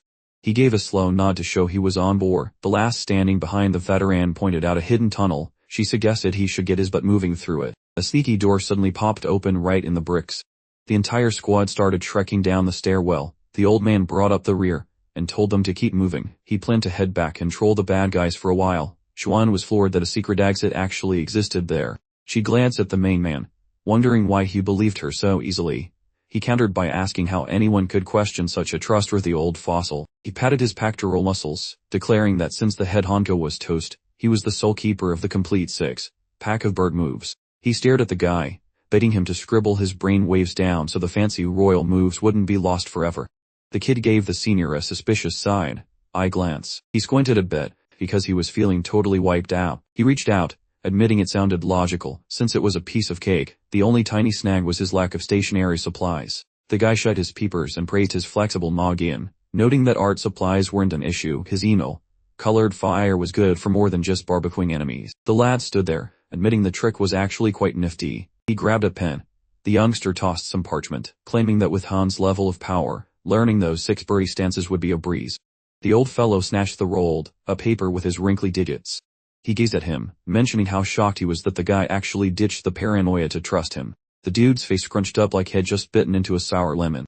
He was gripping a piece of paper that was filled with some seriously rude insults. He ripped that thing into confetti with his bare palm. Lee pointed a mocking finger, asking if the guy really thought he was that big of a sucker. The girl standing back there asked what the heck was happening. She looked totally lost. He explained he only tagged along to see their true, ugly colors.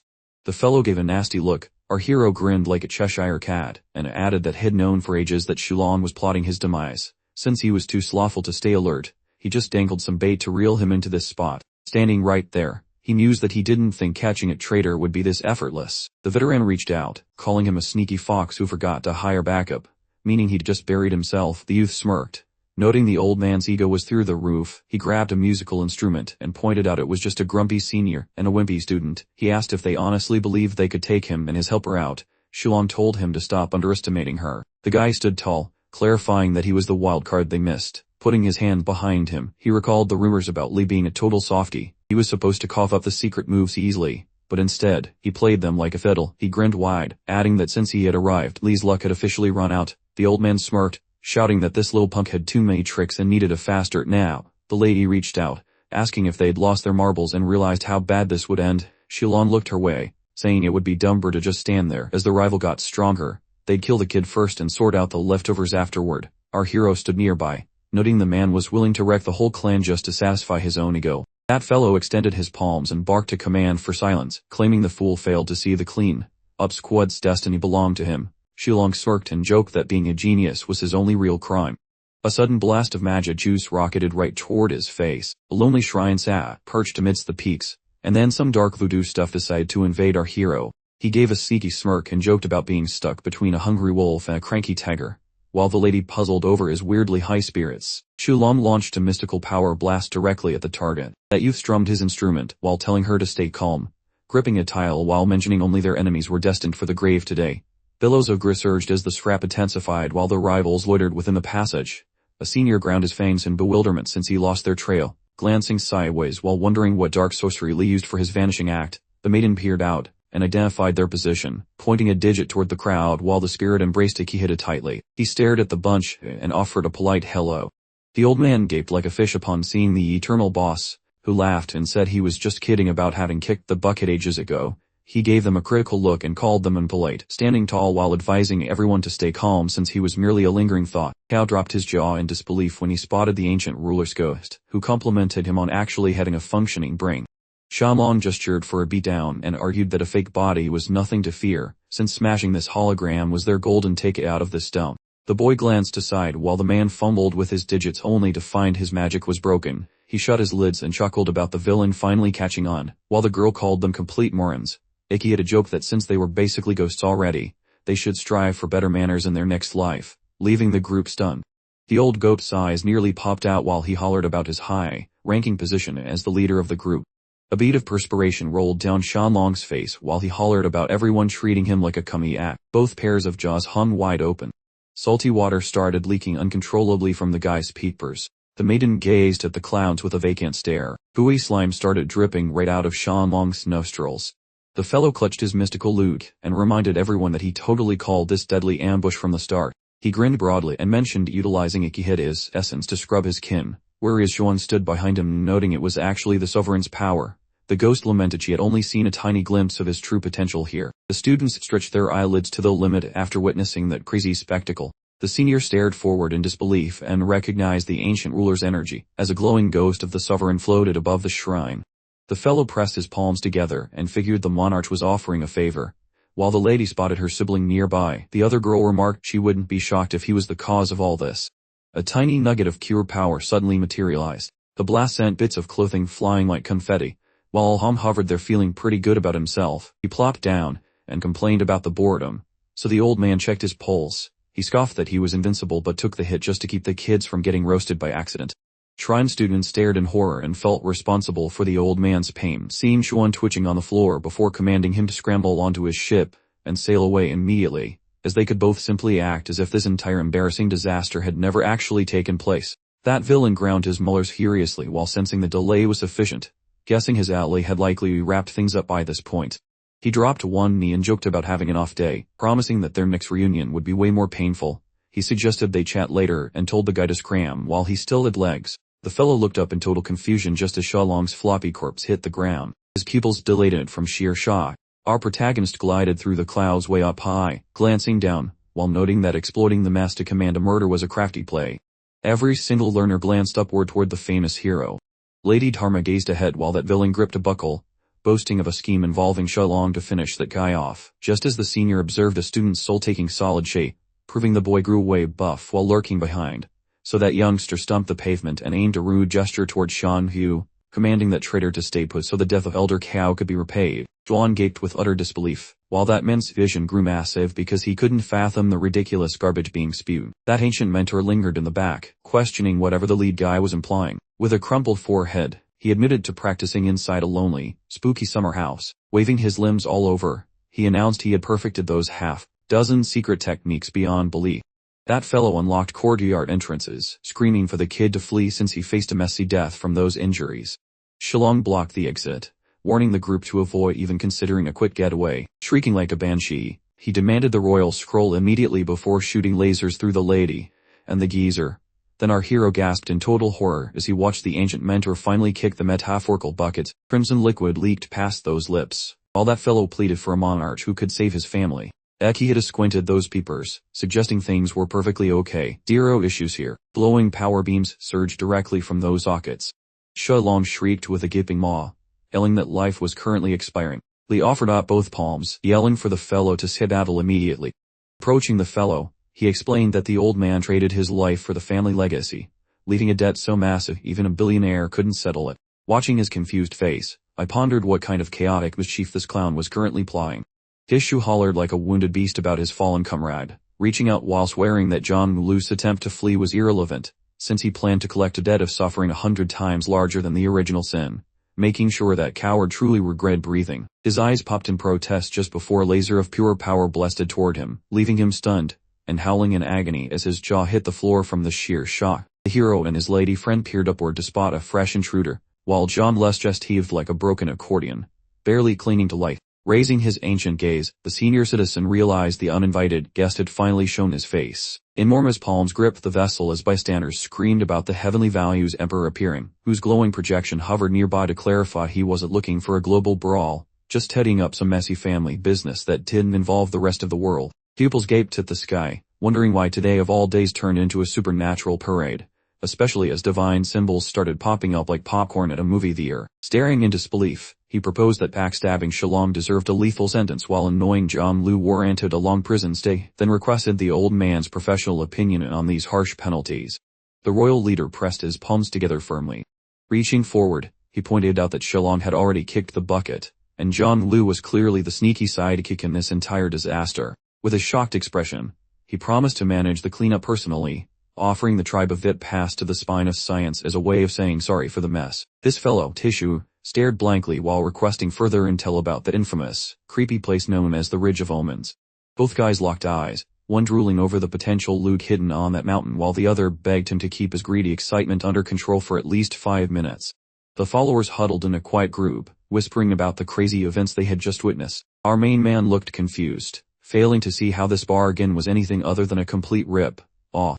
The ruler looked stunned by the news, arguing that since the Ridge of Omens was technically their ancestral backyard, asking for a hall pass from the crown seemed both redundant and slightly insulting. The veteran gave a wicked smirk, asking if he was still using a sundial and living in the prehistoric ages. Gritting his ghostly teeth, the royal phantom questioned the source of such stupidity, reminding him that free speech wasn't exactly allowed here, especially since he knew the man's identity, and wondered if his previous act of being a total moron was just a theatrical performance for the crowd. Smirking deviously, he announced that a person's status was irrelevant on the Purification clan's holy soil, where such disrespectful chatter was met with a swift execution, as the protagonist remained poised in the temple square while Tishu desperately tried to play bodyguard.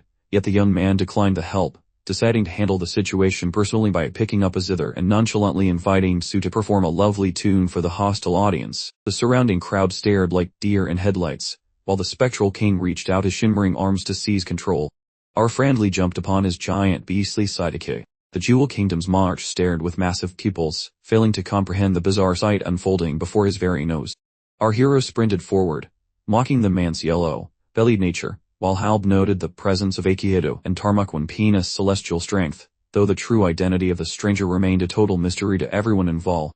Standing tall, he introduced himself as Lee, essentially the guy's superior, ordering the weirdo to evacuate the clan's property immediately while clutching his instrument and disregarding the man's rank entirely, warning that if he didn't scurry away, a fist glowing with crimson energy would relocate his teeth, causing the villain to see he had such blatant disrespect, and conclude that his patience had finally evaporated, necessitating a lethal response just as the hero's enchanted knuckles accelerated toward his smug face. That fellow grinned widely. Clenched knuckles emerged from a celestial rift, mirrored by a second fist from another doorway, as the youth signaled for everyone to pay attention to his graceful recovery, though Tishu peered upward in a state of utter confusion, wondering which secret guardian angel was actually pulling the strings to save the boy's neck.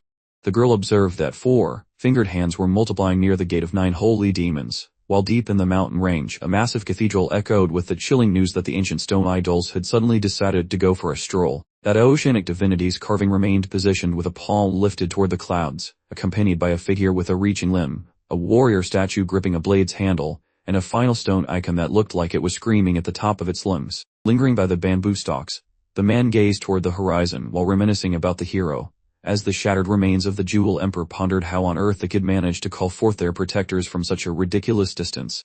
The Emperor's dismembered portions sailed through the heavens. He filed a formal complaint that they had disrespected the kingdom by committing a truly heinous, unforgivable offense. He bellowed a terrifying vow, promising a remembrance of this moment. The students craned their necks upward, realizing a moment too late that the dramatic, screaming villain had completely disappeared. The elder gazed upward. One observer noted that despite lacking his real body, this impostor still possessed enough power to fight solo. Another colleague commented that perhaps this was a good time to end all diplomatic relations with the Heavenly Kingdom. He smirked mischievously, noting with a shrug, "Frankly, who cares? If they were begging for a war, then we'll happily oblige." A couple of days later, a temple suddenly appeared atop the nearby mountain. The scene shifted to display two gravestones. The protagonist and the elder stood together, quietly contemplating the final resting places of their fallen comrades. The main character questioned why Hun's actions were being kept secret from the clan.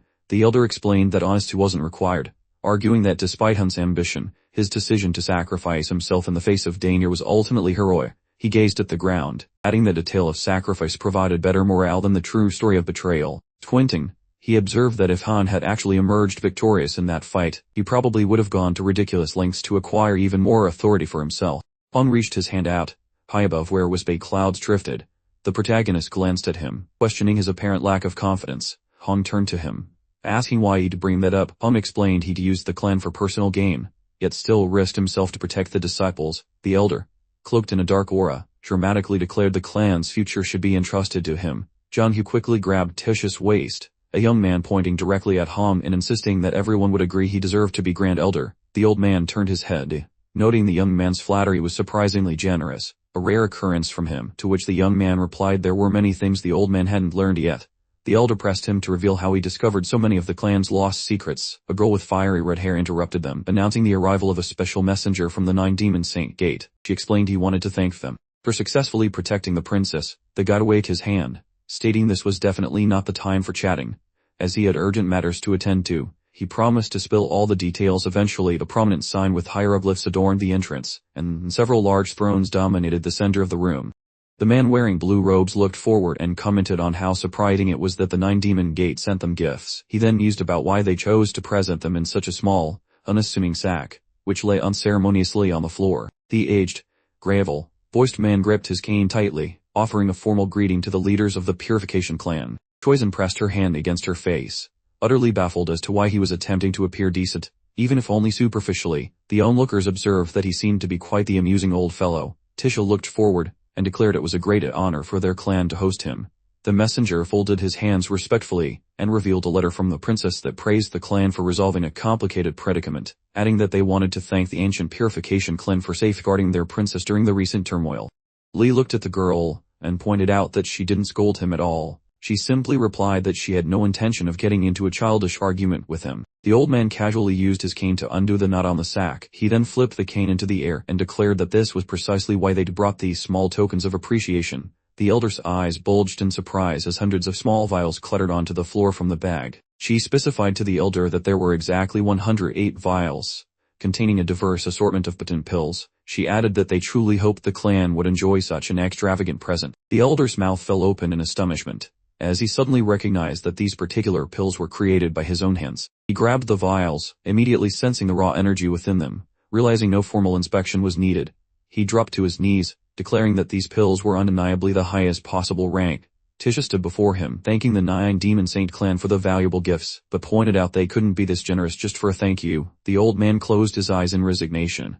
Admitting Tisha was right on the mark, he revealed he had traveled here under the king's direct orders, and his true purpose was to establish an alliance between their clans. The younger generation stared at him in wide-eyed disbelief. The robed old man settled comfortably onto the throne, and reminded everyone that not too long ago their unworthy disciple had broken the marriage contract. He thanked them for not making a fuss about it, yet admitted he was curious as to why they still sought an alliance with them now. The messenger punctuated his statement by striking his cane sharply against the ground. He announced that the Heavenly Jewel Kingdom recently attempted to murder their top disciple.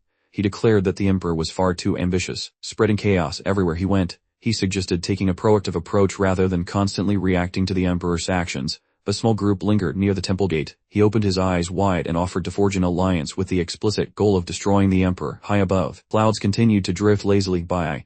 He clarified that this destruction included both the Heavenly Jewel Kingdom and everyone standing behind it. The old man reached out and enthusiastically agreed. Precisely, if you agree to take part, the Nine Demon Gate will also lend its full support. He grimaced, wondering if it was really worth provoking the enemy while the truce was still supposedly in effect. They encountered that the second a member of his clan struck the Emperor's Dharma. The truce instantly lost all meaning. Fists landed squarely on the face of the Emperor's incarnation. Tisha watched without comment. The protagonist closed his eyes and quickly realized the incarnation was merely a dummy. He concluded that Shilong, Shenghu, and especially the obnoxious Emperor, all seemed equally incapable of following any rules whatsoever. A holographic image of the individuals who attacked the clan appeared in the air. The young man offered a sly smile and mentioned that, on second thought, there was truly no reason to hurry regarding this proposed alliance and subsequent attack. The elder shifted his attention directly to him. The young man lifted his left hand. The old man watched him without a word, and the second elder also stared intently. He extended his index finger and explained that the ancient purification clan was experiencing a decline, so they first needed to focus on rebuilding their strength. He emphasized that patience was required, and initiating a massive war at this moment simply wasn't worth the risk. He quickly glanced at the elder and confirmed that his assessment of the situation was completely accurate. He narrowed his gaze and pondered to himself that this young man was exhibiting an almost disturbingly high level of composure regarding the crisis. He realized his assessment was correct. The ancient purification clan truly lacked the capability to fight at this particular moment. The envoy glanced over at him, pointed out that the emperor was continuously growing more powerful, and questioned their plan to simply wait and see what happened. The young man reached out his hand and immediately corrected him, stating that wasn't his intention at all. He then glanced toward the old man and explained that they only required 3 to 5 years to fully recover their strength, at which point it would be high time to obliterate the Heavenly Jewel Kingdom. He lifted his index finger and confirmed that the young man's logic was entirely sound. The elder, meanwhile, remained utterly baffled by the entire exchange. The old man directly asked if the young man's statements held any truth, causing the young man to turn his gaze away and cheekily suggest that the old man should ask the demon emperor himself. The elder narrowed his gaze and observed that the young man seemed to be in a surprising hurry. He stated that they needed to discuss the proposed alliance in significantly more detail, offering that the young man could rest in the guest quarters while they did so. A different elder was carefully examining the vials in his hands. The old man turned to him, noting that he would be waiting for an update. Tisha ordered the elder to be properly escorted away, leaving a massive pillar standing conspicuously in the center of the room. The young man quickly looked at Shuam out of the corner of his eye, telling her that she should also depart, since she had reports to deliver. A woman rolled her eyes as the old man made a noisy exit from the meeting. Trees were sprouting randomly on the mountainside nearby. Tisha, the main character, stood before the assembled elders, ready to talk business. He was confident his words were sensible, making a point to express his prudence and knowledge on the topic. The grumpy old man let out one final, noisy exhale before leaving completely. The young fellow watched him quietly, maintaining a respectful distance. He couldn't help but wonder why their esteemed clan had fallen into such disarray. The young man squinted at the elder, noticing that the elder seemed to be asking him questions, rather than giving the answers everyone wanted to hear. He revealed that thousands of years prior, the infamous Heavenly Saint sect launched an assault that obliterated most of their land. The assault turned entire regions into dust, and left behind smoking craters from powerful energy rays. The clan's once proud lands were completely engulfed by raging fires. A lone statue stood defiantly in the middle of the inferno. He noted that the clan's central compound was also severely compromised, resulting in the loss of countless ancient texts, with only useless fragments remaining. The temple building remained standing within the walls. He explained that the Heavenly Saint sect was now backing the Heavenly Jewel Kingdom specifically to prevent the clan's recovery. The clan had tried fighting back multiple times, but always ended in defeat. Shilong, a known spy from the truce, stood before the elders, who viewed him as a traitorous insect. The old man closed his eyes, stating they finally squashed the bug, but the resource deficit still persisted. The young man offered a counter-argument. He claimed he could actually recover all the lost books. The young man gave a mischievous smile. The blue-robed elder was so stunned his mouth fell open, demanding clarification on whether he truly possessed such abilities. The second elder quickly added that getting those books back would definitely restore the clan's former prestige. With a flourish, he produced the ancient text from his coat pocket. Looking directly at the elder, he revealed that the elder's sacrifice had unintentionally summoned the heroic soul of an immortal emperor. Ever since, the emperor appeared to him in his dreams, allowing him to transcribe the lost knowledge. The elder's expression shifted to complete astonishment. A single drop of perspiration rolled nervously down the man's temple. An image of the ancient books materialized. Everyone took a moment to admire the texts. Assuming the elders could verify their authenticity, Tisha picked up a particular blue volume and dramatically declared that the clan was about to be reborn. The camera panned to a large stone pillar, a pill production lab for the ancient purification clan, where thick black smoke billowed from the chimney. The elder gestured expansively, noting his surprise that the esteemed elder found interest in his modest little laboratory. He considered it a tremendous honor to have a visitor. The old man shut his eyes, dismissing the pleasantries and stating there was no need for excessive modesty. He complimented the cauldron, noting that it was perfectly adequate for crafting top-tier pills. Li smiled, stating that he was the one who invited the elder, offering immediate help if he required anything. The young man stretched out his hand, explaining that the elder knew how to brew the valuable imperial body ointment, a concoction crucial for strengthening the body for future growth. The messenger then clarified that the fourth elder was actually there specifically to borrow the cauldron.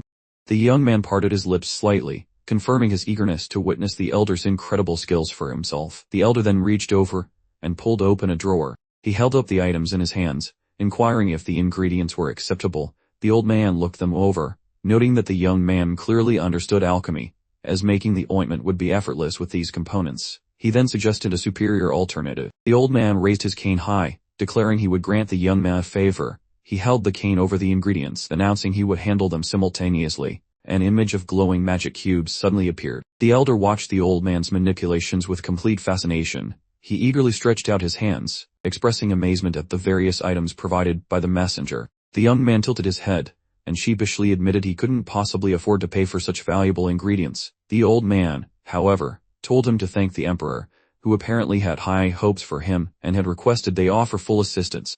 He parted his lips slightly, adding that he wanted to verify for himself whether this young man genuinely deserved such high-level attention. He gripped his hands tightly around the top of his cane. The young man flashed a confident, broad smile. He looked at the old man and confirmed there was absolutely no issue. He offered a sly smile, and suggested they wrap up the conversation so he could focus on preparing the ointment. A bolt of magic instantly sparked from the tip of his cane. He set his cane aside. A powerful stream of magic rushed into the cauldron's opening. The elder quickly closed the shutter. The old man held his cane out in front of him. The cauldron was completely engulfed in a glowing blue aura. Everyone in the room watched the unfolding process, as the cauldron burned first with a steady blue flame, then erupted in a burst of red fire. The elder opened his mouth wide in a display of pure shock and awe. He held his hands out reverently, exclaiming what a wonderful creation this was, truly befitting a master elder. The ointment then flowed perfectly into a bottle. The old man presented it to the guy, informing him it was complete and ready to apply. The young man returned the smile. The old man dipped his fingers into the bottle, grabbing some ointment. The young man smeared the substance on his face. Immediately, black streaks began to appear across his torso. Lee inspected his body's reaction thoroughly. Squan observed him with visible confusion. A red-haired girl then approached him and inquired how he was feeling. He simply replied that he meant the preparation stage of the ointment was complete. The old man stood before the young man, observing his extensive knowledge. He pointed at the cauldron and added that the young man appeared to know exactly how to activate the device. The young woman stared ahead in surprise and precisely stated the necessary potion ingredients, which the gentleman immediately confirmed were correct. He stroked his chin thoughtfully, noting that when combined with the relic body that contained the Netherrealm's essence, the concoction promised spectacular results. Wisps of vapor escaped the pot's opening. Nance stood beside the large vessel, inquiring of his senior sibling about his current condition. Lee turned toward the fiery depths and responded that things were progressing quite nicely indeed. The main chap settled his legs crossed, observing that he sensed immense power permeating the chamber, casually adding that the heat was absolutely negligible. The central figure, positioned across the simmering basin, informed the older gentleman that his talents were truly superb. Receiving a polite expression of thanks in return, flames engulfed the hero, and Singh explained that this imperial body balm facilitated a complete physical overhaul through intense heating in the crucible, adding that since this youth possessed such great natural gifts, only minor assistance was warranted. Squan turned toward the venerable master, relaying that Li possessed the constitution of a mere mortal, further confessing his bewilderment as to how he managed to acquire a divine physique imbued with the underworld's power, prompting the elder to eagerly demand confirmation if Li truly started life with only a standard human form. Singh's mouth flew open as he bellowed that such a thing was utterly impossible. The senior gentleman spread his palms wide, seeking confirmation if the lady of high birth was truly speaking truthfully, to which she affirmed she had zero motivation to fabricate anything. The aged individual's eyes ballooned wide as he cried out that if the boy was born with a fragile human shell, there was absolutely no discussion of improvement possible, adding with profound terror that demise in that vessel was certain. The instructor rested a hand on the lid, and informed the young man they were reaching the conclusion, cautioning that he was about to extinguish the blaze. The principal actor showed his teeth in a grimace, and emphatically commanded him to halt the proceedings. The older gentleman extended one hand outward with deliberate slowness. Blazing tongues of fire climbed around his Ying's digits. Fiery creatures bolted from the heat, and the master pivoted toward the hero, explaining that the surging energy he now felt would instantly materialize as savage beasts eager to leap upon him, excitedly adding that even with the special body unwent, his structure could not possibly endure that raw force. Li smirked wickedly, declaring the whole concept rather amusing, and then promptly instructed the spectral animals to commence their assault. A fiery bovine charged headlong into the flames. The beasts slammed directly into the young fellow. Crimson fluid erupted from the youth's lips. The gentleman stood firm before the enormous pot, asking the elder if such a bizarre development was standard procedure. Moisture beaded on the old man's brow, and he nervously denied it, emphasizing that this particular instance was far more severe than normal circumstances dictated. As the fiery bowls closed in on the youth, Singh declared it absurd that someone with a baseline moral structure could withstand the potency of a body infused with nether realm containment, then shouted that the spirit creatures would rend him limb from limb. The fellow's visage adopted an ashen, lifeless hue. The central character's entire frame buckled halfway over. The monster's orbs began to glow a menacing crimson. Lee's arm snapped rigid. The inferno licked up to his middle section. A noticeable indentation appeared on the cauldron's side. Ian looked upward and called out toward his older brother's location. The princess furrowed her brow in sheer surprise. The man's eyeballs nearly popped as he gasped about his custom-made vessel. The elder approached the cauldron deliberately and pronounced with forceful finality that this was quite sufficient. A hand gently settled upon his upper arm. The pupil detained the master, pleading with him to grant a tiny bit more time. Singh spun around, inquiring if the young man truly grasped the gravity of the situation being discussed. The young man locked eyes with him and confirmed his complete understanding. Nan balled his fist and exclaimed that absolutely nothing was beyond the capability of his magnificent older sibling. The elderly man fixed an anxious, worried expression upon the person speaking to him. The instructor stepped back, muttering that it was sheer folly, and the youth offered a quick apology. The princess moved closer to the container, admitting she couldn't fathom any outcome where the hero would surrender to despair and just quit. The young man sagged slightly. Lee's lower leg detached itself completely. All signs of life vanished from the protagonist's gaze. His pupils abruptly reappeared. A section of his arm hung limp and detached. The regeneration of his elbow joint was visible. The fellows broke into satisfied grins, joyfully announcing that the mending process had finally begun. The spectral beasts paused their advance. The fiery animals charged toward Lee once more, but he merely laughed, ordering another one to make its move. The physical restoration concluded, and the hero commanded the bulls to demonstrate the full extent of their ferocious capabilities. A brilliant moon cast its light upon the residence. It was noted that several hours had now elapsed since the treatment commenced. As the two stood near the giant pot, the elder commented that he had never witnessed a transformation requiring such an extended duration. The old gentleman became quite vexed. Grumbling about the state of his precious cauldron, the younger man offered soothing words, suggesting his senior sibling would likely compensate him later for the trouble. Singh watched intently, remarking that the event was genuinely astonishing. The hearers finally lifted their heads when the elder expressed amazement that anyone could tolerate such a lengthy period of agony.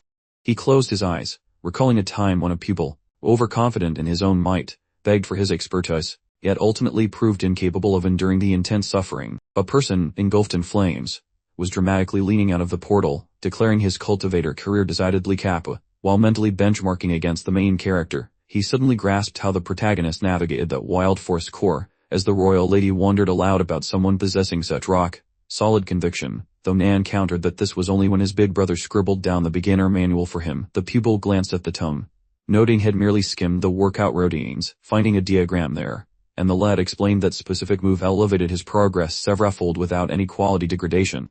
Shuang gave him a side eye, questioning the legitimacy of such methods, while the student grimaced, admitting the mere thought of the suffering during his practice sent shivers down his spine, and Nan, wrapped in mystical aura, recalled when his training commenced, nose bleeding profusely from sharp agony. Emerging behind the young man was a cheerful fellow, happily describing a vision, a senior brother with his divine physique, repelling the netherworld while utterly soaked in gore. The character smirked, causing Nan to realize this grim scenario was barely a tenth of what the elder sibling endured. The princess inquired if the instruction given was incomplete, and he admitted it was far from the full Monty, the youngster looking away to remark that tackling the entire regimen would have been a fatal overexertion. Shuang remained quiet after he confessed that despite being 4 or 5 years his senior, he could never match the sheer torment his brother tolerated, and as the leading man wrestled the fiery bull by its horns, Nan declared his firm belief that if anyone born a mere mortal could achieve an immortal frame, it was absolutely the elder brother. The chap grinned wickedly, boasting about how many times had dismembered him. Lee gripped the beast's horns firmly, proclaiming the strength he now held, then jammed the implement into himself, radiating brilliant energy while yelling that the might was now his possession. The magical cooking vessel was briefly glimpsed outside the fray. Abruptly, a massive flash of light and heat erupted outward, and the youth shot out of the epicenter, shimmering with arcane energy.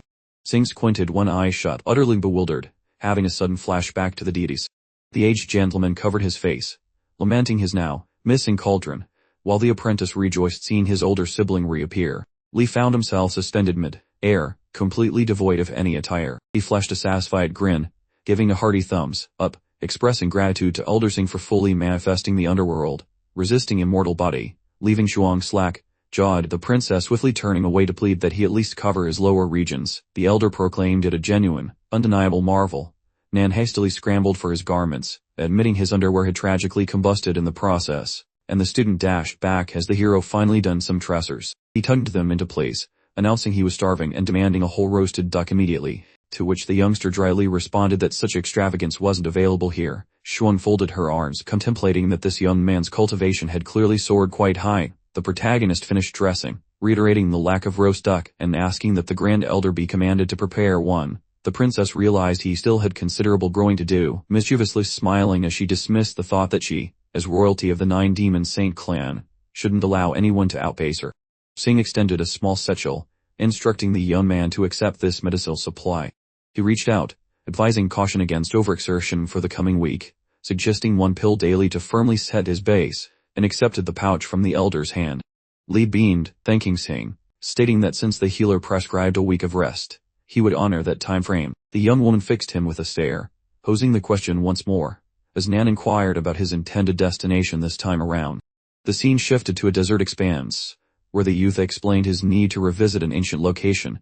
The settlement appearing from above, narrated as a former jewel of the ancient Kurfirs, where the founder, Ming Ren, achieved immortal emperor status, a spot countless practitioners yearned to locate. Loud and the group gazed ahead, musing about the unexpected sight, standing atop a crag overlooking the barren expanse, adding that this desolate vista was its current state. The princess turned her gaze elsewhere, wondering if the heavenly jewel kingdom was responsible for this destruction. The elder kept his eyes shut while replying that without that massive calamity, even if the opposition mustered thrice the troops, they'd have achieved nothing, leaving Nan utterly flummoxed, trying to fathom the nature of such a horrific event. Magic lines traced the ground behind the man, who stated the incident occurred long ago, making definitive accounts impossible. All he knew was that the subterranean energy conduits were suddenly severed, with some murmuring about an issue with the underground containment mechanism. Paper flapped near a chain, prompting Loud to hypothesize about the seal's existence and its unknown content. The hero stood slightly ahead, asserting that dwelling on speculation was pointless. Arriving at the cliff's edge as the man conceded the point, the youth propelled himself off the ledge,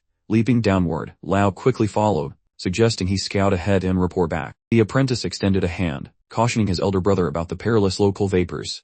The princess assured him they would simply follow his lead. A distant reptile observed the heroes while the elder pressed Li for the actual purpose of this pilgrimage.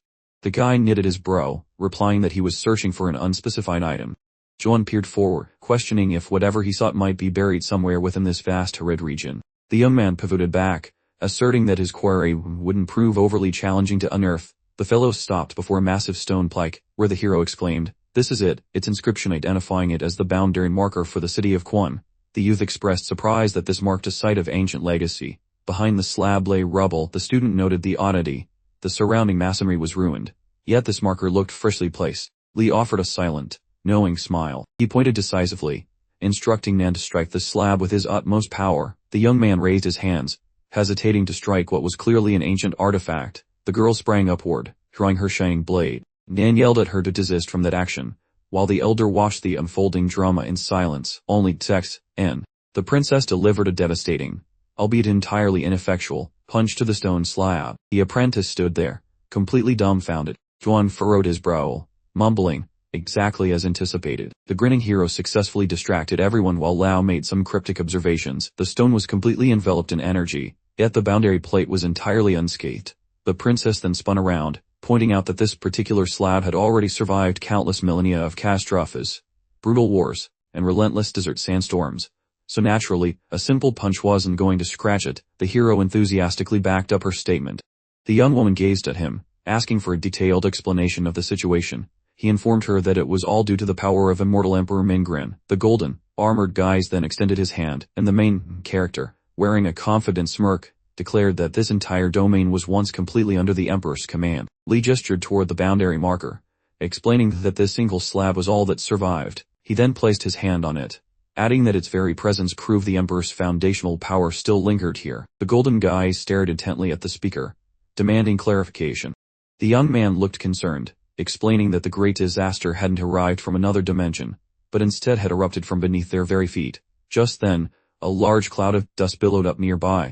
The princess shot a look sideways, instantly sensing impending doom. Dust swirled everywhere as a command to remain vigilant rang out. The ground near them suddenly split open in a precise circle. A massive column of dirt and debris exploded upwards, revealing the enormous jaw of a creature that immediately began speaking.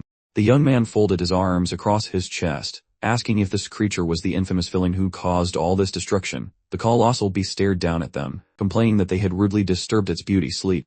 The golden guys looked up at the towering figure, wondering what archaic nonsense this was. The creature looked down, questioning how such insignificant little insects dared to create such a commotion in its domain.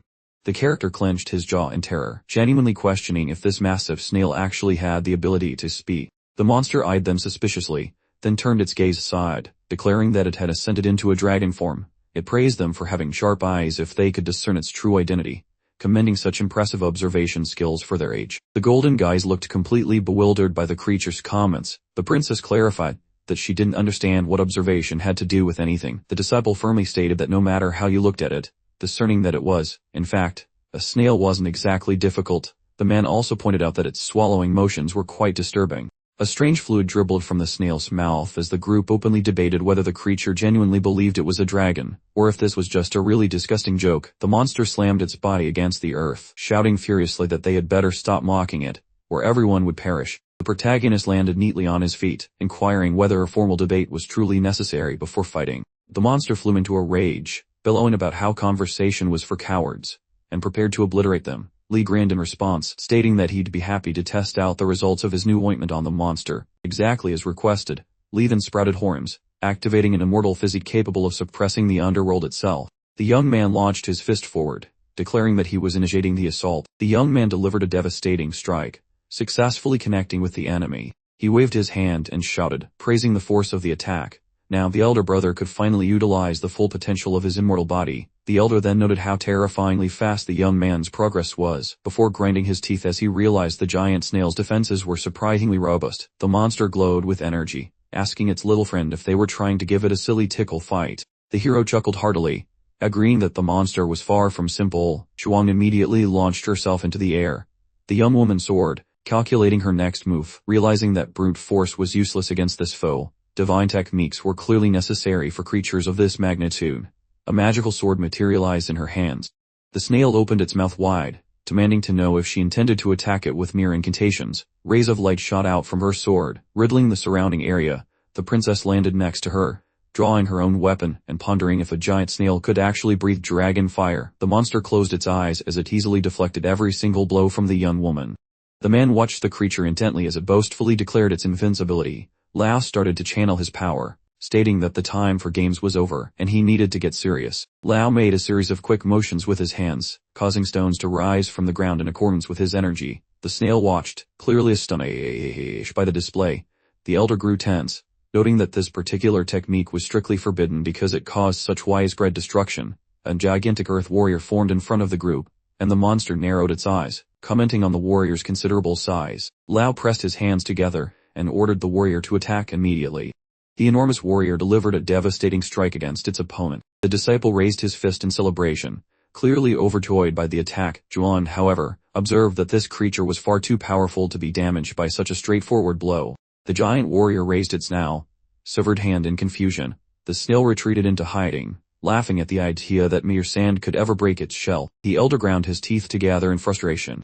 The monster rapidly rotated its body, launching a counterattack against the giant. He casually snapped the massive sand giant in half, leaving the onlookers thoroughly impressed by his brute force. The vanquished warrior collapsed into a pile of dirt, totally defeated, while the princess held her sword high to create a barrier against the inevitable post-battle dust cloud. He gritted his teeth, annoyed by how quickly everything had ended, while the defeated monster landed, and sarcastically asked if that pathetic display was truly all they had. The young man's eyes bulged in panic when the creature suddenly acknowledged his presence, and the snail loomed over the student, declaring it was time for his performance, to which he weakly protested he'd rather not. Lee smirked, musing that cultivating the genuine essence of a snail to this degree was pretty impressive work. The hero held up his fingers, casually mentioning that he sensed a level 5, and inquired if the creature had perhaps reached level 6. The monster bristled, demanding to know how he understood such closely guarded racial secrets, but the young man simply held up one finger, explaining that he knew everything about all 18 levels, not just this one. The snail's eyes widened comically, urgently begging him to reveal the full hierarchy immediately. The young man grinned broadly, offering to spill the details only if the creature agreed to act as his personal chauffeur. The monster glared at the guy, sputtering in outrage at the audacity of demanding it chauffeur him around, asking who he thought he was making such demands. They glowed bright red, advising the creature to reconsider, emphasizing that gaining the complete truth about the snail essence was a bargain too good to pass up. The monster closed its eyes, contemplating the offer, deciding the young man wasn't bluffing about the secrets of its race but insisted it had its own methods to extract information. With a sudden burst, the monster launched an energy strike at the hero, piercing right through him, causing him to cry out in genuine agony as onlookers watched helplessly. The snail watched the unfolding drama, cackling wildly as she held the hero captive, gloating that she would now invade his mind and plunder every bit of knowledge he possessed. Green grass gently swayed in the breeze as the monster examined the mental landscape, spotting animals grazing peacefully in the distance. He observed that for such a presumptuous character, he didn't expect the hero's mind to be such a tranquil heaven. Staring ahead in disbelief, he saw a young boy surrounded by sheep, concluding that this individual must have started life as nothing more than a simple shepherd. The boy spun around just as the snail understood that memory simply cannot fabricate reality. She called out to the child, who promptly plopped back down on the grass in a fit of pure terror. The boy clenched his jaw tightly upon seeing the monster, who confirmed that he truly possessed the frail body and destiny of a mere mortal. The creature leaned in, remarking that the boy's apparent age hadn't changed much, and questioned how he possibly managed to acquire an immortal form capable of holding back the underworld and evolving so drastically. The young man gazed upward with wide eyes, desperately pleading for clemency from the creature. A massive eye suddenly emerged from the boy's mouth, causing the monster to react with immediate surprise. A massive black wing burst forth from the young man, prompting the snail to inquire what exactly was hiding inside his body, as he collapsed onto the grass, while dark energy flowed from him like a river. The snail watched the unfolding spectacle with utter astonishment. Feathers scattered everywhere as a giant crow materialized from the chaos, leaving the monster completely bewildered about the creature's identity. The Lord stared intently at the creature, watching as it swung for the fences. The raven delivered a devastating punch to the snail, sending the monster soaring through the air until it crashed heavily near the base of the mountain. The red-eyed bird continued its aggressive advance. The monster panicked when it saw the raven closing in, as pieces of stone and the snail itself were sent flying in opposite directions. The creature landed upside down, utterly unable to comprehend how its own memory could possibly launch such a vicious assault against it. Everything devolved into a chaotic mess, spiraling apart rapidly. The monster shrieked that the entire dimension was collapsing, realizing the raven wasn't a memory at all, but a sophisticated defense mechanism preventing intrusion into the boy's mind. Gigantic figures materialized out of nowhere. Something enormous reached out for the snail as the creature found itself surrounded by three colossal figures, wondering who these entities were. One of the giants stared directly at the monster when it dared to ask whose massive statues these might be. The massive giant grinned menacingly as the monster realized the vast expanse of stars in this mental space were actually the giant's memories. The giant looked down with a severe expression when the snail's hysterical shrieking wouldn't stop, protesting that it was utterly impossible for some pathetic snot-nosed kid to possess such ancient memories. A massive hand reached out from the surrounding void and clamped down hard on the snail. The hero clenched his fist around the creature, commenting sarcastically that it seemed to be having quite a lot of amusement inside his brain. The young man raised his fist triumphantly, observing that the monster was entirely responsible for its current predicament. The hero lifted his hand high, stating emphatically that it was high time for the creature to cease wandering through his subconscious mind. The monster was launched sideways, with Lee sending the snail flying upward with considerable force. Both the vanquished creature and the triumphant main character were left flying on the ground before the watching crowd. Nan inquired if the man was all right, but the man immediately recognized the dire gravity of the situation. The young man lay unconscious on the ground, his eyes rolled back in a truly unsettling display, prompting speculation about a giant snail somehow damaging Lee's mind by penetrating his consciousness. Lao visibly tensed, dramatically exclaiming that their friend might be lost to them forever. The princess raised her hand to her cheek in utter disbelief at the news, while the accompanying disciple began to tremble violently from fear. He suddenly burst into tears, wailing loudly that his older brother had sworn an oath to restore their lineage to its previous greatness. The hero placed his hand on Nan's shoulder. He glanced away, realizing that his shouting was creating far too much noise, comparing his outburst to a dramatic funeral eulogy. The young man expressed relief that his older brother was alive, while the brother simply yawned, nonchalantly stating that he had just taken a quick nap, wondering what could possibly have happened to him. Choi closed her eyes in frustration, repeating her question to the hero one more time.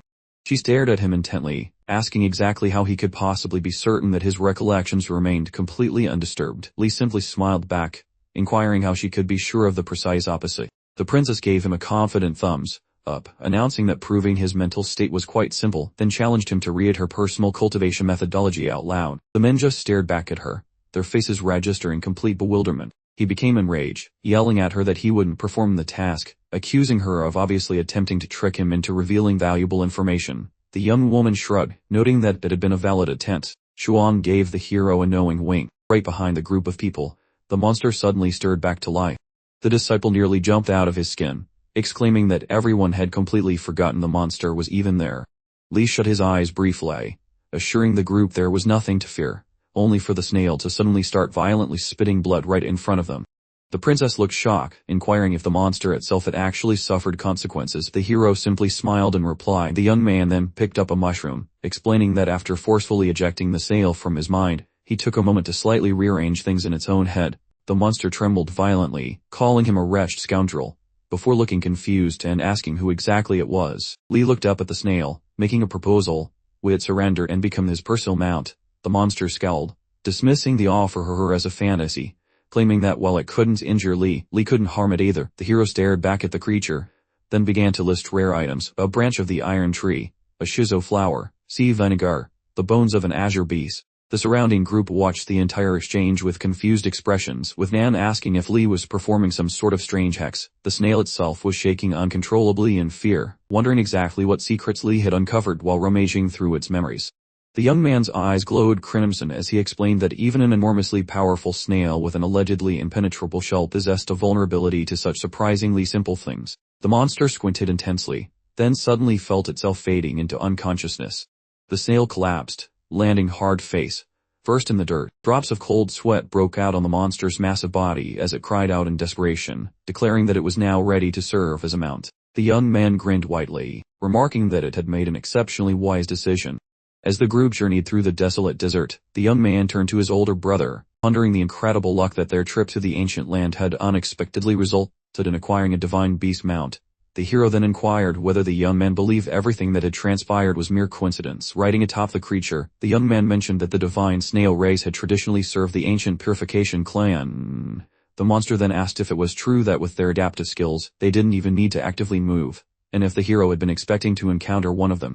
Nan offered a cheerful smile, politely asking the new snail mount for its name. The monster eyed its new riders with a single, bleary eye before answering that its name was Neofoam, specifically a secondary foam derived from foam 2. The disciple burst into laughter, commenting that the name certainly held a significant amount of meaning. Li simply looked away, trying to hide his reaction. He suddenly noticed a bright blue luminescence appearing on the horizon. A mysterious projectile zoomed toward them, meeting the protagonist's ready palm with a solid thud, and he squinted at the strange delivery, questioning its origin, until a lad clarified that the big boss had mailed a spiritual memo. Love squeezed his eyes shut while inquiring about the scribbles, a curiosity that the royal lady surprisingly shared with equal fervor. Tightening his grip, the youth commanded their sluggish gastropod to pick up the pace, since the old cleaning squad's headquarters wouldn't reach its cell. The entrance guarding their rustic destination finally loomed into view. John scowled, muttering that he never expected the fugitive boss to crawl back after decades of hiding, while the lady stood tall before him, hand resting on her hip as sunlight bathed the estate, and 3 grumpy geezers occupied their fancy chairs as she noted it had been ages since their last awkward family reunion. The senior's face wrinkled further, recalling that nearly 2 decades had slipped away since she pulled her vanishing act. Juan maintained her sassy pose, offering a sarcastic hope for their health, while one elder whispered to his neighbor about standing for the boss, but the grumpy veteran told him to keep his butt glued to the chair. The lady flashed a grin. She remarked that their sour expressions didn't exactly scream welcome home party. John sighed heavily, requesting some blunt honesty, for he recalled her as a kid who ditched the clan without a goodbye note right after being named the successor, questioning her sudden return while Juan nodded, confirming he was right, and admitting her past mistakes, and she gestured grandly, explaining that the Ridge's opening offered a shot at glory, which is why she brought 8 top-tier students to put their name back on the map. Fixating her gaze, she discussed their role in exploring the academic mountains, praying the old-timers would actually back her play for once. The fellow debated internally whether this was the right moment to spill the beans. Closing his eyes, he told the man to chill out, while the bearded elder stroked his chin and mentioned that their star pupil Lee had already secured their golden ticket to the Clever Cliffs, leaving one looking absolutely floored by the news. Inquiring once more, The geezer lounged on his seat, admitting the kid was a cocky brat but had saved their necks repeatedly, even getting late night technique tips from Immortal Emperor Mingren in his sleep, and their group was now firmly on the road to making a massive comeback. He scowled, questioning if this random dude was really a better leader than her, and John nodded grimly to confirm her fears, but the woman just chuckled, finding the whole situation hilarious and expressing her excitement to meet this supposed legend. Scenic wooded peaks appeared as she mentioned her eagerness to inspect this mystery student she had never encountered. A squad dressed in vibrant crimson stood loitering by the front doors of the hall. The girl whispered that the lengthy meeting smelled like trouble, but the fellow just shrugged, saying delays were part of the game. Hong shut his eyes, muttering that he told them so, and the teacher shouldn't have crawled back for a snubbing, while the lady, chewing on a wheat, countered that the locals simply hadn't realized how awesome they truly were yet. Glancing sideways, she spotted something. The crew rode in on a giant mollusk, barking questions about what that moving blob was, and the heroes bragged that Uncle Neo had some serious horsepower for his age. So as they ascended the stairs, the youth suggested parking right there, and the snail agreed, mentioning he would just shift into a person to tag along, leaving the student paralyzed and shocked that the old gastropod could actually turn into a guy. Magical sparkle surrounded the beast as he shouted a warning about his impending makeover, causing the group to dive for cover while Lee leaped gracefully up the stone steps. Landing like a cat, the fellow pondered the situation, while the youngster stared at the hero, who guessed these newcomers were the boss's personal trainees, and both parties faced off at the threshold, sizing each other up. Tang offered a polite greeting, identifying his team as Huang's finest and asking for the names of the circus acts before him. Li smirked, introducing himself as the top dog of the ancient Purification clan, while the older man waved and claimed the title of Elder Lao, but the princess fumed when the youth called her a mere servant of the Huang group, swearing she would delete him later, and another fellow bowed as a Nan Purification disciple while the beast squinted suspiciously at the whole lot. The lad spun around as the youth questioned the identity of the freakish newcomer, and the snail waved a claw, calling himself Neo, Phone, making Nan gasp and wonder if the transformation had glitched out, but the creature insisted they wouldn't know his human face, while Huang yelled that whatever he was, it certainly wasn't human and looked absolutely revolting. Tang cocked his head, marveling at the fact that these absolute jokers were supposed to be the legendary Purification squad. The scene shifted to the main hall, where Huang glared daggers while Li returned a punchable smirk, and John watched the duo from his chair as the big elder looked sharply aside, barking at Li Kai to show some respect and greet the lady, reminding him she was the actual boss and screaming her name. Raising a pinky, the girl with the two-tone hair teased that nobody expected the star student to be such a bratty toddler, while the hero fired back with a cheeky grin, wondering who could have guessed their little club was led by such a stunning babe. Huang stared forward, realizing the Grand Elder truly was as arrogant as everyone claimed, essentially looking at them all like ants under a microscope. She glanced at her allies, wondering how this guy managed to charm or bribe his way into support across every single rank of the entire clan structure. As the elder fixed a hostile gaze on her, the girl with the striking black and white hair realized his intimidating stare was also drawing attention from a larger audience. Meanwhile, Li was flabbergasted when the runaway clan leader proposed that perhaps his rightful place was actually in her high position. Waving his hands frantically, the young man insisted she hold on, clarifying that he had absolutely zero desire to lead the clan. Gesturing directly at her, the protagonist confidently declared that she, on the other hand, was perfectly suited for the challenging role. Huang looked genuinely shocked to hear this unexpected declaration. Li shut his eyes, explaining he initially couldn't grasp why the Immortal Emperor had sent him the specific dream, insisting that was precisely the key. The girl with black and white hair interrupted, demanding to know what utter rubbish he was spouting, and asking for him to actually make sense for once. The protagonist flashed a huge grin, telling everyone to prepare themselves for the shocking reason she was the most suitable candidate for clan leader. Li's voice boomed through the main hall of the ancient Purification clan, loudly proclaiming she was a direct blood descendant of the Immortal Emperor. Upon hearing this stunning revelation, everyone present in the hall immediately froze in disbelief. The mustachioed old man stared ahead in utter shock, and demanded to know what he was talking about. He pointed out that the Immortal Emperor had famously never married, so having descendants was completely impossible.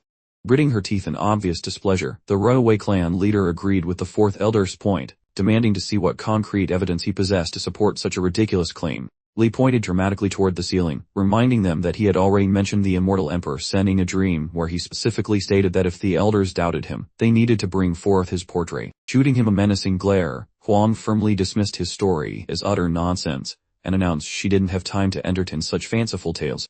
Moments later, she was completely taken aback when the boy suddenly called out General Su by name. Standing right in front of the girl with black and white hair, The protagonist began explaining that this particular female commander shared his surname with her, and this girl was thoroughly obsessed with him, except his heart was already devoted to Su Yu. Li mentally conjured the image of a black raven, then explained that following the instruction of this specific bird, the general sought out Akihito during a moment of profound trance. The runaway clan leader abruptly shut her eyes tightly and simply told him to stop speaking. The boy gave a cheeky, side grin and questioned why she was insisting he stop, asking if perhaps she didn't want him to reveal the rest of the story. During this exchange, Jung stared straight ahead in complete silence. Simultaneously, Nan looked surprised when Li called his name and instructed him to retrieve a portrait of the founder, Akihito, whose stone statue stood outside in the ancient Purification Clan street. A short while later, the red-haired individual returned holding an unidentified, tightly wound scroll. Carefully unrolling the parchment, he revealed a portrait of the ancient Purification Clan's founder. Li gestured toward the image and asked if Leader Huan had any objections to proceeding.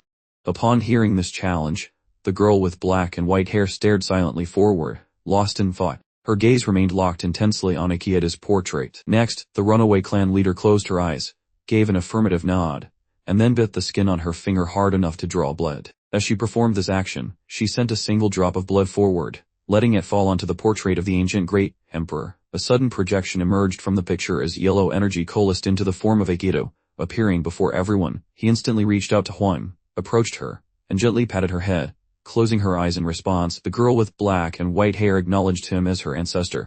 Throughout this miraculous display, the elders positioned behind her simply watched in stunned silence. Standing shoulder to shoulder with his fellow elders, the old man in the gray robes declared that since her origins were now definitively confirmed, there was clearly no need to waste time discussing any other potential candidates for the leadership role. Following this declaration, all three elders bowed respectfully and asked the new head to please forgive their previous impoliteness. Returning the bow, the runaway clan leader confirmed to the elders that she truly was a descendant of the clan founder and, in turn, offered her apologies for concealing the truth.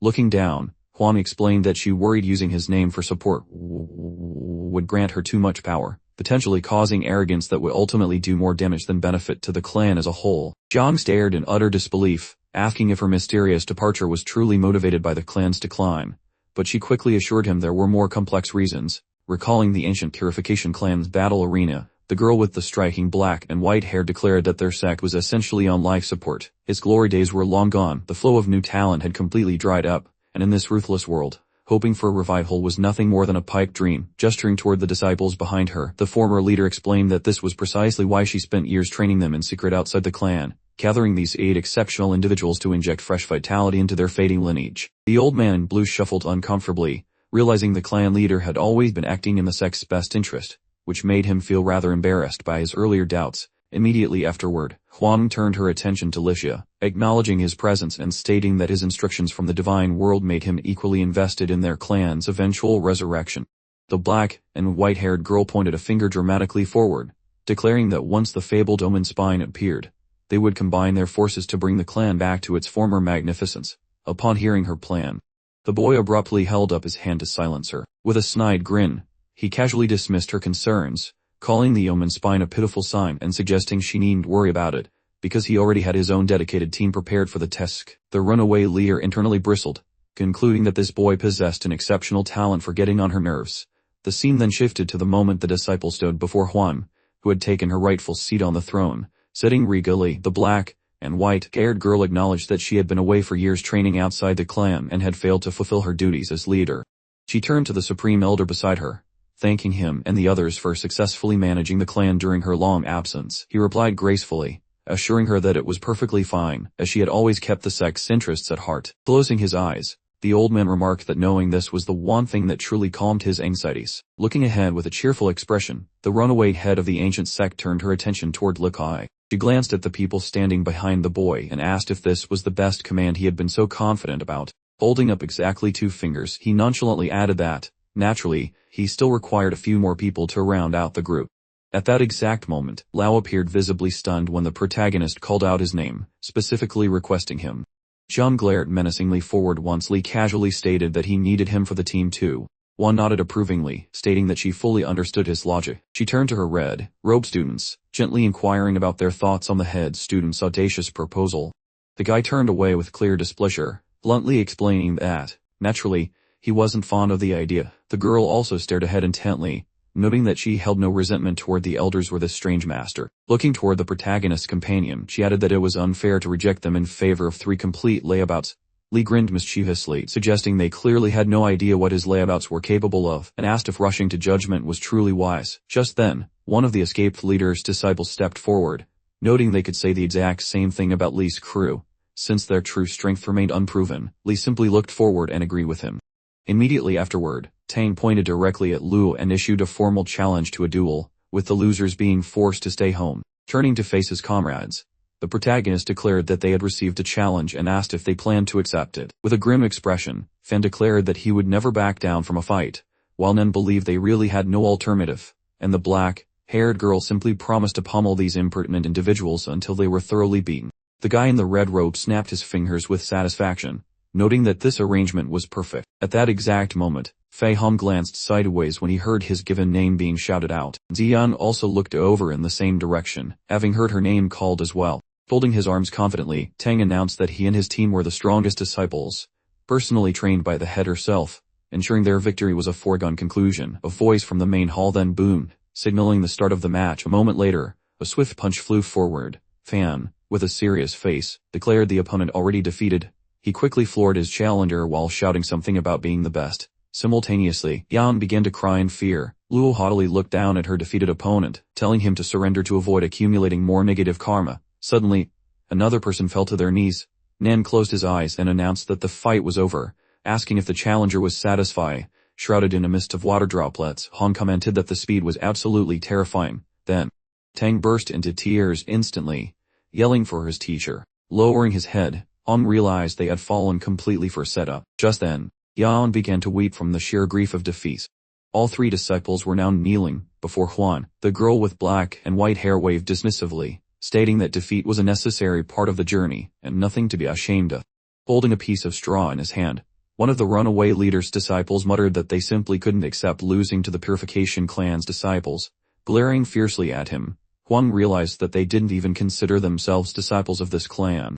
Upon hearing this, the other members of her entourage looked ahead in sheer disbelief. Closing her eyes, the girl with the striking black and white hair determined that if they proceeded to the Omen Ridge with their current mindset, they were guaranteed to fail in achieving their goals. Tanin lowered his gaze and begged for forgiveness with genuine remorse. The clan leader, currently in exile, stood before them and insisted that they temporarily abandon their past identities and recommence life as devoted disciples of the ancient Purification Order. Immediately afterward, all the young men in red robes bowed low, affirming that they understood the instructions perfectly.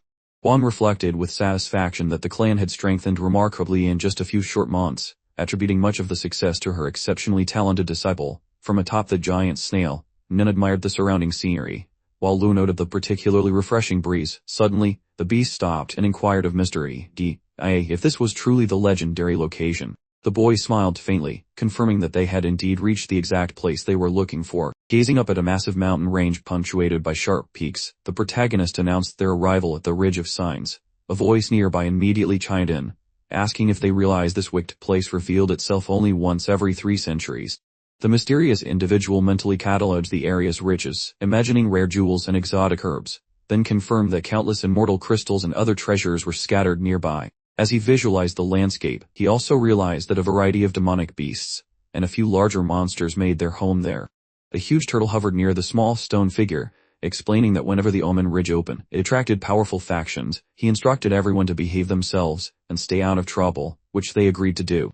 The little stone man stared ahead, then asked the elder turtle exactly what kind of powerful groups he meant. At that very moment, an enormous chariot pulled by flying horses streaked through the air above them. The small stone pointed at the strange dragon, like beasts, and asked what they were. The Granba monster explained that these creatures had a dragon's head, a horse's body, and wings on their backs, identifying them as a highly prized treasure belonging to the Qin kingdom. The small stone looked in amazement, realizing this was an ancient kingdom known for incredible artifacts. Turning suddenly, the huge turtle theorized that the carriage belonged specifically to the heavenly prince of the Qin kingdom.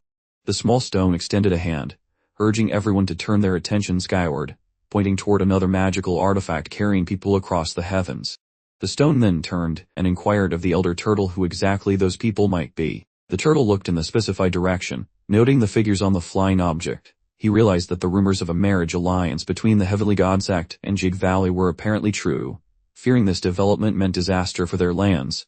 Simultaneously, a man with a distinct red dot on his forehead leaned toward Bao Jiao, declaring that the now evil-infested Ridge of Meanings was under the Heavenly God sect's control, offering her anything as proof of his affection. The gray-haired girl turned her face away in irritation, rejecting the offer completely, and stating that she preferred to acquire anything she needed by herself. Upon hearing her defiant words, Shanxi simply tilted his head slightly, remaining quiet for a moment. He then reminded her that their marriage contract was already set in stone, so she truly needed to start controlling her wild temper. At that precise instant, Bao spun around to face him, absolutely livid. She cut him off before he could complete his thought, declaring that this was exactly who she was, and if he found her disagreeable, then he was perfectly free to cancel the engagement. Upon hearing her audacious challenge, the hero of the Heavenly God sect stared ahead, his expression turning decidedly dangerous. He grabbed her by the jaw, forcing her to look at him as he spoke her name sharply. Grinning snidely, the man with the red mark on his forehead retorted that while he could refuse to marry her, he suspected her father would end up weeping and pleading for him to reconsider, questioning what her next move would be in that scenario. Simultaneously, the gray-haired girl slapped his hand away from her face. Bao glared at him in disgust, ordering him to keep his filthy hands off her. The Jade Valley elder watched the princess with confusion as the heiress declared, without blinking, that she refused to remain in this place any longer. Right after that, she leaped down, instructing her subordinate to follow her, which the subordinate immediately protested as impossible. The man in red looked toward his master, but before he could speak, the master waved him off, assuring him that everything was under control. Shenzi chuckled mischievously, announcing that since they were on his territory, escape was impossible for her. Bao landed on the ground and stumped away with a scowl, mentally vowing to murder that Heavenly God sect bastard. Eventually, the elder quickly requested the princess be more careful, reminding her they held many valuable treasures. The gray-haired girl whirled around to face him, demanding to know what exactly made those treasures so significant. Suddenly, a strange premonition washed over her. The Jade Valley princess stopped dead, inquiring if a new presence was coming, immediately assuming it must be someone from the Heavenly God sect. The old man in brown robes, however, claimed he couldn't confirm her bold guess. At the very same moment, something truly massive began crashing through the forest. It turned out to be a colossal snail that crawled past Bao, announcing they had finally made it into the open.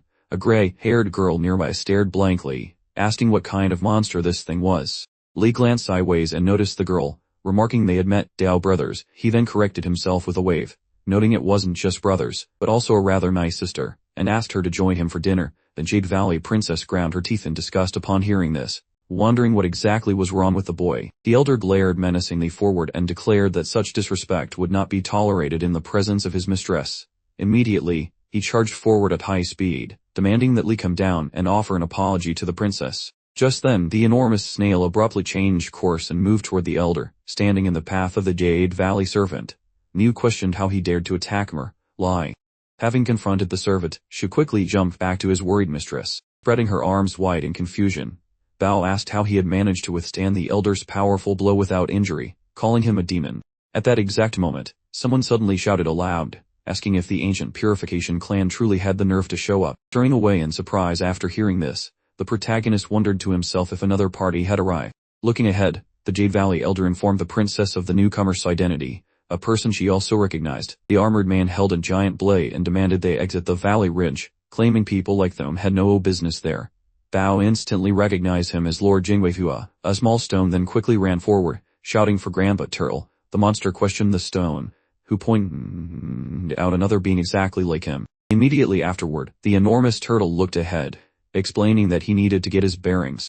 At this time, Shan jumped from the back of the enormous snail as the stone confirmed the resemblance was there. Scratching his head, the grandfather monster told the kid he was silly and confused, because this was just a snail. Suddenly he noticed something, realizing the situation wasn't so simple. As the grand elder of the ancient purification clan landed, the huge turtle concluded they were from the same school and didn't belong here. He stared at the small stone, realizing they were indeed unwelcome. Gritting his teeth in frustration, Shen repeated his final order for them to leave. Perched atop the giant snail, Li laughed loudly, remarking that the Heavenly Jewel Kingdom seemed to have a serious problem with something. At the same time, Luo remembered Zhang Lihu and explained that this person's clothing resembled the attire worn when he challenged them, asking what level he had attained at that point. Looking seriously ahead, Fang Fang determined that in this scenario, The newcomer was completely outmatched by the Grand Elder. The Lord held out the blade and stated she thought this was more logical. With a clearly displeased look, the gray-robed man explained they had a heavenly god sect invitation, so the Lord was simply ignorant. Sheng smiled widely and said he hadn't been informed, so they must still leave. Then, dark energy filled the atmosphere, escalating the tension. Looking serious, the Jade Valley Elder told the princess it was getting perilous. She asked him what he feared, daring them to show their capabilities. The Lord then rushed forward quickly, asking if they really wouldn't leave, and warning them not to blame him for his lack of decorum. Noticing the advance, Chang released his inner energy. The monster grandfather watched this display in shock. Meanwhile, Bao looked ahead with clear admiration. The huge monster charged instantly toward the swordsman while someone shouted that this was the legendary Imperial Law. Just then, the ancient Purification Clan Elder waved his brush. Moments later, yellow energy completely surrounded Chen. The force then struck the swordsman holding the blade with remarkable intensity. As he watched in admiration, the little stone character believed the ancient Purification Clan had quickly finished off the opponent. Looking ahead, the giant turtle explained that the situation was far more complex. Simultaneously, the gray-robed old man looked utterly surprised. Chen released flame energy and laughed, acknowledging he did indeed possess the Imperial Law, and Jun couldn't believe he had absorbed the Dharma energy instead of just withstanding it. The Lord wrapped his blade in energy, explaining he held a precious weapon. Holding his head, the Grandba monster said this weapon could repel 6 forms of kumping, meaning the ancient Purification Clan was completely outmatched. Raising his blade, Chen countered the red energy from the Elder, cautioning him not to assume invincibility merely because he possessed the Imperial Law. Nan watched the situation unfold, completely puzzled, hearing others claim the fighter was strong. The boy, however, noticed this was incorrect, realizing the man only seemed strong because of his powerful weapon. Smiling broadly, the Lord asked if this surprised him, including there were many different ways to wage a battle. Unleashing his inner energy, the black-robed old man remarked that he truly regretted seeing such a magnificent weapon used by a complete fool. Looking menacingly forward, Chen called his opponent a stubborn old man and declared he would personally deal with him, ordering his subordinates to eliminate the remaining garbage. Immediately afterward, he and his team rushed forward quickly. A moment later, the Imperial Law slammed into the magic blade. The protagonist saw the attackers closing in on the huge snail. He turned sharply, receiving Li's command to deal with the small fish, and agreed immediately. Holding their inner energy in their hands, Qian's subordinates prepared to assault the enormous creature simultaneously. Coating her blade in brilliant blue energy, Xuan announced that she would provide cover for the old snail. She instantly turned back in shock after receiving a command telling her not to get involved in the confrontation.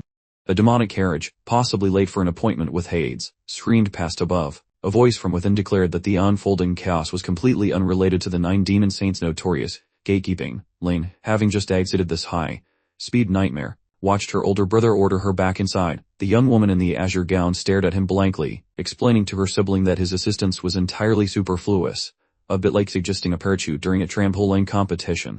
The hero of the 9 Saint Demon clan, fixing her with an intense, threatening stare, warned that joining the ancient Purification Clan was basically signing up for a massive target on her back, promising powerful adversaries and imminent, serious bodily harm.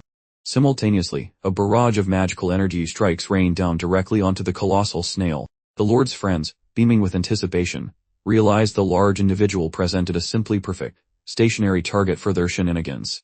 As the assault finished, smoke billowed from Miao, and everyone concluded with certainty that the target had been successfully struck. Simultaneously, Zheng's eager followers charged toward him at full sprint.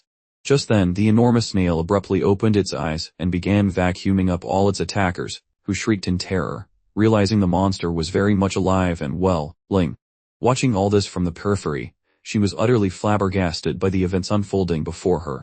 Liu seemed to savor the taste of the adversaries he had recently gulped down. While perched atop the creature, Li inquired if the elder was injured, and the old man admitted that it stung just a little bit. In that instant, Bao gazed forward admiringly, and asked the elderly man exactly what incredible spectacle they were witnessing. Simultaneously, another individual approached Ling and questioned if she recognized him, to which Ling responded that he was young Master Kai Shan, a person she had definitely never laid eyes on. The Heavenly Prince, taking a sharp look to the side, commented that obliterating several intermediate masters in a single instant was genuinely fascinating. Noticing the carnage, Zhang became enraged and demanded to know how they dared execute his students. Wielding his blade with force, he declared they were all condemned to death. Brandishing his battle brush, Chang countered that Zhen was clearly the one who had earned a spot in the afterlife. Unleashing a powerful energy strike at his foe, The ancient Purification Clan elder pointed out that Chen himself was responsible for leading his own disciples to their demise. Seconds later, the Lord materialized again, completely unscathed. Releasing a fiery blast, he mocked his opponent, calling him an ancient idiot for constantly supplying him with free energy. The elderly man in the dark robe fixed his menacing stare forward and challenged him to consume whatever he wished. Suddenly, Li arrived on the monster directly behind Zheng, and Zhang explained that Li wasn't actually the one initiating the attack this time. Hearing this, the Lord wheeled around sharply, only to see a glowing sphere of crimson energy in front of him. Feeling a sharp pain in his back, the warrior realized with dread that the moment had passed. Zheng collapsed onto his knees, complaining loudly that they had attacked him with cowardly sneakiness.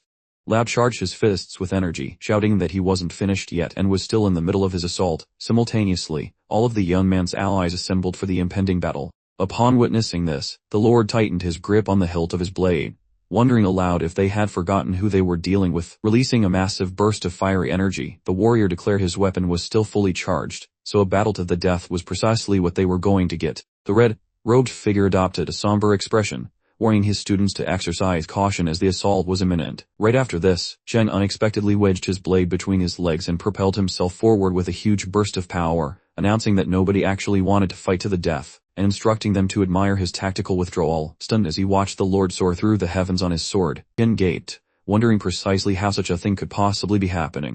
Meanwhile, the small rock entity observed in shock, choosing to keep its thoughts to itself. He turned to Grandpa Monster, noting that events had completely diverged from expectations, and the elder creature conceded that the situation was indeed highly irregular. Staring at the monster's peculiar script, the massive turtle admitted this was entirely unexpected. Bao, meanwhile, glared ahead fiercely, recognizing that the boy was also knowledgeable in the imperial decree. Gritting his teeth in annoyance, Lin dismissed the boy as nothing more than a pathetic braggart. The hero turned around, a self-satisfied smirk plastered on his face. He glanced down at the princess of the Jade Valley below, asking if she'd witnessed his magnificent victory. She retorted that he was practically begging to be beaten up. Immediately following this exchange, the young man swiftly descended. Wearing a sneer, the hero told her to stop talking nonsense and properly admire his fantastic style, prompting her to question his sanity. The gray-haired girl, clearly displaying her annoyance, couldn't fathom why every single man seemed exactly identical. Gazing ahead, we realized that he had successfully deduced that exceptionally good-looking men like himself were truly hard to come by. During all this, his companions observed from the sidelines, with Lua commenting that his older brother was clearly flirting up a storm, and Fong readily agreed with the assessment. Scowling at the view, Joyce wondered aloud if those specific types of ladies were truly his cup of tea. Upon catching those words, the lad spun around looking baffled, prompting the Jade Valley royalty to inquire about the true meaning. Flashing a smirk, our hero claimed her body was weirdly unique, so he just wanted some answers without seeing the big deal. Then Lee started blabbering about her private business with a nasty look. Bao was fuming, yet she still radiated a bit of that romantic vibe, which made the kid think she was actually adorable, though the silver-haired chick responded by forging a literal blade from magic. Simmering with rage, the Jade Valley princess threatened to carve out his eyeballs if he kept obbling, while the old geezer agreed that such behavior was totally beyond the pale. Out of nowhere, Bao noticed a strange vibration, and everyone nearby was shocked by the random earthquake, so the silver-haired girl whipped around to ask the elder if the time had come, while Li grinned like a fool because it was finally happening. Grinning like a maniac, Lin remarked on the perfect timing, while Qin Shan stared forward with a gray face, noting that this phenomenon only pops up once every 3 centuries. Every eye stayed glued to that cracking mountain peak of destiny, which slowly widened until a massive surge of purple magic exploded out, and as a gateway manifested between the cliffs, a voice yelled that the cursed ridge of bad vibes was finally unsealing itself. Grinning quite wickedly, Shenzi commanded everyone to advance. Every other fellow by the cliff cheered about their departure, though hearing this made the old tortoise man break out in a cold sweat, muttering that there was no rush at all as the Omen Ridge split to reveal a giant magic doorway. Seeing the opening, that wagon dragged by hellish steeds bolted toward the entrance like a bat out of Hades. The Jade Valley crew also dashed that way, but Bao glanced to the side when a voice asked if she wanted a fast pass, only to find Shinzi grabbing her and promising his sweetheart a very quickly.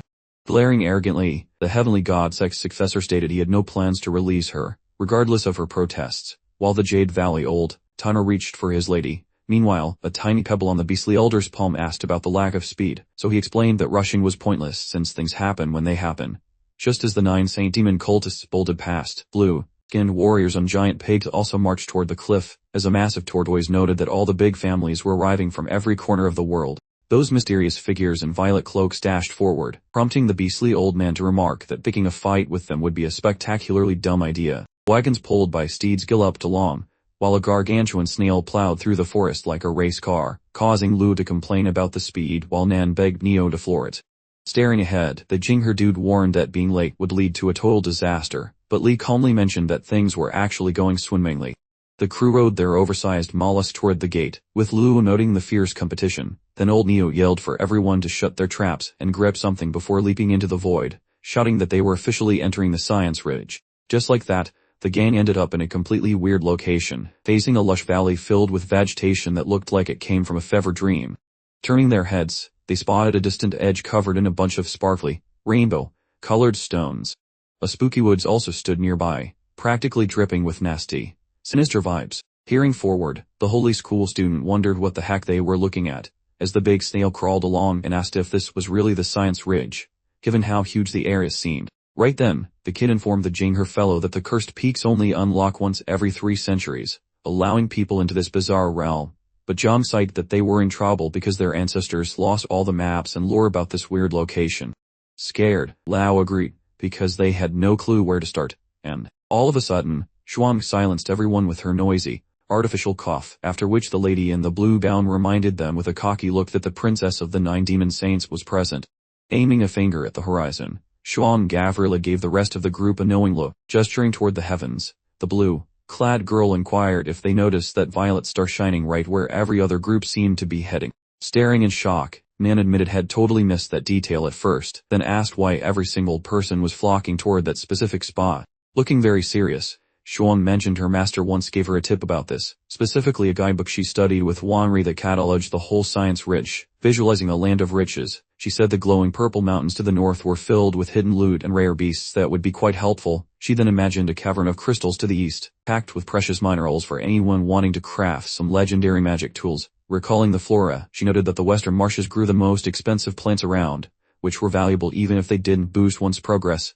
Then, after a thought, she added that the south was just a barren wasteland, so it wasn't worth the walk. Thinking about the creepy monsters lurking there, she clarified that it was just a dump full of dead wood and grass trees, so there was zero treasure to find, and even the weaklings living there weren't worth the effort to kill. Wagging her finger in the air, the demon princess summarized the layout of this cursed mountain range, after which Luoluo proposed that they should divide themselves into 3 separate teams. Leaping up as if shocked by an invisible spring, Li demanded to know the ridiculous reason for their immediate dispersal. He dramatically aimed a digit straight ahead, declaring to the assembled group, "Listen up folks," that their destination was unequivocally the Southern Highway. Shuan, looking quite cross, jabbed her own finger back at him, asking if he was implying she was running some sort of confidence trick, but Fang interjected quickly that her sibling was totally reliable, and Nan chimed in that everything was legit, arguing there was simply no need for deceit. Xian, adopting the demeanor of a deeply disappointed tax auditor, requested a formal, detailed breakdown of the rationale behind Li's sudden strategic shift. The main character swiveled to face the formidable demon clan royal,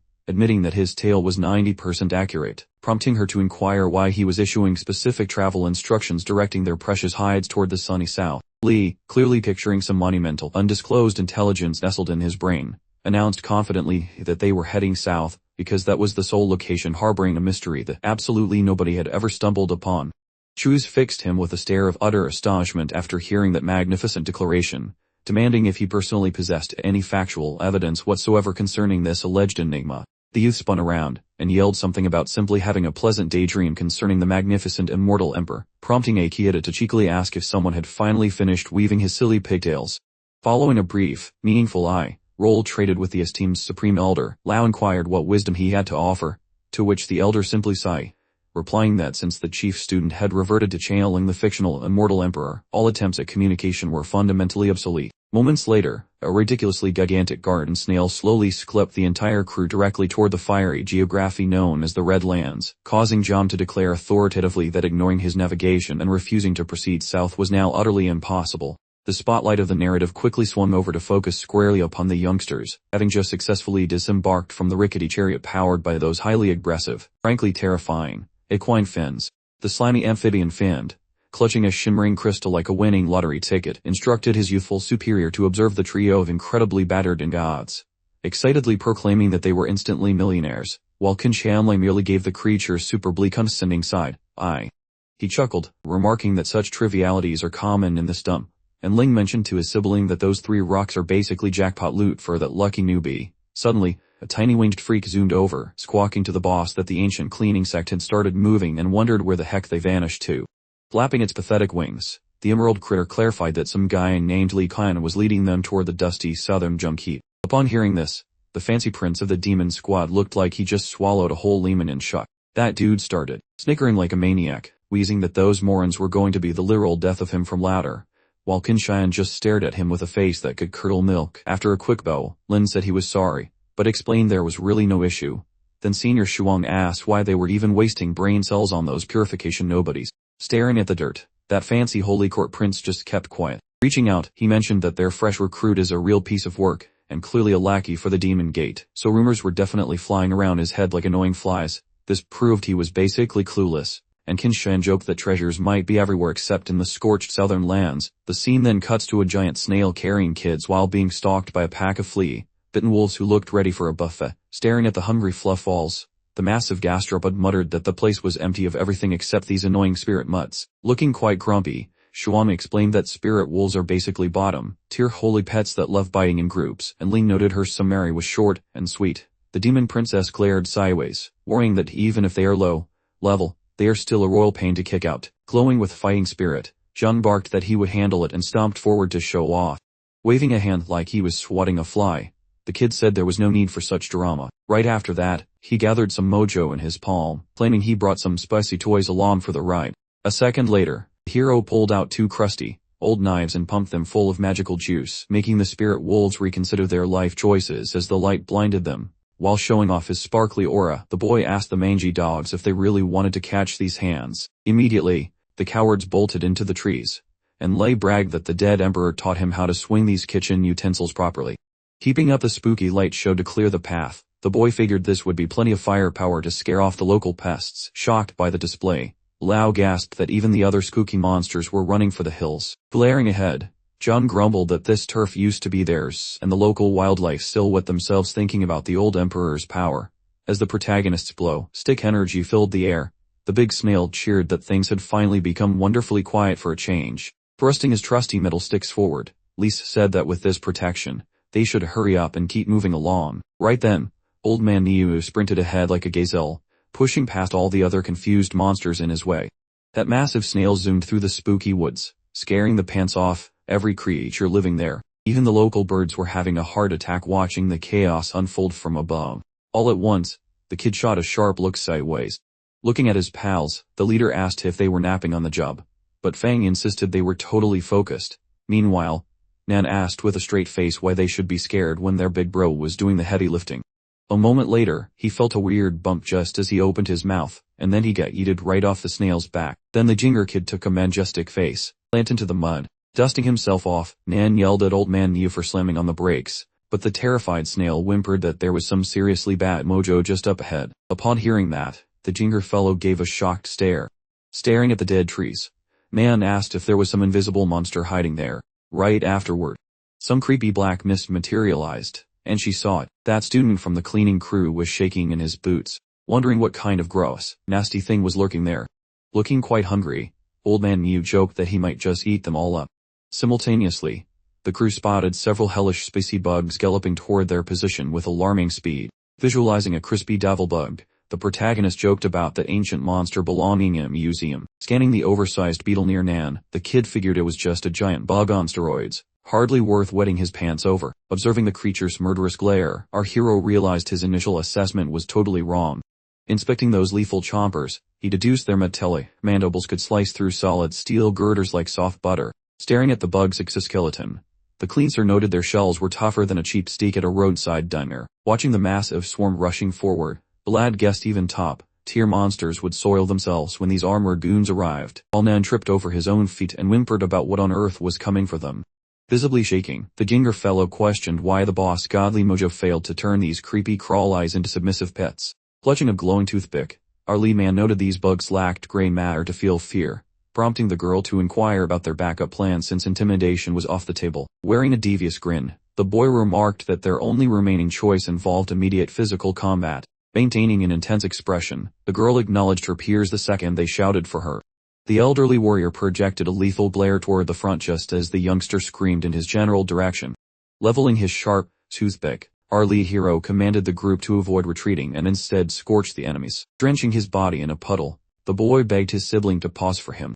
The old-timers descended. Lao promised to stick by him, while John wondered why the kid was acting like a headless chicken. Right after, the Grand Elder infused his brush with pure energy while the red-cloaked man concentrated power in his palms, both shouting for the Purification clan to attack as Luo sprinted forward with incredible velocity. Meanwhile the elders conjured a protective shield for the disciple before the black-haired girl unleashed a fiery serpent and a massive snail joined in by spewing flames, finally soaking their opponents in a searing wave of destruction. Bewildered, Nan saw the team winning, noting the burning barbecue was surprisingly effective as the whole landscape glowed like a giant campfire until the thick smoke finally started to clear away. Hovering over a mound of crispy remains, Gramps Niu chuckled that the surviving pests were currently making a break for it. Breathing a massive sigh of relief, the Jinger guy noted they were finally safe. Chasing forward, Nan yelled that he found it pretty hilarious that so-called fire ants were actually scared of a little campfire. Thinking of a dude wrapped in purple heat, John clarified their unfortunate label just implied they looked toasted when in pain, having zero to do with actual fire, which made the redhead realize he had once again opened his mouth just to insert his foot. Perched atop the oversized gastropod, Luo decided that despite the bug drama they could keep their slow-motion road trip going. Wearing a grim expression, the elderly Niu warned the group that their victory dance was way premature for this mess. Staring at the woods, the giant mollusk sensed the vibe was getting murdery. Then weird dark dust floated up, climbing into the sky before a massive wave of creepy crawlers began oozing out from every corner of the forest. Totally perplexed, Nan questioned why the pests were congregating in the sky again, while the clan senior complained that these flying nuisances were becoming a major headache.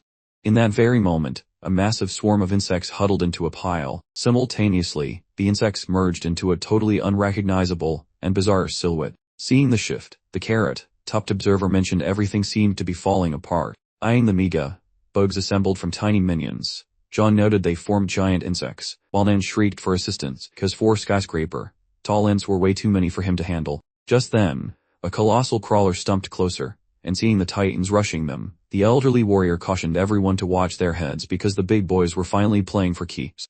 Glowing like a human toaster, Luo yelled for the gang to stay cool, while she prepared to unleash another spicy inferno. After a slime-filled sigh, the massive mollusk nodded, and then the squad blasted a wave of fire directly into that oversized backyard pest. While flames turned many minions into charcoal, the burning giant refused to stop, making the dark-haired lady realize those clever bugs used their crusty shells as heat shields. As the budgie titan swiped at Luo, she grumbled about its fireproof skin, while Fang lunged forward with his toothpick, demanding they surrender. Out of nowhere, he shattered their budgie defensive line with a single, meaty fist of justice.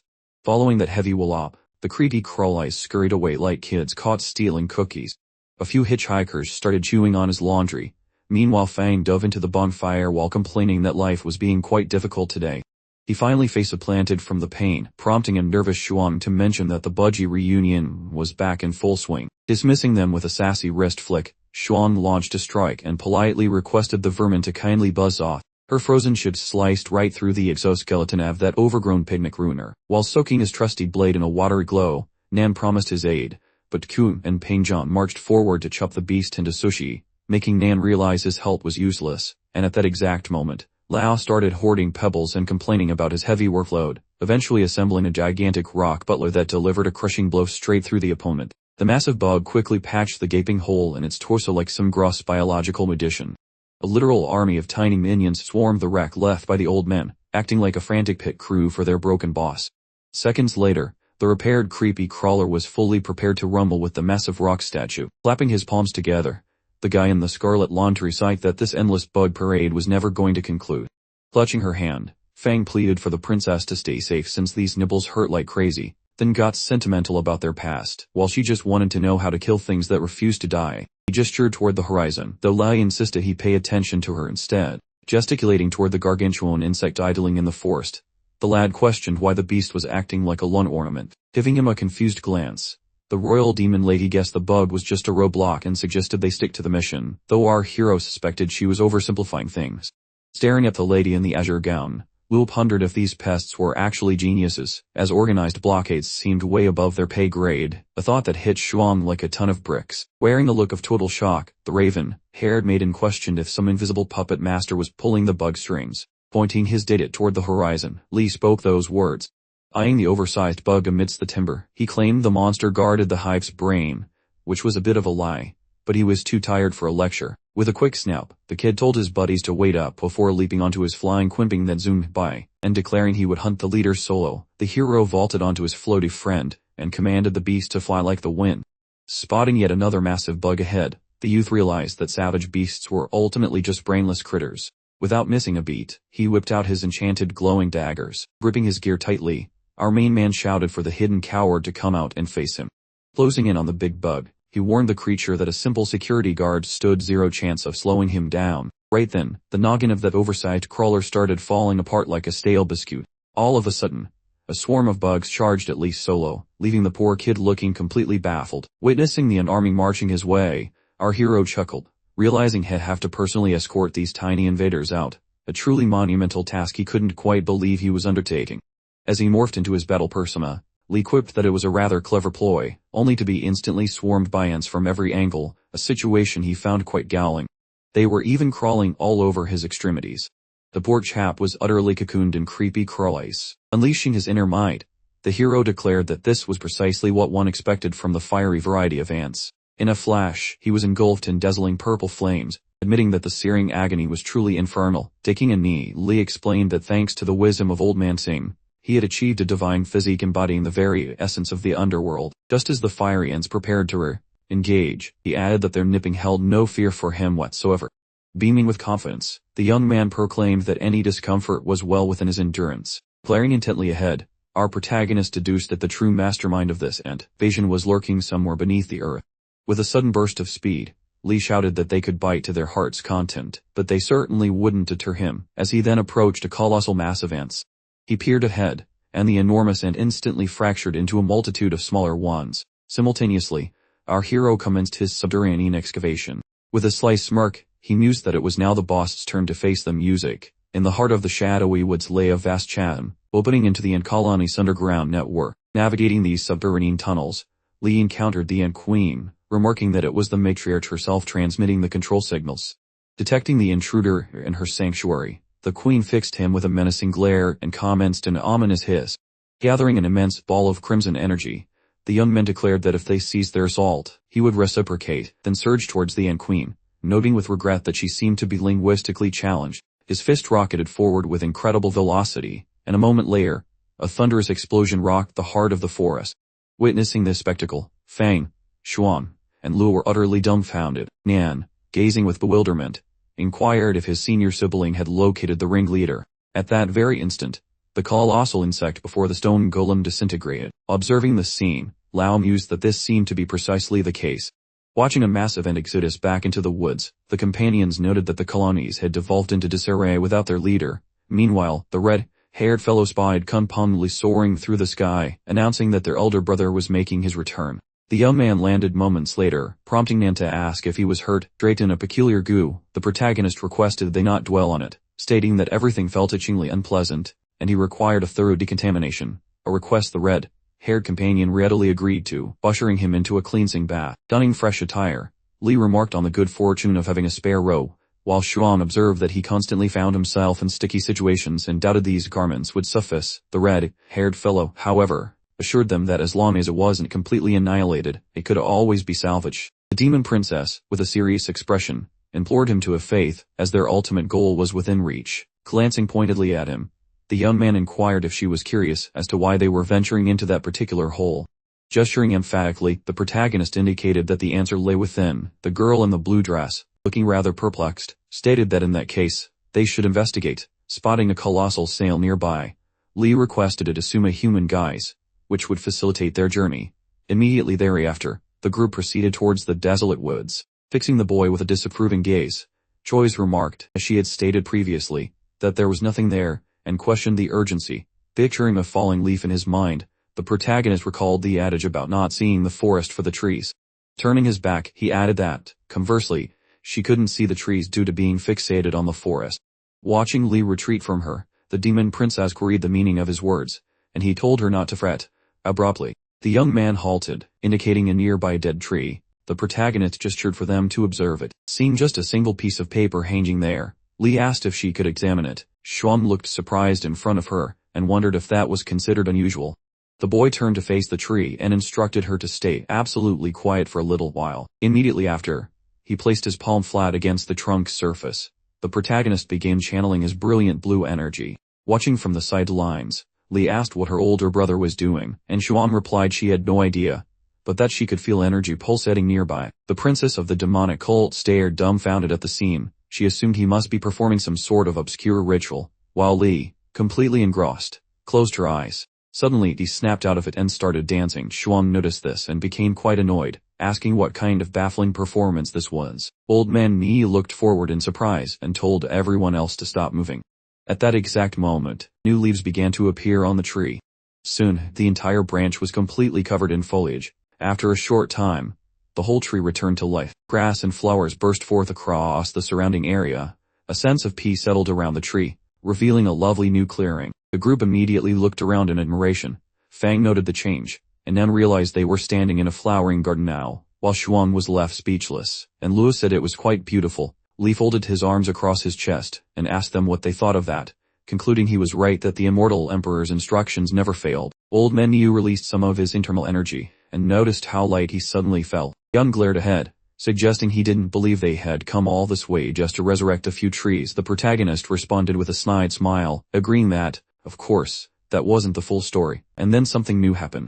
A yellow light appeared out of thin air, and the boy announced that their actual goal was to meet the local deity. The rest of the team looked at Lee, asking him to clarify exactly what he had just said. The group stared at him in astonishment, asking if they were truly about to meet a god, to which he nodded affirmatively. Looking ahead seriously, Xuan wondered exactly who this so-called divine being actually was. The protagonist pointed upward with his finger, explaining that naturally, this was yet another close acquaintance of the immortal emperor. Suddenly, everyone felt an unfamiliar vibration coming from deep within the forest. En's mouth dropped open in fright as he stammered to ask what was happening. At this time, a powerful force pressed down on the group, causing them to bend over slightly. At the same moment, Lao put his hands together and released his energy. He immediately created a protective shield around his allies. John noted that the god Lee spoke of appeared to be making an entrance. The red-haired guy commented that the energy felt rather unfriendly, but Lee told them to calm down. Suddenly, a blue and yellow glow emanated from the tree, and the boy announced that he had already greeted him. The disciple from the ancient purification clan shielded his face from the intense light, confirming the entity was emerging. Moments later, an unknown white creature materialized, making bizarre noises. Nan was utterly flabbergasted. The boy raised his hand and began speaking in a strange language. Choizen looked on in surprise, not understanding a word, and thought it seemed he might have finally lost his mind. Lee happily ran toward the local deity, explaining he was simply saying hello, and assuring everyone there was no need to worry because this tree spirit was completely harmless. A moment later, that same spirit delivered a powerful blow to the boy. As Luo caught him, the protagonist demanded to know what he had just done, and Xuan sarcastically asked if he was still considered friendly. Looking at Lee with displeasure, the tree spirit started explaining something in its unfamiliar language. Hearing this, the boy was completely stunned and asked another question in that language, prompting the demon princess to tell him to speak like a normal human. Recalling the vision of the ants and their queen, the protagonist realized the spirit had raised these insects, and they had killed the queen. Xuan, looking past Lee, accused him of murdering the queen while he was busy chatting with the spirit. The local deity turned sharply around and responded in its own language. After hearing these words, the boy visibly shivered in surprise and asked again, receiving the same answer. Looking ahead seriously, the protagonist realized he had not anticipated the demon would be reborn, and now understood that the ants had been bred specifically for protection. Nan looked at Lee with confusion, and asked his older brother what exactly was going on. Hearing the question, the boy silently turned his head away. He then looked away and noticed that nothing important was happening at all. The protagonist immediately slapped the tree spirit on the back and embraced it. In the spirit's language, Lee said there was nothing to fear because he intended to just kill him all over again. The local deity, hearing this outrageous claim, stared in disbelief and then muttered something in a language only he understood, prompting the boy to demand how a mere god dared to look down on him. The protagonist closed his eyes, speaking in the spiritual language to admit that his current physical form was definitely not in peak condition. With images of Aikido and Crow fresh in his mind, he spoke in a completely foreign language, reminding everyone that they shouldn't forget the preparatory work had already been completed. While explaining this, Li cautiously avoided looking directly at the tree spirit. He then addressed his allies in the deity's language, asking them to maintain strong communication channels with their friends. Hearing this unusual request, the tree spirit adopted a very serious expression. Immediately afterward, he flew up to the rest of the protagonist's group and began speaking rapidly in his own tongue. Nan reacted with surprise, striking his chest, and uttering a few incomprehensible syllables. The local deity answered him in turn. With a dramatic flourish, the tree spirit opened several portals nearby, delighting everyone else. The red-haired youth, observing the river visible in one rift, asked if this was exactly what the princess had previously mentioned. Observing the gateway leading toward the purple hills, Li confirmed his suspicion that these were teleportation channels extending throughout the Omen Ridge. He then turned his attention to the rift leading to the mineral mine. Picturing piles of priceless goods in his imagination, the boy declared that each passage led to a special, resource-rich location within these areas, suggesting they split up to look for valuable treasures, certain they would all return absolutely loaded with loot. Suddenly the tree spirit began distributing strange, glowing green spheres to every member of the group. Taking them, the two young men noticed they were cold and smelled remarkably delicious, and the protagonist identified them as tokens from the laurel spirit tree. The elders and the elderly Neo also received these orbs, which Li stressed were crucial and must absolutely not be misplaced by anyone. Next, these same spheres were passed to the two girls, who immediately commented on how tempting and tasty they looked. The boy demonstrated the magical sphere, explaining that holding onto one meant they could instantly return to this spot whenever needed. Lao beamed broadly after hearing the explanation, declaring it a perfect blend of efficiency and safety, while Jung added that they could now separate without any worries. In looked at the true protagonist in front of him with surprise, asking his older brother where he intended to go. The boy waved him off, assuring them not to fret about him, as he had a specific destination in mind. The focus then shifted to a mountainous area, where someone asked Ba what her problem was. Since everyone was already aware of the marriage agreement between them, Shenzi stood before the magically restrained princess of the Jade Valley, perplexed as to why she kept running away every single time she saw him. Grinning mischievously, the guy with the red mark on his forehead demanded she look directly at him. The gray-haired girl averted her gaze as her Fianc remarked that she couldn't even manage a whimper, adding honestly that she possessed a truly delightful physique. Taking a step closer to her, the hair of the heavenly god sect whispered that if she simply pretended not to know who was around, then for all intents and purposes, nobody was around. Touching his beloved, Shenzi noted they were practically married already, so ordering strict etiquette was pointless, suggesting they should probably finish things up right there. The guy with the red spot then licked her cheek, adding that after this very day, they would be truly united as husband and wife. He then reached out toward her chest. With a smug expression, the hair of the heavenly god sect implored her to disrobe, claiming it was her duty since she possessed a legendary immortal physique. As something vaguely unsettling manifested behind Shenzi, he leaned in and told her to stop being coy, reassuring her that absolutely nobody would interrupt them. Suddenly the man with the red spot on his forehead spun around. He instantly became utterly bewildered, stammering out the name Lycia. The heir to the heavenly god sect demanded to know exactly how Lycia had appeared there, while the protagonist wondered who this creep even was, explaining that he was searching for someone else and shouldn't be interfered with. Li suddenly spotted a magical bow floating behind him. The gray-haired girl gazed at him in terror, laying out a small cow-like noise. The boy then smirked, identifying her as the princess of the Jade Valley, and asked if she had just stumbled upon some kind of pervert. Shenzi ground his teeth in annoyance, insisting that as his fiance, his actions were not lewd in the slightest. The protagonist threw his hands behind his head, observing that, in his opinion, this wasn't how one treated a bride, but rather stolen goods, and offered to let the mistress handle the scoundrel herself. Bao, however, he became extremely offended when he casually offered for her to become his personal maidservant. Releasing a powerful surge of internal energy, the man with the red spot on his forehead announced that the meddling protagonist had brought this upon himself. Immediately following his declaration, he lunged forward without warning. As he charged at his foe, the heavenly god sect here decided that no one could ever discover what had transpired here, so he must eliminate this meddling kid. Perceiving his attack, Li instantly drew his enchanted blade. Moments later, Shenzi was completely obliterated by a flurry of precise cuts. The boy stood behind where Shenzi had been, completely enveloped in a glowing energy. Following the massive damage sustained, the man with the red mark on his forehead coughed up a significant amount of blood.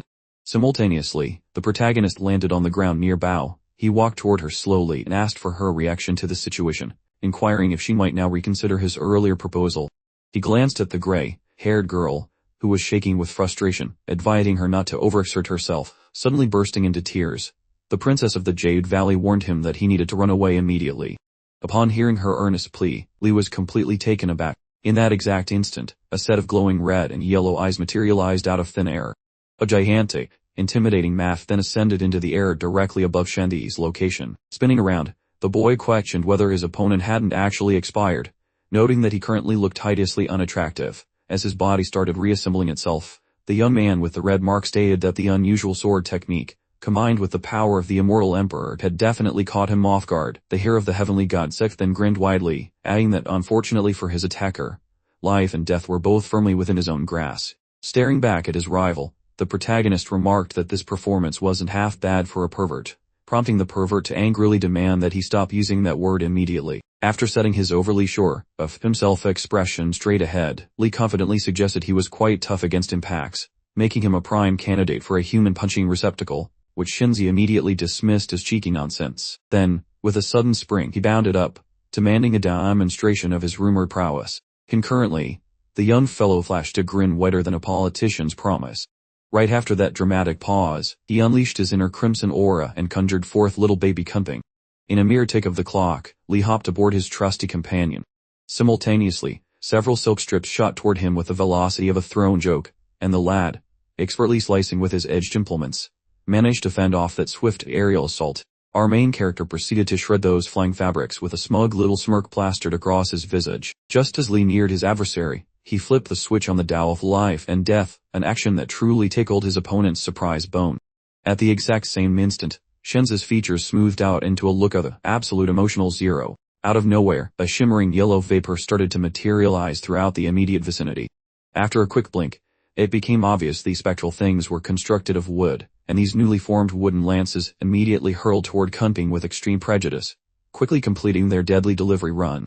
During this action sequence, Lee smoothly executed a swing of his sharp weapon. With a hearty guffaw, the man sporting the scarlet mark on his brow boasted that this was the thrill of vitality, and one should embrace the fun, only to have his throat suddenly nicked. As the divine being Clancer tumbled down, he realized the youngster had ducked under the assault using a mystical shield, casually mentioning the effectiveness of mundane wooden projectiles. And as he maintained his red protective field, the hero inquired if fighting this was the best Imperial weaponry could offer, prompting the now enveloped Shenzi to prepare to unleash his genuine might. At that precise juncture, green shoots began poking through the surface of the magic shield. Glancing skyward, Lee's eyebrows shot up in genuine astonishment at the sight before him. His crimson defense was being aggressively punctured by aggressive plant tendrils, and while he stood speechless, his adversary declared that the Emperor's fancy gadgets were not quite the unbeatable force he thought they were.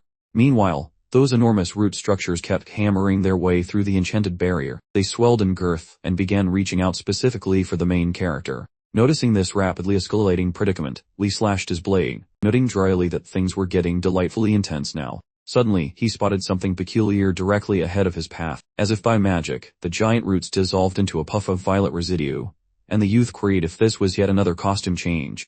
Observing the purple essence consume his foe, the fellow with the forehead dot announced that this peculiar phenomenon was the true essence of the Tao of life and death. With a simple flick of his wrist, he activated the power of termination. Immediately following that, a truly horrifying silhouette formed from the purple mist, as the very atmosphere around the heavenly god Sek proclaimed that his demise was imminent. Following this announcement, the protagonist found himself completely swallowed up by it. Utilizing the flat of his hand, he channeled the deep violet energy outwards. In a flash, the ultimate death ability completely absorbed poor Lee. Subsequently, the tiny violet mote began to peacefully fade away.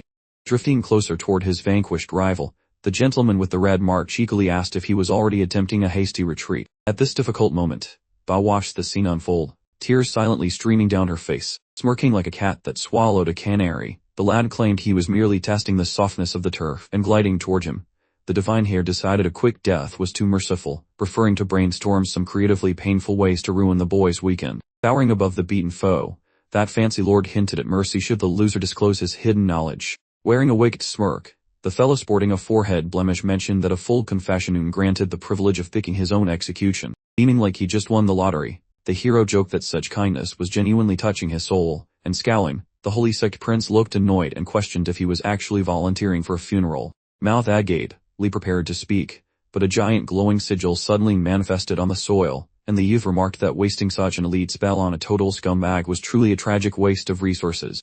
Right then, the golden child felt pure terror surging through his veins from the unfolding disaster.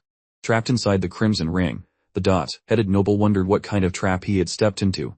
And terrified, the divine successor stammered that this was cheating and demanded to know when the kid had time to set the trap. Funneling his spiritual essence into the trap, Lee mentioned he only showed up for a meeting, but the jerk insisted on being pulverized. While bloody mist swallowed the clearing, the youth noted that his enemy's ancestors were probably still Amodbes when the emperor built this lethal array, and since the brat bragged about ruling life and death, he could now enjoy a personal tutorial on the dying part, which made the noble grind his teeth in rage. Unfurling glowing laundry everywhere, the brat activated his weird soul-saving gimmick. Crouching inside a protective orb generated by his treasure, the spotted Burrow noble triggered his ultimate rebirth technique. Instantly following that, the gloomy crimson power lunged at the boy. Smirking broadly, our lead character noted such a plan was foolish. Nearby, the spellbound Bao stood frozen while watching the chaos, her jaw hitting the floor, and the silver-haired lass questioned her sanity, seeing the supposedly invincible golden child getting his butt handed to him on a silver platter. Observing the crimson aura shred those enchanted silks, the princess realized the array was insanely lethal, and while staring at the noble's ruined treasures, Bao felt as if she were witnessing alien magic, whereas Lee smirked about the beautiful disaster they had just orchestrated, right during that moment. That little lord with the spotty bro was sweating bullets, unable to process that his life insurance was about to expire. Glaring ahead with pure intensity, the lad commanded his opponent to kindly stop existing. The lethal red mist lunged again, making the panicked noble beg for a timeout as his life flashed before his eyes, and a strange light suddenly flickered on his forehead as he yelled for a pause right before the princess' own bro started glowing like a neon sign. Observing the glow, that fellow spun around immediately. Simultaneously, every inch of the holy successor's frame became wrapped in a shimmering cloak of golden light. As the crimson tide swallowed the landscape, nothing remained but a solitary glimmer of gold. Gaping at the spot where his foe vanished, Lee muttered that it hardly mattered anyway. Just as Bao collapsed onto the grass, and the silver-haired girl guessed a legendary treasurer had whisked the brat away, so when the boy asked about her health, she groaned that she could move but felt like a squeezed lemon, noting that rich hairs always carry too many escape gadgets. Aiming a digit at the clouds, our lead declared himself completely indifferent. He intended to finish the job later since it wouldn't take much effort, while she shut her eyes and whispered some gratitude for the rescue, and Lee chuckled, wondering if her thanks would be purely vocal or something tangible, then told the silver-haired lady that she still belonged in his service due to her special Valley constitution. Blushing furiously, the Valley Royal realized that his assistance was likely born from some ulterior motive rather than pure compassion. Shifting her gaze, the girl abruptly became quiet, dipping her chin slightly. That silver-maned lady realized her days of freedom were pretty much history now. Visualizing a shadow over the land, the princess explained that the holy sect was gobbling up territory using religion as a bad excuse, and since her home was only 1,000 miles away, they were right in the crosshairs of those fanatics. And when Lee asked about their future, Bao recalled that creep Shenz's gaze and feared she might have to be the sacrificial lamb to keep her people safe, explaining it was all for her sect's security. Staring boldly at the lady after the gossip, the lad realized she seemed way too stuck up for someone pretending to be helpful. The Jade Valley princess glared back, muttering that she hated this plan but would endure it for the group, prompting our hero to label her a dense farm animal. Shocked by the comment, Bao stood frozen and begged for a repeat of his garbage. Lee pointed a finger, iterating that her whole school consisted of ham-brained morons who hid behind ladies like cowards, claiming they were spineless goons doomed to be servants. The silver-haired royal ground her maulers in a rage, demanding he quit stating the obvious since he lacked any clue about their predicament. Lee kept a poker face and chose to say absolutely nothing else. At that same time, Bao rose from the dirt, spinning away. The gray-haired maid in sight that debating him was a waste because she needed to hunt down that mutt, so she waved him off forever. The kid grinned, joking about smashing the divine sect into tiny pebbles. Watching the royal depart, our main man pondered if she would actually join his weird little parade. Bao shook with sudden grief at his words, whirling around with watery eyes. The silver-haired lass pleaded for him to stop being a clown, warning that one lucky win with a borrowed trap did not make him a god. He took a position behind her. Lee questioned if she truly saw him that way, proposing they snatch some jewels and head back. The scene shifts to a frantic chase deep in the woods. Lou swung a burning rope, yelling at the crew to move faster because that hellish fox had turbo speed, while Nan whined about not wanting to go home with nothing. Staring intently at the target, the dark-haired girl yelled that escape was impossible. She then launched her flaming cord at the beast. Soon, the lasso wrapped around the molt-tailed critter. Lua beamed with joy at her catch, claiming total victory, while the dinger dude praised her work and Fen noted it was almost too simple. Grinning with pure ego, the brunette decided her natural beauty made the hunt a breeze, and Nan agreed that snagging a 9-lived phantom was child's play for her. Right then, the creature was trapped in fiery ropes. Quickly, the vixen flashed a naughty smile. Suddenly, romantic clouds drifted toward the men, immediately swallowing the entire area. The Jinger fellow blocked the mist with his arms, shouting that they had botched the job and that these critters loved trolling their captors. All at once, he spotted a gorgeous bait and joked about dying happy. Nan became totally smitten, claiming a death for such beauty was a bargain, just as a rope flew toward his head. The cord snared the carrot, topped man instantly, as he kept babbling about some lady's pet fox. Lua yanked him out of danger, ordering him to crawl back to her side immediately. Once she grabbed her teammate, the brunette saw his dazed expression and labeled him a total chump. Nan started waking up, but seeing Lua in a spicy outfit, the Jinger lad claimed her looks would make his heart explode through his ribs. Smacking him for his stupidity, the dark-haired girl told him to stop dreaming because a monster was biting them, but he just kept rambling like an idiot. While the hell, fox lunged forward, Lua saw she was stuck and couldn't jump away. At that exact second, Fang blocked her path, deflecting the beast's lunging strike. Protecting his crew, the dark-haired warrior called the animal a sneaky rat, and warned it to stay away from his friends. Glancing at her big brother, Lua urged him to flee the mist, but he told her to relax because he was immune to the charm, so she should babysit the Jinger guy while he handled business. Nan was still under the spell, recognizing his older comrade Fang through his hazy vision. All of a sudden, the brunette hero looked way too handsome to Nan, promising to fix the whole mess. Nan swooned, calling the guy his big sister and praising his good looks, making Lua realize his brain was melted. The fox aimed its romance clouds at Fang, who told the beast to quit wasting its breath on him. Staring ahead, the dark-haired warrior stated his name, claiming his pure heart would never fall for a lady's tricks. The demon laughed at him, vanishing into a rose-colored fog while Fang told her to just quit and surrender peacefully. Right after, Fang marched into the pink cloud, shouting that no amount of shape-shifting would save her from him. Soon, the fox revealed its genuine appearance, leaving the brunette warrior completely speechless and shocked. Out of nowhere, crimson liquid started gushing from his nostrils. That nasal fountain erupted so violently it actually sprayed backward. The girl gaped in shock while Fang collapsed onto the soil. Meanwhile, the ink-locked fellow turned into an absolute sap, pleading for an apology since he just couldn't withstand such a leer. Looking totally baffled, the raven-haired lady realized things had officially hit the fan, and the monstrous creature loomed before the two scowling gents and the girl. The maiden stared towards her challenger. Figuring the creature was quite a crafty devil, seeing Nan drooling like a rabid dog, Lua guessed that this foxy phantom had completely bewitched both of the boys. Gnashing her teeth with annoyance, the dark-haired maiden realized she was flying solo, and pondered her chances of surviving. Shortly after, the beastly critter lunged at her, and she realized a vicious assault was already underway. Halting suddenly to the flank, Lua felt stunned, and observing the vixen aiming for Fang, the midnight-dressed maiden decided against allowing that scheme to unfold. She whipped her fiery dragon lash around, landing a hit on the monster. But suddenly, the real fox popped up behind her, revealing she was tricked, and raising an arm to parry. The ebony-haired lady was sent flying straight into a trunk from the impact. Coughing up some red stuff, she conjured a glowing spirit shield. Right then, the demonic predator began stalking toward her position.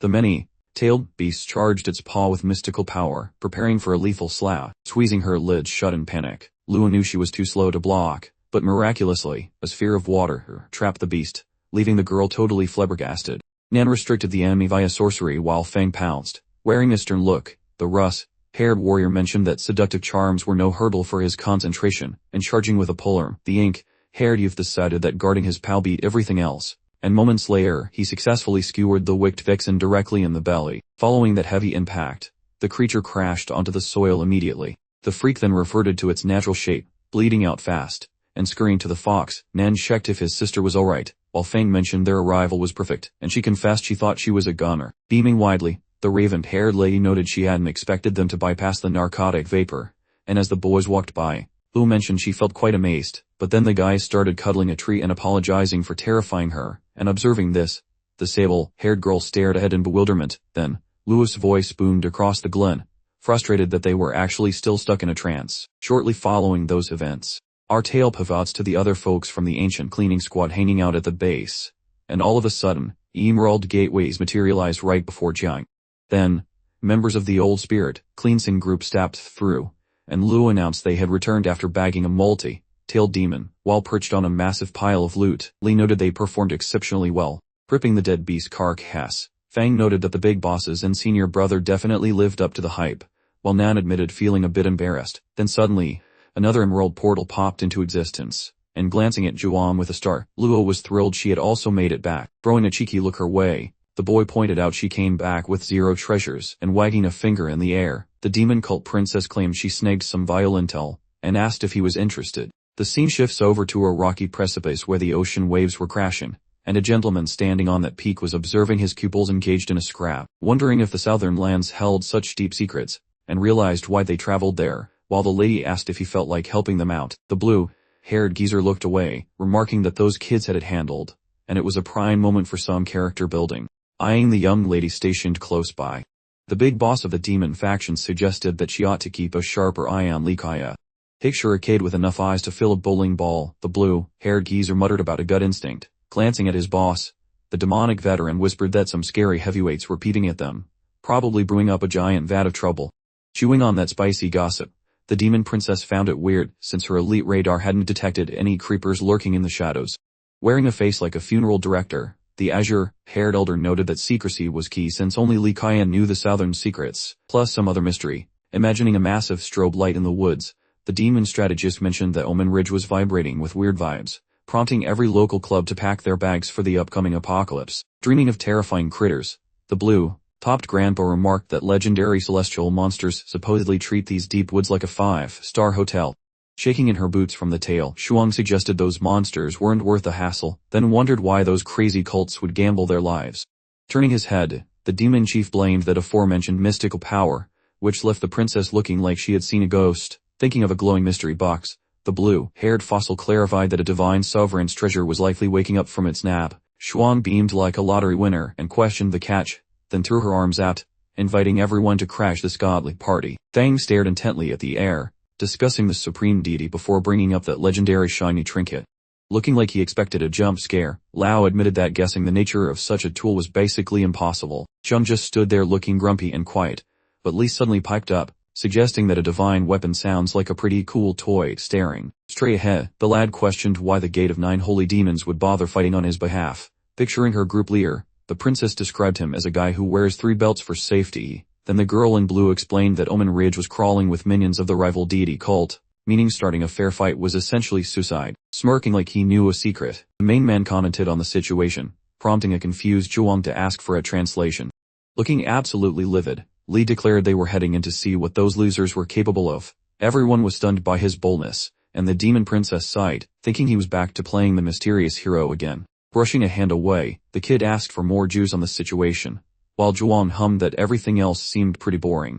Picturing a dude on a salad, eating frog, the girl shared a rumor about a sacked finding 10 millennia old magic grass only for a toad to gulp it down like a snack. That news really floored the hero, especially when the demon girl mentioned everyone was now hunting that hungry amphibian like crazy. Li hopped down and shouted for Zhuang, making her jump out of her skin. He leaned in, demanding why she kept such vital info secret, while the princess wondered if a salad eater was cooler than a god's weapon. Annoyed, Li hissed that the grass was garbage. He just needed a description of that frog, which left her totally baffled. Staring straight ahead, Choizin asked what use he had for her.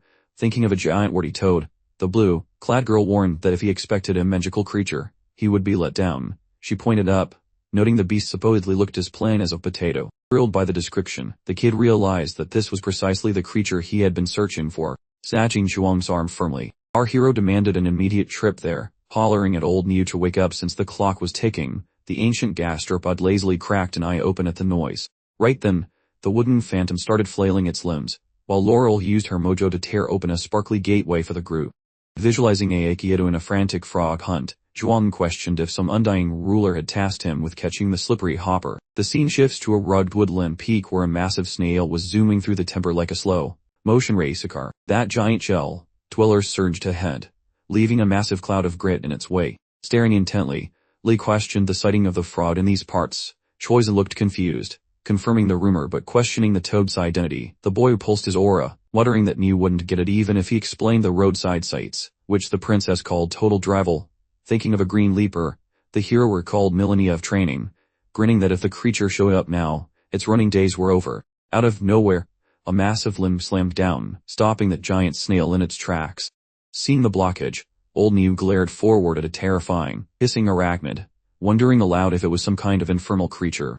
Zhuang grimaced at the gross demon spider, while the boy asked if the bug feared royal steel. Launching forward, the hero told everyone to stay back so he could solo the beast, eventually dissing it into pieces with his swords. Lee glanced back with a cocky look, gesturing to the monster's carcass and announcing the job was finished. Old Neem noted that the spider wasn't just some dumb grunt, confused why the undying Emperor's blaze had no effect.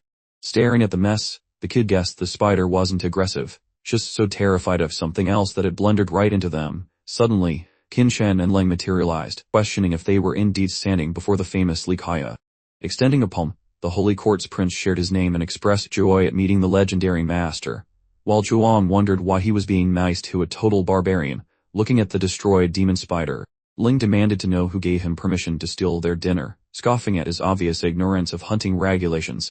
At that very moment, the demon princess stepped in. The girl, looking fierce in her designer blue gavriel gown, told her elder brother they had missed the quarry. She fixed him with a serious stare, pointing out that this embarrassing failure was entirely their own fault. Ling fixed his predatory gaze on her, quickly deducing she was the princess of the 9 demons Saint Gate. He then scoffed, wondering aloud why she would lower herself to follow this lowly brat. Zhuan, pointing her finger right back, declared her older brother utterly lacking in manners. She wondered how he dared criticize her, considering his own infamous history as sacred court mud for the past 3 years. Hearing this, the demon clan heir immediately gritted his teeth in displeasure, while his supposed ally found the entire situation completely hysterical. Qin Shen put his hand to his chest, informing the young master that this demon spider was originally meant for them. Reaching out, he suggested that while it might seem a bit rude, they should hold a small contest of strength to decide ownership. Li smirked at this proposal, as the heavenly prince from the secret court confidently stared forward. Extending his hand, the boy claimed a contest was pointless because he'd already done them a huge favor by killing the spider. Zhuang stared at her master in surprise, wondering if this was really his style, before reminding everyone they were on a tight schedule and couldn't linger. At this turn of events, Qin Shen simply stared forward in stunned silence. Ling shot a look of pure disdain at the retreating group, informing Li that he never took him for such a coward. He warned that Li wouldn't get off so easily next time, so he'd better hope they never met again. The boy let out a deep, heavy sigh in response. Turning back furiously, the protagonist declared that everyone should thank him for being too busy this time around, because otherwise they would definitely be in deep trouble. This sudden display of anger completely terrified senior brother Chuan. He felt like a deer caught in headlights, illuminated by a spotlight from heaven. Unable to process anything, he realized for a moment he had genuinely stared into the deepest darkness. Gritting his teeth in frustration, Lang finally figured out that this little snot wasn't just making idle threats, he truly had power. Looking ahead with a frustrated expression, the 9 Saint Demon clan heir asked Brother Qin Shen if he, too, felt that specific killing intent, remarking that the sensation was quite interesting. Looking forward with a sneering expression, the heavenly prince from the secret court expressed curiosity regarding the protagonist's actual level of power. The group quickly moved between the mountains, navigating through the dense forest. Chuan wore a serious expression, clearly lamenting the fact that the battle had not occurred. As images of Wanri and Ling surfaced in her mind, the girl mused that the Grand Elder had long opposed the head, which explained why he sent his disciples straight into enemy territory. The Sky Clan princess, staring ahead fiercely, calculated that the chances of a massive fight were high, and she truly hoped Li would end her elder brother once and for all. Lost in serious contemplation, she wondered exactly what had captured Li's focus when he abruptly announced that he had found something intriguing. Stopping beside a huge, brown puddle, Old Man Niu questioned if Li was sure this was the right destination. Chuan demanded to know exactly what they had found, and the boy simply gave a positive confirmation. Li adjusted his robes and offered to bring the girl in blue with him, but she immediately declined. Without another word, Li stripped off his outer robe and jumped straight into the muddy water, telling them to wait there while he went in alone. Puzzled, the demon princess watched the splashes, noting how absolutely filthy it was. Li, however, stood in the middle of the disgusting water, and declared it to be just fine. Putting her hands to her face, Chuang asked if he was looking for a frog. Turning back, the boy explained that no, the frog wasn't there. The girl in blue threw up her hands, asking what on earth he was doing, and if he was just playing in the dirt. Even the snail companion expressed confusion, while the protagonist told them not to rush. Smiling broadly, Li declared that he was about to reveal his unique skill to them. The demon clan princess stared dumbfounded, asking him to clarify again. Old Man Neo, however, leaned forward with genuine interest, questioning exactly what this unique skill was. The boy stood in the middle of the huge puddle, closed his eyes, and concentrated deeply. A ball of mud began to form in his hands, which he carefully molded into a detailed figurine. Moments later, Li breathed a relieved sigh, declaring he had finished the work well. After constructing a detailed gazebo from the mud, the boy proudly introduced it as a mud palace. Watching with severe displeasure, Chuan demanded to know if his unique skill was truly just playing with dirt. Lee responded by asking if it hadn't turned out nicely. Infuriated, the girl in the blue dress wondered what came next, sarcastically asking if he expected the frog to just show up on its own now. At that exact moment, a toad appeared in the puddle. The protagonist laughed, explaining that the creature was skittish and, after eating grass, would only be lured by a palace as a place to rest. Staring dumbfounded, Xuan asked when the creature had appeared.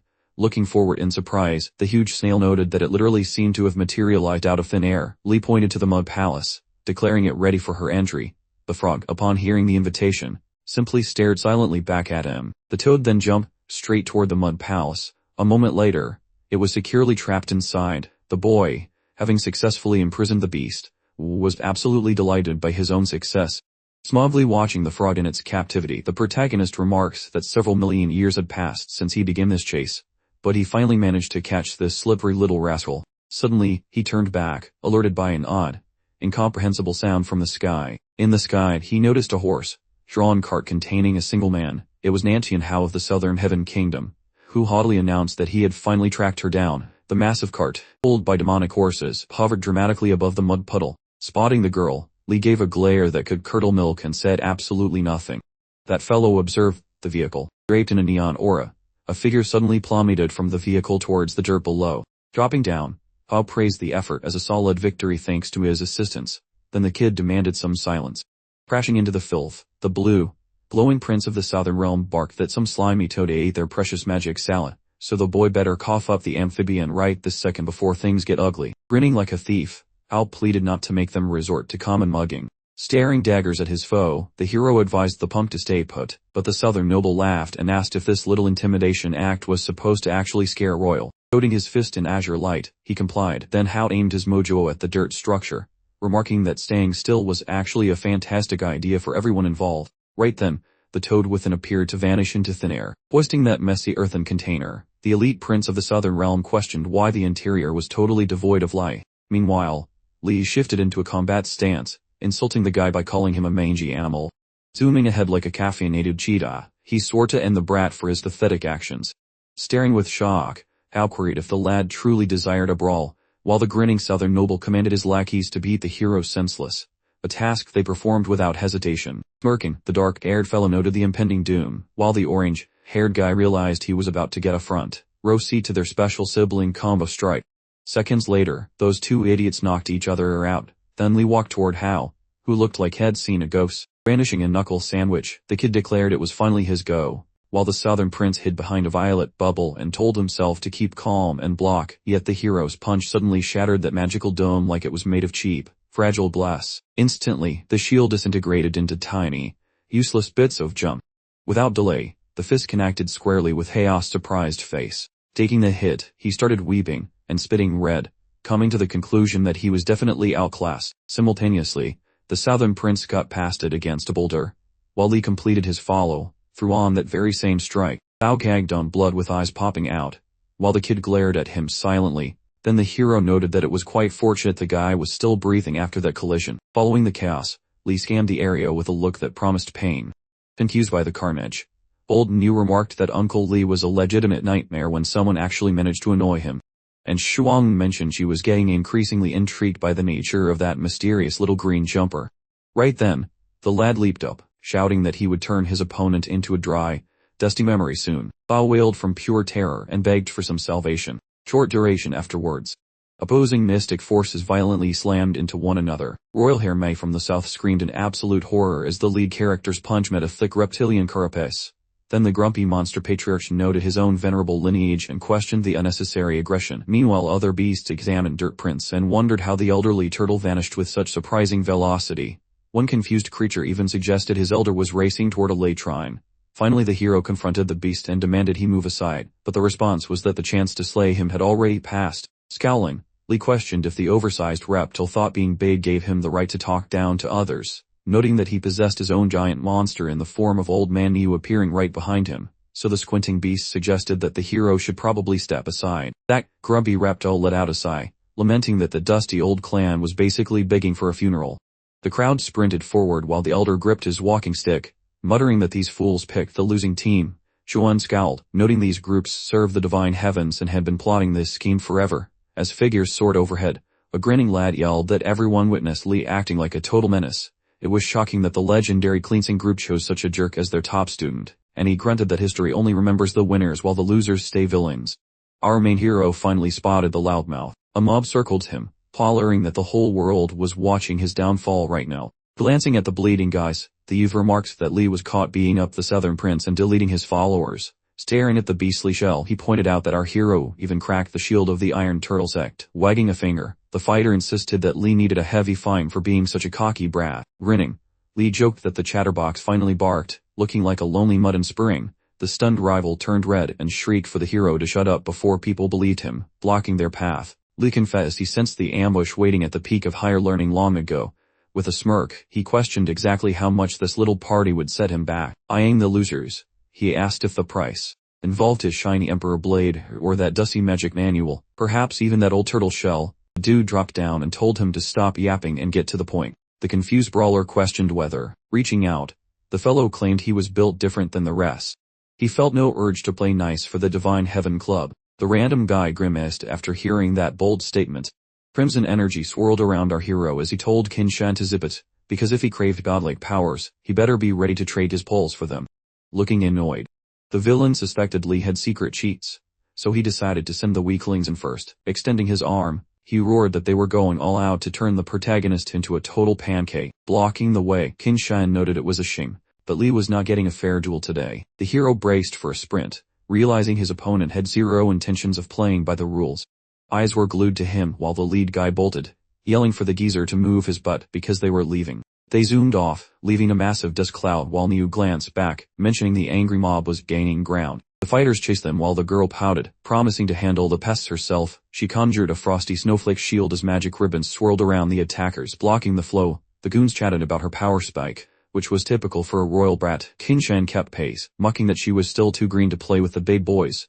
Xuan groaned, saying they could not shake them off, so Lee needed to guard her for another attempt. She spun around, but her buddy had completely vanished. The shocked lady questioned how the coward could just ditch her like that. Our hero reappeared, explaining he did not flee, he just took a tactical snack break. His arms were stuffed with snacks, making the irritated princess ask if he was grocery shopping while she fought for her life. Lee tossed a piece of produce right at her forehead. He started pelting me next, crushing the final berry against the guy's snout. Hopping onto the beast, he remarked that the preliminary setup was finally finished. The grumpy girl snapped that he better start explaining this weird fruit salad plan immediately. Shutting his lids, the guy said he did not get the rush, since the mystery would reveal itself eventually. Motioning toward the peaks, he asked the elder if he spotted that specific canyon. Grinning, Lee commanded a march toward it, while a terrified Xuan asked if that was the infamous pit full of prehistoric monsters from the dawn of time. Some spooky purple fog began to hug the rocky cliffs. Looking grumpy, he wondered if they meant to skulk through here, while soldiers peeked at Shanks, mentioning the fugitives headed for the death zone and asking if they needed to hunt them down. Looking totally relaxed, the fellow mentioned their route led that way regardless, so there was really no reason to wet their pants in fear just yet. Clutching his fingers behind his spine, he bellowed that they intended to keep chasing until the targets hit a brick wall, asking if the girl felt bad for the hero, and chuckled that if she became his slave forever, he might consider not killing the boy. Looking quite pleased, Shanks remarked he was only pulling her leg. He shoved the lady into a crate, insisting that even if the boy died, she would still have to follow his every command. Staring her down, he admitted her concern made him want to commit murder even faster, then grinned, saying that once they nabbed Lee, the girl would have to finish the job herself. The fighters glided across the colorful blossom patch. EU trailed the chasing pack. The salty girl muttered that the lead guy better have a plan, or he was toast. Then as the group halted, soldiers yelled that Lee was too scared for the dark zone, meaning he was trapped, while the boss raised a hand, inviting his buddies to join the party, screaming that whoever brought the kid back breathing would get a fat pile of cash. The soldiers zoomed into the fray. Devoting, the dudes started gossiping about how Shanks was using them as meat shields while he stayed safe in the back. Grinning wide, Qin Shan mentioned he was totally cool with it. He looked at the hero, observing that his only mission was begging anyone stupid enough to mess with the Holy Church. Touching down, the fellow smiled and swore the main character would not wiggle away this time, so it was finally time to show off his cool tricks with a cocky look. Lee kept a sharp eye out. The mages got wrapped in glowing vibes. Then Qin Shan turned, complaining about the sluggish pests in their way, while Neo asked if they were just going to hang around, getting a big yes back. The bad guy soared toward him, asking if he was actually prepared to throw hands. Chuckling, the main man pointed out he had no intention of brawling. A massive palm materialized right before his very eyes. The fellas were completely shocked by the crazy sight before them. The furious primate started making some really loud angry noises. Her pupils sparkled, and a shocked Xuan hollered that it was a monster chimp, looking way bigger than the history books ever let on. The beast suddenly leaped into air. He delivered a massive, earth-shattering punch straight into the dirt. Looking up, she shrieked, while the newcomer behind Shanxi called the boy a lucky dog, and the mad fighter guessed the hero knew the ape was coming, though he had no clue how the trick worked. Then as the beast smashed foes, Li explained the meadow belonged to the monster, meaning steps triggered attacks, but they were safe because they smelled like fruit juice. A scent wafted from his hand, and the hero noted that while most things find the odor boring, that giant monkey is super picky about it. Then he pointed at the scared beast, saying she hated the stink so much she stayed far away. The magic users bolted from the primate, while the lead guy joked that the chasers had finally become the lunch. The creature looked startled all of a sudden, pounding the earth with his hand, while the fighter wiggled out of his grasp. Grinning, Shanxi saw that his partner in crime had eventually started doing something. Hinshan morphed, making the cranky beast shriek like a banshee.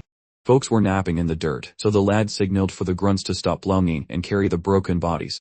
The lad joined the fray, claiming he would solo the oversized fuzzy nightmare. That primate gaped its maw immensely. That fellow felt totally flabbergasted, looking quite rattled by the visual. Retreating with a baffled expression, that man claimed the beast was consuming spiritual energy, suggesting they abandon the casualties, and those fellows endeavored to vacate the zone of carnage. That warrior shifted his focus toward his buddy. Magic juice reduced him to a pile of bones, making the weirdos fly off while great, flavored mist covered the area. Then the dudes reported their massive failures to the boss. Chainsi felt incredibly ticked. With limbs crossed, this newcomer sought consent to brawl, so the master granted him authority to engage. Our fellow attacked, watching Kinshan lead the mayhem, then socked the primate, but a light beam erupted from its maw, which made the frightened soldier reconsider his safety.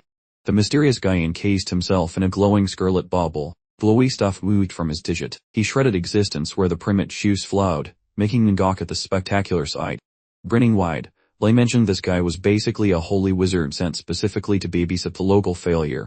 The youth shielded Kinjin using his own frame, suggesting a hasty withdrawal to prevent getting mangled. The fighter was absolutely livid. Shutting his peepers, he mumbled that he got the message loud and clear. Winding up a punch, our comrade offered thanks regarding the aid provided. That bloke dumped shadow energy inside the ape, yelling he was finally losing the kid gloves. Our hero actually tanked the beastly haymaker, while violet sparkles swirled around them like a disco from hell. Grinning, our hero remarked it seemed decent, since this dude could really brawl with a hellish ape. Those beasts bolted away very quickly. The main guy flinched, spotting a random toad in the stampede while chased the herd. As he tried reaching the toad while boasting of his velocity, yet the chief gestured onward and cautioned that haste would frighten the female, meaning the elderly man must maintain this tempo without stalling, so the beast blinked to signal his total comprehension. A mischievous grin stretched across the fellow's mug. Gazing at the toad, our man highlighted her lack of escape routes as gales danced within the ravine, then observed the creature had eventually ceased wandering through this tedious wasteland of pebbles. Pressing a finger to his lips, the main guy signaled that they needed to shut their traps.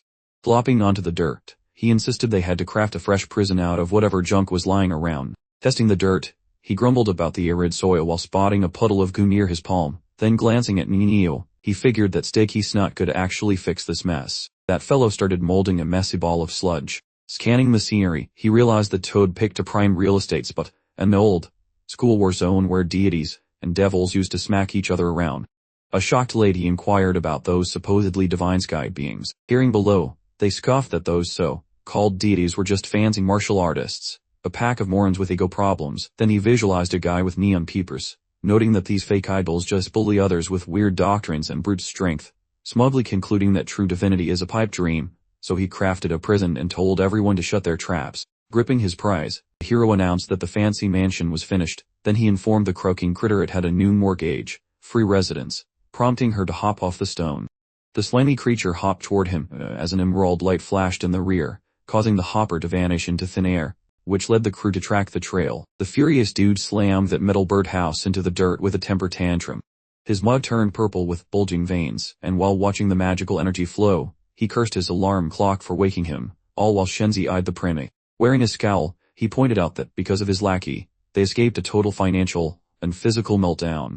Ducking his head, the servant muttered that the boss was being way too nice, since letting the hero slip away during the riot was definitely his own blunder. Grinning, the warrior suggested everyone just stay calm and relax. Gesturing toward the laser beam, He mentioned that the holy gadget had finally woken up from its nap, so the main man needed to get over there. Shenzi bellowed, while wearing a smug smirk, vowing to reap some lives and pilfer that glowing gadget simultaneously. The group soared toward the giant glow stick in the distance, while the confused lady wondered about Lee as exhaust trails decorated the blue heavens. Glancing skyward, Nan questioned the commotion, so the dude reached out and joked that the tiny sapling was shaking in its roots while leafy energy spun around.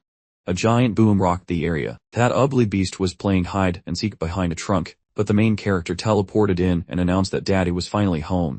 Startled fellows requested updates about the whereabouts of Xuan plus his companion. Watching the group, he explained they were chilling outdoors, and he only popped in to beg the toddler for a favor, while the flying critter flailed her limbs and squeaked. So he snatched her and said, "Relax, kid, I just need those 2 shiny trinkets." Then he glared into her pupils and warned that this was the only way to end his suffering, leaving the confused ghost to float off in a jade mist. 2 magical trinkets materialized within the girl's palms. Grabbing the gear, Lee identified the 6-way flower and the special plant juice, claiming these items would definitely fix their current disaster. Visibly rattled, Nan confessed to never previously encountering such pricey mythical loot. John put on his grave face and remarked that if the hero was asking for top-tier gear, he must be fighting someone way out of his league.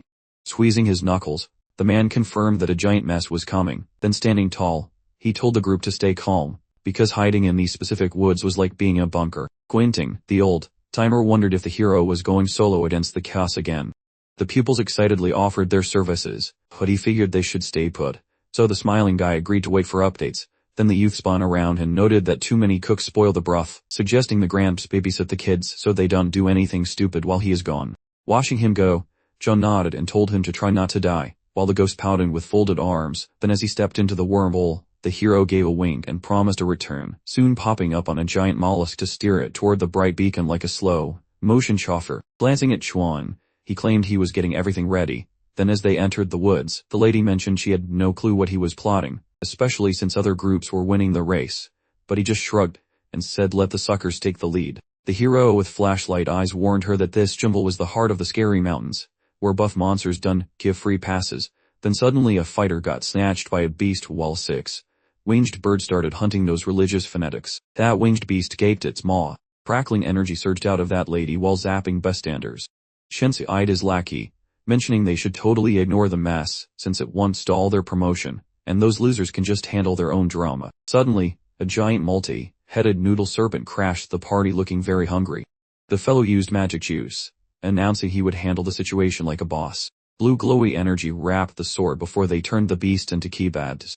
His torso resembled a shredded road map, beaming. Ling noted some monsters were weak sauce compared to monkeys, but was warned to stay focused on grabbing the shiny ancient prize soon. Hinshan looked grim, noting that plenty of other weird cults would gladly punch Shensi in the face for that magical trinket. Faithful followers glowed while the fighter yelled that their imaginary friend was totally on his side. He marched up to the beast, screaming that it looked like a sentient pile of soil. The newcomer squashed the beast instantly, tasted some facial grime, and complained it was a low-tier scrub. Then while standing over the carcass, the fighter seriously remarked that seizing the divine gear would let them kick the sacred heaven sect out of power, all while a turtle sprinted through the woods and pleaded for speed so they wouldn't end up as Jensen's scapegoats when things hit the fan. Scowling, the fellow weighed options while rigging traps for Lee, then inquired from the weapon why they hadn't snatched the loot as a team, though he learned such a plan was sheer suicide because those holy zealots despise being defied by amateurs. Some wingy freak soared above. Everyone was terrified, but the turtle yelled for calm, tumbling ahead to mow down obstacles like a shelled bowling ball. Then a guy covered in pink sparkles realized the reptile wasn't actually a jerk just as a massive collision between 2 beasts echoed through the air. While navigating the woods, Lee mentioned taking a rightward turn very shortly. Reaching out, he guessed the woodland ruckus was caused by every local cult brawling with the local wildlife. The lady scowled, asking why they hadn't bumped into any critters during their morning walk. Observing the scene, the hero agreed that things were exactly so. The lady looked bewildered. Pointing upwards, he pictured a primate and noted it had handed those idiots many embarrassing defeats. Dawn's composure vanished completely. Mapping their path, he explained the monkey wasn't the only threat since he knew every monster's backyard and was guiding them safely. But as they rode the snail, the girl wondered how things hadn't changed considering the dead immortal emperor was ancient even if he did visit dreams. Then with a stunned look, she questioned if they had actually arrived at the Ridge of Science or some other weird place. Gesturing broadly, Lee clarified their arrival at Omen Ridge occurred via that fancy mystical transport circle. Picturing the gateway, He started wondering about their location and whether they had been whisked off to some distant land. Staring at his lady friend, he asked if they were currently stuck in some fake dimension floating in the nothingness. Squinting, the fellow offered to explain, visualizing a rosy energy cloud and describing it as a mirage from the ridge's core, explaining that this mess happened every 3 centuries when the place basically took a massive spiritual dump. Nightmarish creatures infitted his thoughts. As the hero expertly decapitated the multi-headed serpent, he casually mentioned that the world around them, including all the powerful monsters like this one, was just a fancy art project created by the core entity. The cultist skewered a bird, joining the others and circling the beast as blue light pulsed from the remains. The main character, wearing a smug grin, explained that even if they looted every single resource or monster, the world would hit the reset button in 300 years when the Ridge of Signs reopened, meaning everything regenerates perfectly. Perched on a massive shell, he concluded that the resources were effectively infinite. Neo narrowed his gaze and offered sarcastic thanks for the insight. The group then reached an energy flow. Realizing they'd stumbled upon the God King's weapon, the girl, looking very serious, questioned the logic. If this artifact truly reappeared every 3 centuries, why were all the major factions only just finding out about it now? The guy looked at her with a knowing glance and agreed she was clever, but insisted this specific circumstance followed different rules. The girl, clearly done with philosophical discussions, charged ahead, telling him to stop overthinking things because all that mattered was getting their hands on the prize. He froze in surprise. Neo labeled her a crafty manipulator. The group finally reached the location of the powerful artifact. Joanne stared in disbelief, questioning if this truly was the God King's weapon. She noted that the blade looked pretty worn down, like something found in a dumpster, but then pointed out the undeniable energy pulsing from it, proving its extraordinary nature. Just as she moved to touch her own sword, a loud voice bellowed, warning her not to even think about it. Several warriors suddenly materialized in front of her. Ling, with a mischievous smile, announced that he couldn't possibly let his little sister play with such a valuable toy. Grinning, he proposed giving the artifact to Qin Shan as a peace offering to guarantee friendship between their factions. Someone agreed it was a great idea, but he privately suspected some people were plotting a very different outcome. Extending his hand towards the object, he asked if everyone truly felt that way. Li's face split into a grin as he charged into the fray, yelling for Lang to deal with the others while he handled the protagonist himself. As he lunged at his own sister, the guy asked with feigned innocence if they really had to fight over something so silly. The protagonist deflected the incoming blow easily, then paused to acknowledge the challenge to demonstrate his full potential. Io scratched his head, thinking in confusion that everyone seemed to have completely forgotten his existence. He confidently stepped up to claim the artifact for himself, only to watch a monster snatch it just as quickly. The elderly Neo triumphantly raised his tentacles to the sky, shouting excitedly that he possessed the artifact, and would soon become completely invincible. Shuang and Ling stared in pure astonishment at the ancient snail. The snail, meanwhile, looked utterly furious, wondering where his tentacle had disappeared to, while the young man stood nearby, calmly holding the artifact's handle. Lord Shensi looked forward in surprise, remarking that the opponents were quite fast, but reassured everyone present that his own skills were more than adequate to handle them. The protagonist looked at the speaker in confusion, asking about his equipment and wondering why his attendant hadn't provided it, prompting Qin Shan to mutter that this was problematic. The man in question gripped his weapon tightly, screaming furiously about claiming the artifact. Chuan ground his teeth in frustration, declaring they had arrived too late, while Ling loudly expressed his displeasure with a string of creative profanity. A brilliant magical flash sent nearby enemies tumbling away. The man laughed maniacally through gritted teeth, holding the energy-infused sword aloft, declaring that this was exactly the kind of infinite power he expected from the God King's artifact, feeling it surging through him. The sword pulsed with raw power as its new owner cackled in delight. Suddenly, green tentacles slithered up to his feet. The girl cautiously shifted her gaze, asking what those things were, while the young man expressed surprise that such a massive cluster of roots had materialized without warning. Qin Shan looked on, questioning the nature of the God King artifact's power. The protagonist stared in astonishment and clarified that the energy didn't come from the artifact itself, suggesting his friend simply observe what was happening. Human-tree roots ensnared the man's body. As he held the artifact tightly, his assistant in a red cloak panicked, asking what was wrong and trying to physically pull him free. The Lord rolled his eyes dramatically, furiously screaming that he didn't need help, insisting this was just a massive energy surge he was about to master. A guy and girl frantically struggled against the mess of roots. Ling yelled at the man, questioning why he'd grab an artifact he couldn't control, while Xuan bemoaned the seemingly infinite number of tentacles. The protagonist watched contentedly, arms crossed. The man, realizing he'd been tricked, asked if Li Qian knew this would happen from the start, to which Li Qian smugly confirmed that he did. The young man maintained a white-knuckled grip on the divine sword's hilt. Leafy appendages suddenly yanked the pointy tool out of his palms, as he screams about the shiny trinket floating off, wondering why his own leafy summonings are betraying their master like ungrateful garden weeds. Shenzi gapes like a linted fish, hollering for some lowly lackey to drag his miserable hide to safety while questioning his life choices. The creature's peepers grew exceptionally large. He fumbles for the violet sparkly juice, staring at the soaring raincoat fellow, wondering if that flying circus act is heading toward a cliff. That demon croaking Gizmo sits stuck in the mud, strangled by weeds, so the guy yells at his minion about the pointy blade, while the kids chill by the giant veggie tower and the beast begs his boss to hold his horses. Chuan glares at the horizon, noting the guy vanished that way, while Niu grumbles about how that Morin clearly lacks a survival instinct. She stares at the hero, demanding to know why the garden is attacking the jewelry, so he smirks and wonders if she finally grew enough brain cells to actually pay attention to his lecture. Clinging to his wooden pole, the hero informs the squad that this mountain crack only yawns every 3 centuries, harboring weird junk capable of wrecking the neighborhood.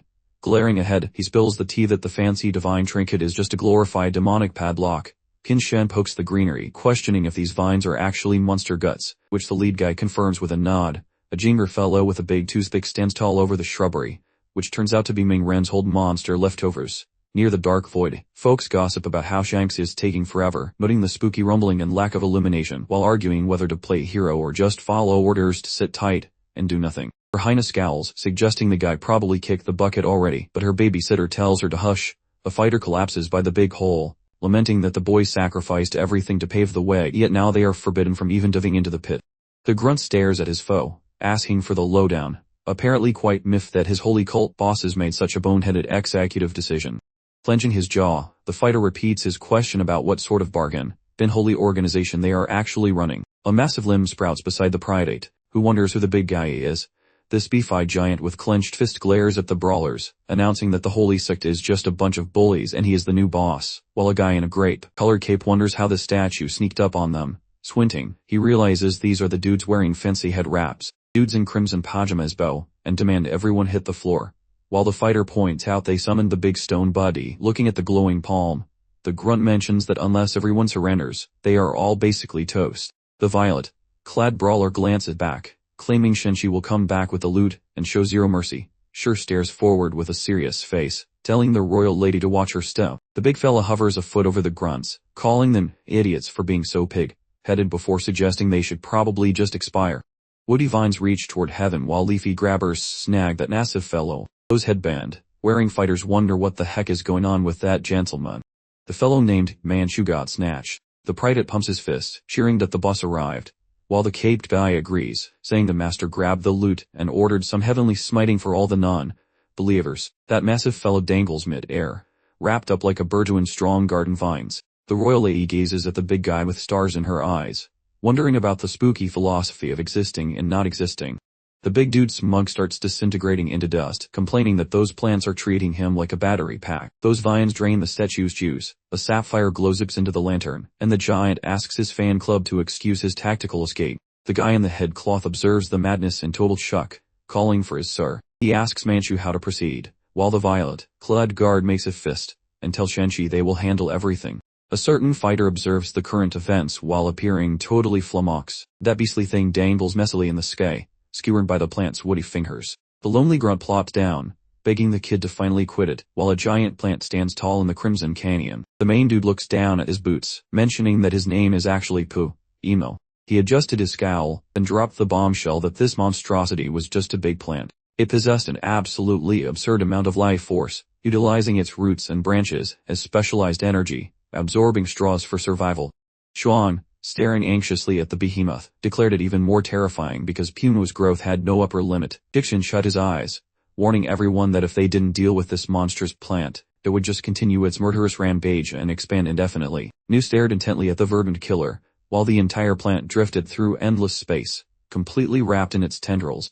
Len opened his mouth, indignantly confronting the protagonist, asking why he kept silent about such a terrible monster when he knew all along. Then the main character just grinned. The protagonist simply smiled and shrugged off the concern, asking what difference it possibly could make. He stared intensely forward, adding that to destroy the thing, they needed to make it emerge completely first. The sky tree rose menacingly in the valley. The elder averted his gaze as the man reported chaos in the forbidden territory, where the second person was bewildered by the appearance of the heavenly tree. The blue, Haired man looked away in alarm, and someone asked if this was caused by the artifact. He speculated that it might be a backlash, perhaps a karmic punishment for coveting the magical item. A warrior mummy hung on a branch, teeth bared in a silent scream. A bandana clad man held a jug, imploring the owner to appear and stop hiding inside the lamp. Suddenly mighty roots erupted from the earth, mercilessly piercing several men. The red-haired guy shouted angrily that this was an enemy attack, not some heavenly beast, pointing out that it was Old Mang. A gigantic turtle was enveloped by green tentacles. A young man stared horrified as the turtle died, only to have a green arrow instantly pierce his own head. The southern heaven kingdom was finished. The solid earth 6-old turtle was gone. As the tentacles snatched the magic room, Uma began attracting an energy ball. The princess, fleeing the encroaching roots, shrieked in terror that the plants were relentless. She furiously told Wisher Lao to fly faster, certain they'd be sucked dry if caught, and he replied grimly that he had to cover her escape. The princess turned to her bodyguard and yelled that sacrificing himself was useless. She wouldn't escape even if he died trying. The man looked forward with fierce concentration and agreed, stating that his life could still serve a purpose. He released magical energy from his palm, offering an apology to the confused princess, who demanded to know what he was doing. A powerful surge of mana launched the girl into the air. The man raised his hand in a final gesture, explaining that this one palm strike contained all his remaining strength, and while it might be unpleasant, she absolutely had to withstand the blow. The princess stared at her companion, her expression a mix of anguish and profound horror. The magical beam burrowed into the girl's body, and Shura expressed gratitude that her constitution allowed him to channel it, hoping the effort would be enough to save her life. Tears streamed down the girl's face, while the man, trapped by the monster plant, urged her to keep going and survive. A powerful man held the infant on his shoulder, causing her to remember how Uncle Shura used to take her for a walk. They would play hide and seek, and even conduct weird little experiments. Bitter tears of loss blurred the girl's sight. A cart moved through the clearing, and a flying one-eyed monster hovered over the cart's harness, asking his brother if what they saw was true. A giant tree suddenly appearing where the young master went. He wondered aloud if that was normal. Its single, bulging eye watched as the plants grew rapidly before it. A smaller monster stretched its paw forward, telling its comrades to look, but a plant quickly approached it, causing a horrific scream to erupt. A spear violently tore through the green mana. Qin Shen mercilessly slammed the weapon down on the tentacles, announcing that the enemy had been snared. Ling chased after the plant, carrying a small monster in his arms. The one-eyed green creature floated in the air, excitedly exclaiming that it recognized the young master. The young man ruthlessly severed the mighty roots, noting fortunately that they were outside the forbidden territory, making them much easier to manage. He then instructed Lin to lead the students as far away from this location as possible. The man glared at the group, furiously asking if they heard the master's order to follow him, then yelled for his comrade to retreat as well. The young master stood before the protagonist, remembering how the plant devours living creatures, and stated that his students were still safely outside the forbidden territory. Li smirked in response, saying it was only a matter of time before Pumo reached them, prompting the interlocutor to ask how quickly. The protagonist gave the warrior a meaningful look, then declared he just happened to possess a teleporter artifact, so he could easily flee in shame. He clenched his fist with furious determination. Ling left the scene with his disciples, and Qin Chen found himself utterly dumbfounded. The young man confidently surveyed the defeated tentacles, stating that he was entrusting his students to a friend, but he couldn't possibly run away himself. He shifted his gaze, accepting his potentially doomed fate, and declared that fleeing now would be a massive insult to the honor of the ancient Qin Chen kingdom. The gigantic plant continued to expand, consuming more territory. Jiangsu raised his head, and his servant suggested retreating to perform reconnaissance because the situation ahead was too murky. Jiangsu scoffed, calling it all nonsense, since the artifact was right in front of them, and asked how they could possibly retreat at this point. The man clenched his teeth while looking away, sensing a powerful energy surging through the roots. A massive plant approached the warrior, emitting an ominous, unsettling sound. The guy looked forward in horror, and the servant commented that this place felt too sinister, suggesting it was definitely better if they avoided going there. Shinki continued moving forward, declaring that there was absolutely no point in retreating to ask for help now. He turned his icy gaze upon his companion, stating that the energy absorbed by these roots could literally be sensed in the vile breath of their own people. The lackey's eyeballs nearly popped out from pure shock. His boss, grinding his molars, notes that these poor souls were Baoshan Kingdom subjects, mere vassal snacks that got swallowed whole. Hanging his head like a wilted noodle, he admitted no one remained, making the beast scream in terror about what kind of weird shrubbery caused this. The minion begged his superior to stop the self-pity. With a sharp gaze, the rich brat corrected him, stating he absolutely should take the heat. Flashing a shark-like grin, he barked that the slowpoke assistant missed the point. Everyone died while he stayed breathing, proving he was the golden child. That freakish beast stared at its boss with massive confusion. Jiggling like a loon, he raised a hand, shouting that relics and magic trees prove he is the main character.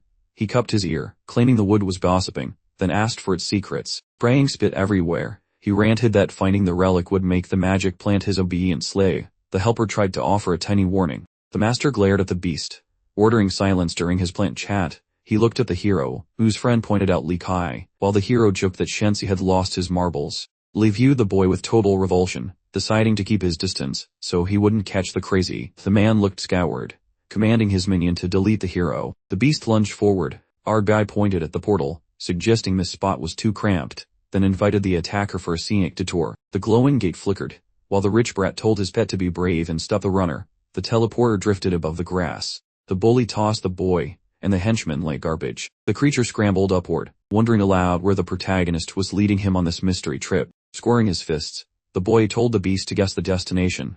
The minion shot some magic, while the hero asked if he was too scared to go home. Narrowing its eyes, the beast hissed about killing the boy, stealing the portal toy, and bringing it home to its boss. The youth told the enemy to speed up, because those sharp claws surely would not play nice with his own master. An enchanted rapier materialized at Shensi's rear. Turning his head with a snap, he demanded to know who was lurking in the shadows. Old man Yu glared, fuming about his chopped tentacles, and holding a grudge, while Shuang announced that the villain was meeting his maker today. The girl kept a sharp eye on him, noting she must stay alert, because this brat was a fancy sacred heaven prince. Shensi ground his teeth in a fury, wrapping himself in a double-flavored burrito of life and death energy. The duo clashed midair with high speed. Our hero used his fancy stick to parry the beast's aggressive poking. This mystical fumes swirled around him. Ink-colored flight, feathers emerged from his back. The boy turned around, tossed his gear skyward, and spread his arms wide like he was waiting for a giant hug. The fighters hovered, while the hero noted the beast was great at avoiding hits. The enemy reached out, asking if the kid's godly skin could handle a slap. Widening his stance, he announced he was far too busy to waste time analyzing the young boy's secrets. 2 magic bolts fly toward him. He watched them, then got sent flying. Purple juice grabbed the enemy. The hero covered his eyes. A boom hit the ground, and the beast yelled for Li to die. Looking confused, the beast saw the hero shrug off the weak attack, making the villain ask how long he could last. His digits pointed towards the sky. The young hero's magical energy burst slams into his foe, leaving the protagonist quite pleased with himself as he grips his weapon and sarcastically thanks the enemy for helping him activate the door. He releases the serpent staff and generously tells his opponent to go ahead and try whatever he wants, as if granting permission to a child. The monster is rapidly bombarded by magical energy flashes, dodging frantically while looking completely bewildered by the attack. The main character enjoys the show, casually asking the creature why it looks so surprised. The monster, overwhelmed by the mana, calls upon the Holy Emperor and demands a surge of power, only to have the enemy throw the protagonist's weapon away from him. The young man looks up at the scene in utter astonishment. The serpent staff clatters onto the ground, landing directly in front of him. The guy stares at his weapon in disbelief, asking aloud if his opponent has somehow surpassed the power level where the snake rod can even function. He furiously opens his mouth wide and dismissively labels the young hero nothing more than a snot-nosed kid. Shifting his hateful glare to Li, the enemy warns him to stop being so arrogant and overconfident. Li surrounds himself in a vortex of magical energy and challenges the monster to bring forth every single trump card he has left. The young man fixes an ominous stare on his foe, enthusiastically declaring that things are finally becoming interesting, and pleads with the enemy not to let him down. The energy cloud swirls upward as both fully armed opponents advance toward each other. Then the protagonist, staring angrily ahead, is immediately knocked back by a powerful strike from his foe. He glares angrily at the young man and bellows at him to keep his mouth shut immediately. The young hero is propelled backward, tumbling through the air from the force of the enemy's powerful punch. A flash of purple mana slams into the stone face as Li collides forcefully with the large rock block. His opponent dramatically announces that this is the final curtain call, proudly declaring that no one can possibly stand against the Holy Emperor, then adds smugly that it's almost a shame for such a young man to die so easily. The opponent stands menacingly above the seemingly defeated protagonist, noticing with slight surprise that the young man is still twitching on the ground. Li opens his mouth wide in a furious scream, then slams his eyes shut in a moment of pain or concentration. The creature stares back at the young man, utterly amazed by his resilience. He lunges forward, letting out a ferocious growl, clearly demonstrating that he is far from being dead. The young man steps forward with clenched fists, raising his hand to mock the monster for being such a disappointment, claiming he almost fell asleep from boredom, and was really hoping for a merry brawl. The opponent responds by throwing hands up his strike, noting the young man's continued defiance, to which the protagonist replies that defiance alone won't suffice, he needs to become truly stronger. The young man watches his opponent with a sinister gaze, warning him that if things don't escalate, he won't even have to exert himself to end the fight. The monster angrily opens its mouth and roars for the protagonist to stop being stubborn and simply die. A powerful burst of purple mana slams into the rock face, and in a nearby space, a girl begins constructing a glowing energy pentagram in the air. Lord Shenzi gritted his teeth, angrily proclaiming that all present deserve to go to hell, and wishing death upon everyone in sight. Zhuan resolutely raises a defensive block and states that Licia had given them a heads up about the Lord's specific technique, explaining regretfully that her eyes possess the ability to negate the opponent's tricks. As this happens, another man quickly dodges the ice shards flying towards him. He lifts his injured hands, telling the girl that her simple ice barriers won't be sufficient to halt his powerful regeneration ability. The Lord glares angrily at his foe, smugly stating that this entire situation played out exactly as he predicted. A man hurls a powerful magical force toward the octopus monster, loudly wishing for its immediate demise. He stares back at the foe, completely bewildered by the result. Choizen shifts his attention to observe the duel while looks on in confusion, asking what that was and why she didn't feel anything at all. The man indignantly stretches out his hand, completely baffled that his supposedly deadly magical power failed to produce any meaningful result. The ancient snail zips upward, noting that the enemy foolishly underestimated its resilience, and declares that its transformation time has come, and changes into an absorbing form, and as the ancient snail descends she closes her eyes in satisfaction, announcing that the enemy has been successfully trapped. Xuan spreads her arms and asks her partner why the opponent is completely immobilized, to which he replies that his hydrofluoric acid is strong enough to corrode solid metal. She stares as the lady explains that high-speed healing just makes the suffering last longer, while the snail lore melts into a disgusting green slime, and they simply need to wait for his batteries to die before he is fully digested, concluding the poor sap is cursed by his talent for not dying faster. The grinning idiot glances sideways with a smirk. He pivots his eyes, and declares that losing is not on his schedule, just as the ancient snail popped like a balloon full of soup. Joanne watches the geezer soar upwards and wonders what the heck is happening, as the old guy looks dazed and mentions the boss somehow pulled a howdy, making the girl remark that this foe is a real pain in the neck. The villain gapes like a hungry hippo and claims this mess is just a pop quiz from the Holy Timber, so the edgy Lord Shenzi throws his arms out and promises the would he won't fail, while the girl scowls and notes the beast is giving off some seriously weird vibes now. The thing questioned its existence, so she confirmed that yes, they were indeed planning to beat it up once more. They bounced up suddenly, causing the big bad to glance away as spooky black dust appeared before him. Xuan sidestepped to avoid getting flattened. She clenched her jaw and realized with annoyance that the brute had actually used his brain for once. The beast reached forward like it was trying to snatch the final dot. A punch landed right in his eye. Looking down, he began using magical glue. With a sour face, the woman grumbled that his health bar seemed to have no bottom. Flailing his limbs about, the monster suggested that they should just let him handle the dirty work. Squeezing his hand into a ball, the freak wondered if they really thought that lame prank would work twice. A leafy rope tangled around the octopus. Acting like a soldier, the beast decided that if stabbing failed, he would just go for a hug. Just as the lady with the blade charged him, she glared with pure rage and yelled that he had finally guessed what was on her mind. The sword glowed like a neon sign. Without warning, Xuan delivered a massive wallop, then stared at the suit and hoped that would buy her some coffee time while the monster chilled out in a popsicle. The girl gasped and asked if the trap was ready, but the lady sighed and said the coward bailed, just as the frozen block started to shatter like a dropped vase. The freak dashed through the green shrubbery. Wearing a huge goofy grin, he figured he had finally reached his destination.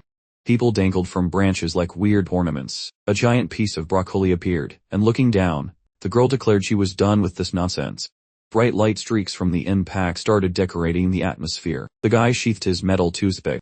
With a grin, the woman offered her thanks for the assist, and the boss man glanced back to tell them to keep jogging until they hit the tree line where things aren't so crazy. He looked annoyed when asked about his location, simply stating that he was going back to finish the brawl. Clamping his jaw shut, Qin Shan vowed to use his secret sauce to obliterate the guy, leaving the girl shocked as she inquired about the name of the massive shrub, to which the ruler mentioned that Li told him, so the lady gripped her hand and noted she could wreck the source if she found its roots, then glared at him and insisted on joining the hunt to get payback for her relative. The roots lunged dramatically. Observing this botanical overreach, The woman commented that these creeping extensions seemed to gain power the further they stretched, and the man simply shrugged, remarking that this behavior was entirely predictable for an oversized shrubbery. Glancing over, she pressed him, assuming his bold confidence in victory meant he had a specific plan for this predicament. Gritting his teeth, Hinshan responded that he simply needed to advance just a little bit more, and then things would get interesting. He lifted his head skyward and bellowed that he was about to deploy his favorite move for an encore performance. His neck abruptly inflated. A mysterious azure fire erupted from his vicinity. The girl gasped, shielding her eyes from the sudden burst of energy. Dust swirled heavily through the air.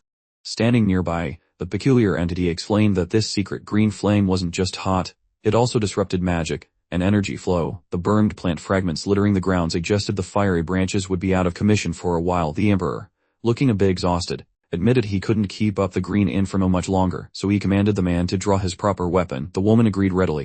An ethereal radiance enveloped the blade. Microscopic blue particles pulsed around the armament. With the sword gripped tightly, Qinshan declared they needed to move fast and push through to the objective, and she confirmed she understood. Suddenly the plant roots reappeared, seemingly with a smug expression. The man then asked why his adversary had gone through such trouble to hide in the first place, since he'd ultimately sought him out. He blinked in astonishment upon hearing the assertion that the enemy hadn't actually been hiding at all. The creature threw its hands wide and bellowed that the man had finally given a proper response, proving he had always been the intended target. Gazing upward, he processed the claim that he had been specifically chosen, possibly to eliminate a powerful individual, and then he asked for clarification again. The hero grinned widely, revealing that this evil demon was actually the primary roadblock preventing his return from the dead. He instructed the monster to take the artifact and eliminate the demon on his behalf, causing the monster to visibly blanch in terror upon hearing the proposal.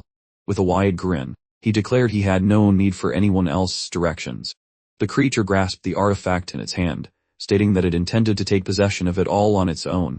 A brilliant illumination shimmered before him as he further explained they were united by a shared animosity. He simply requested strength, and insisted on no further complications. The man looked down upon hearing the plea not to fail. The plant roots began to form a dense cocoon around them.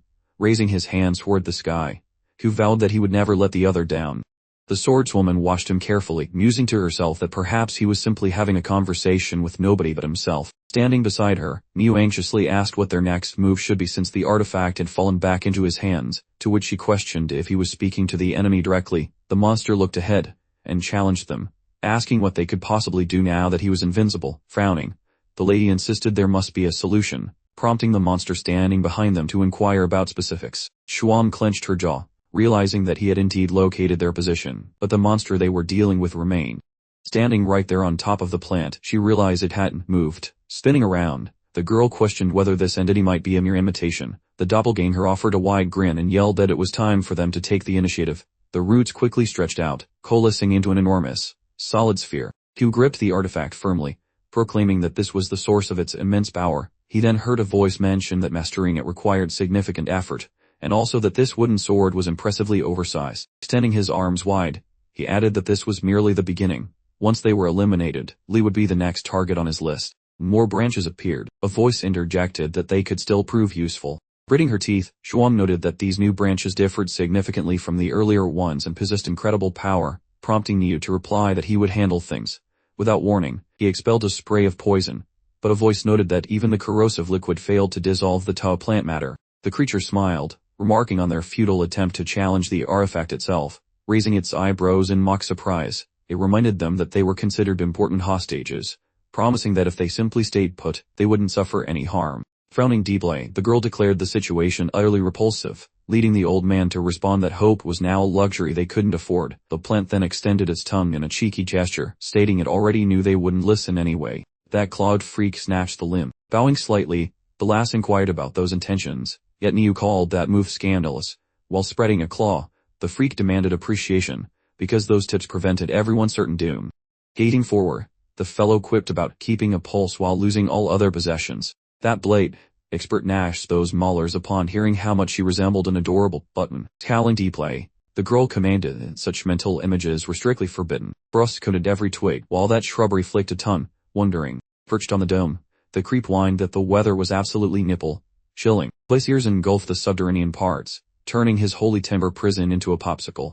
Springing skyward, Shuang barked that nobody ought to underestimate a rival. Eyeing the freak, the girl queried if that toy seemed broken, while that beast joked royalty needed some serious percussive maintenance. Staring forward, Ku confessed her frost felt petiment, since it even stopped his magic tool from healing itself. That royal lady advanced, pondering how long such a shape would last, fearing just a solitary strike remained. Smirking broadly, the lady declared a solitary blow sufficed. Zooming forward, that blade. Maiden mentioned that a single smack sufficed. Actually, this collision happened. Clutching that mystical device, the villain questioned what the girl truly expected. Reaching out, the beast wondered if anyone could actually challenge such relic-based might. Those two traded violent strikes. Red liquid sprayed from the maiden's lips. Collapsing downward, the damsel muttered about Haxes, realizing they both were toast, as that royalty hit the dirt. Gore stained her faceplate, prompting the idea to chill those gashes, since her energy evaporated. Gnashing those pearly whites, Shuang hoped for Li's quick appearance, otherwise a total catastrophe seemed certain. That hideous entity observed that girl. That villain's eyes locked while the beast admitted lacking a trinket. A chill demise awaited him.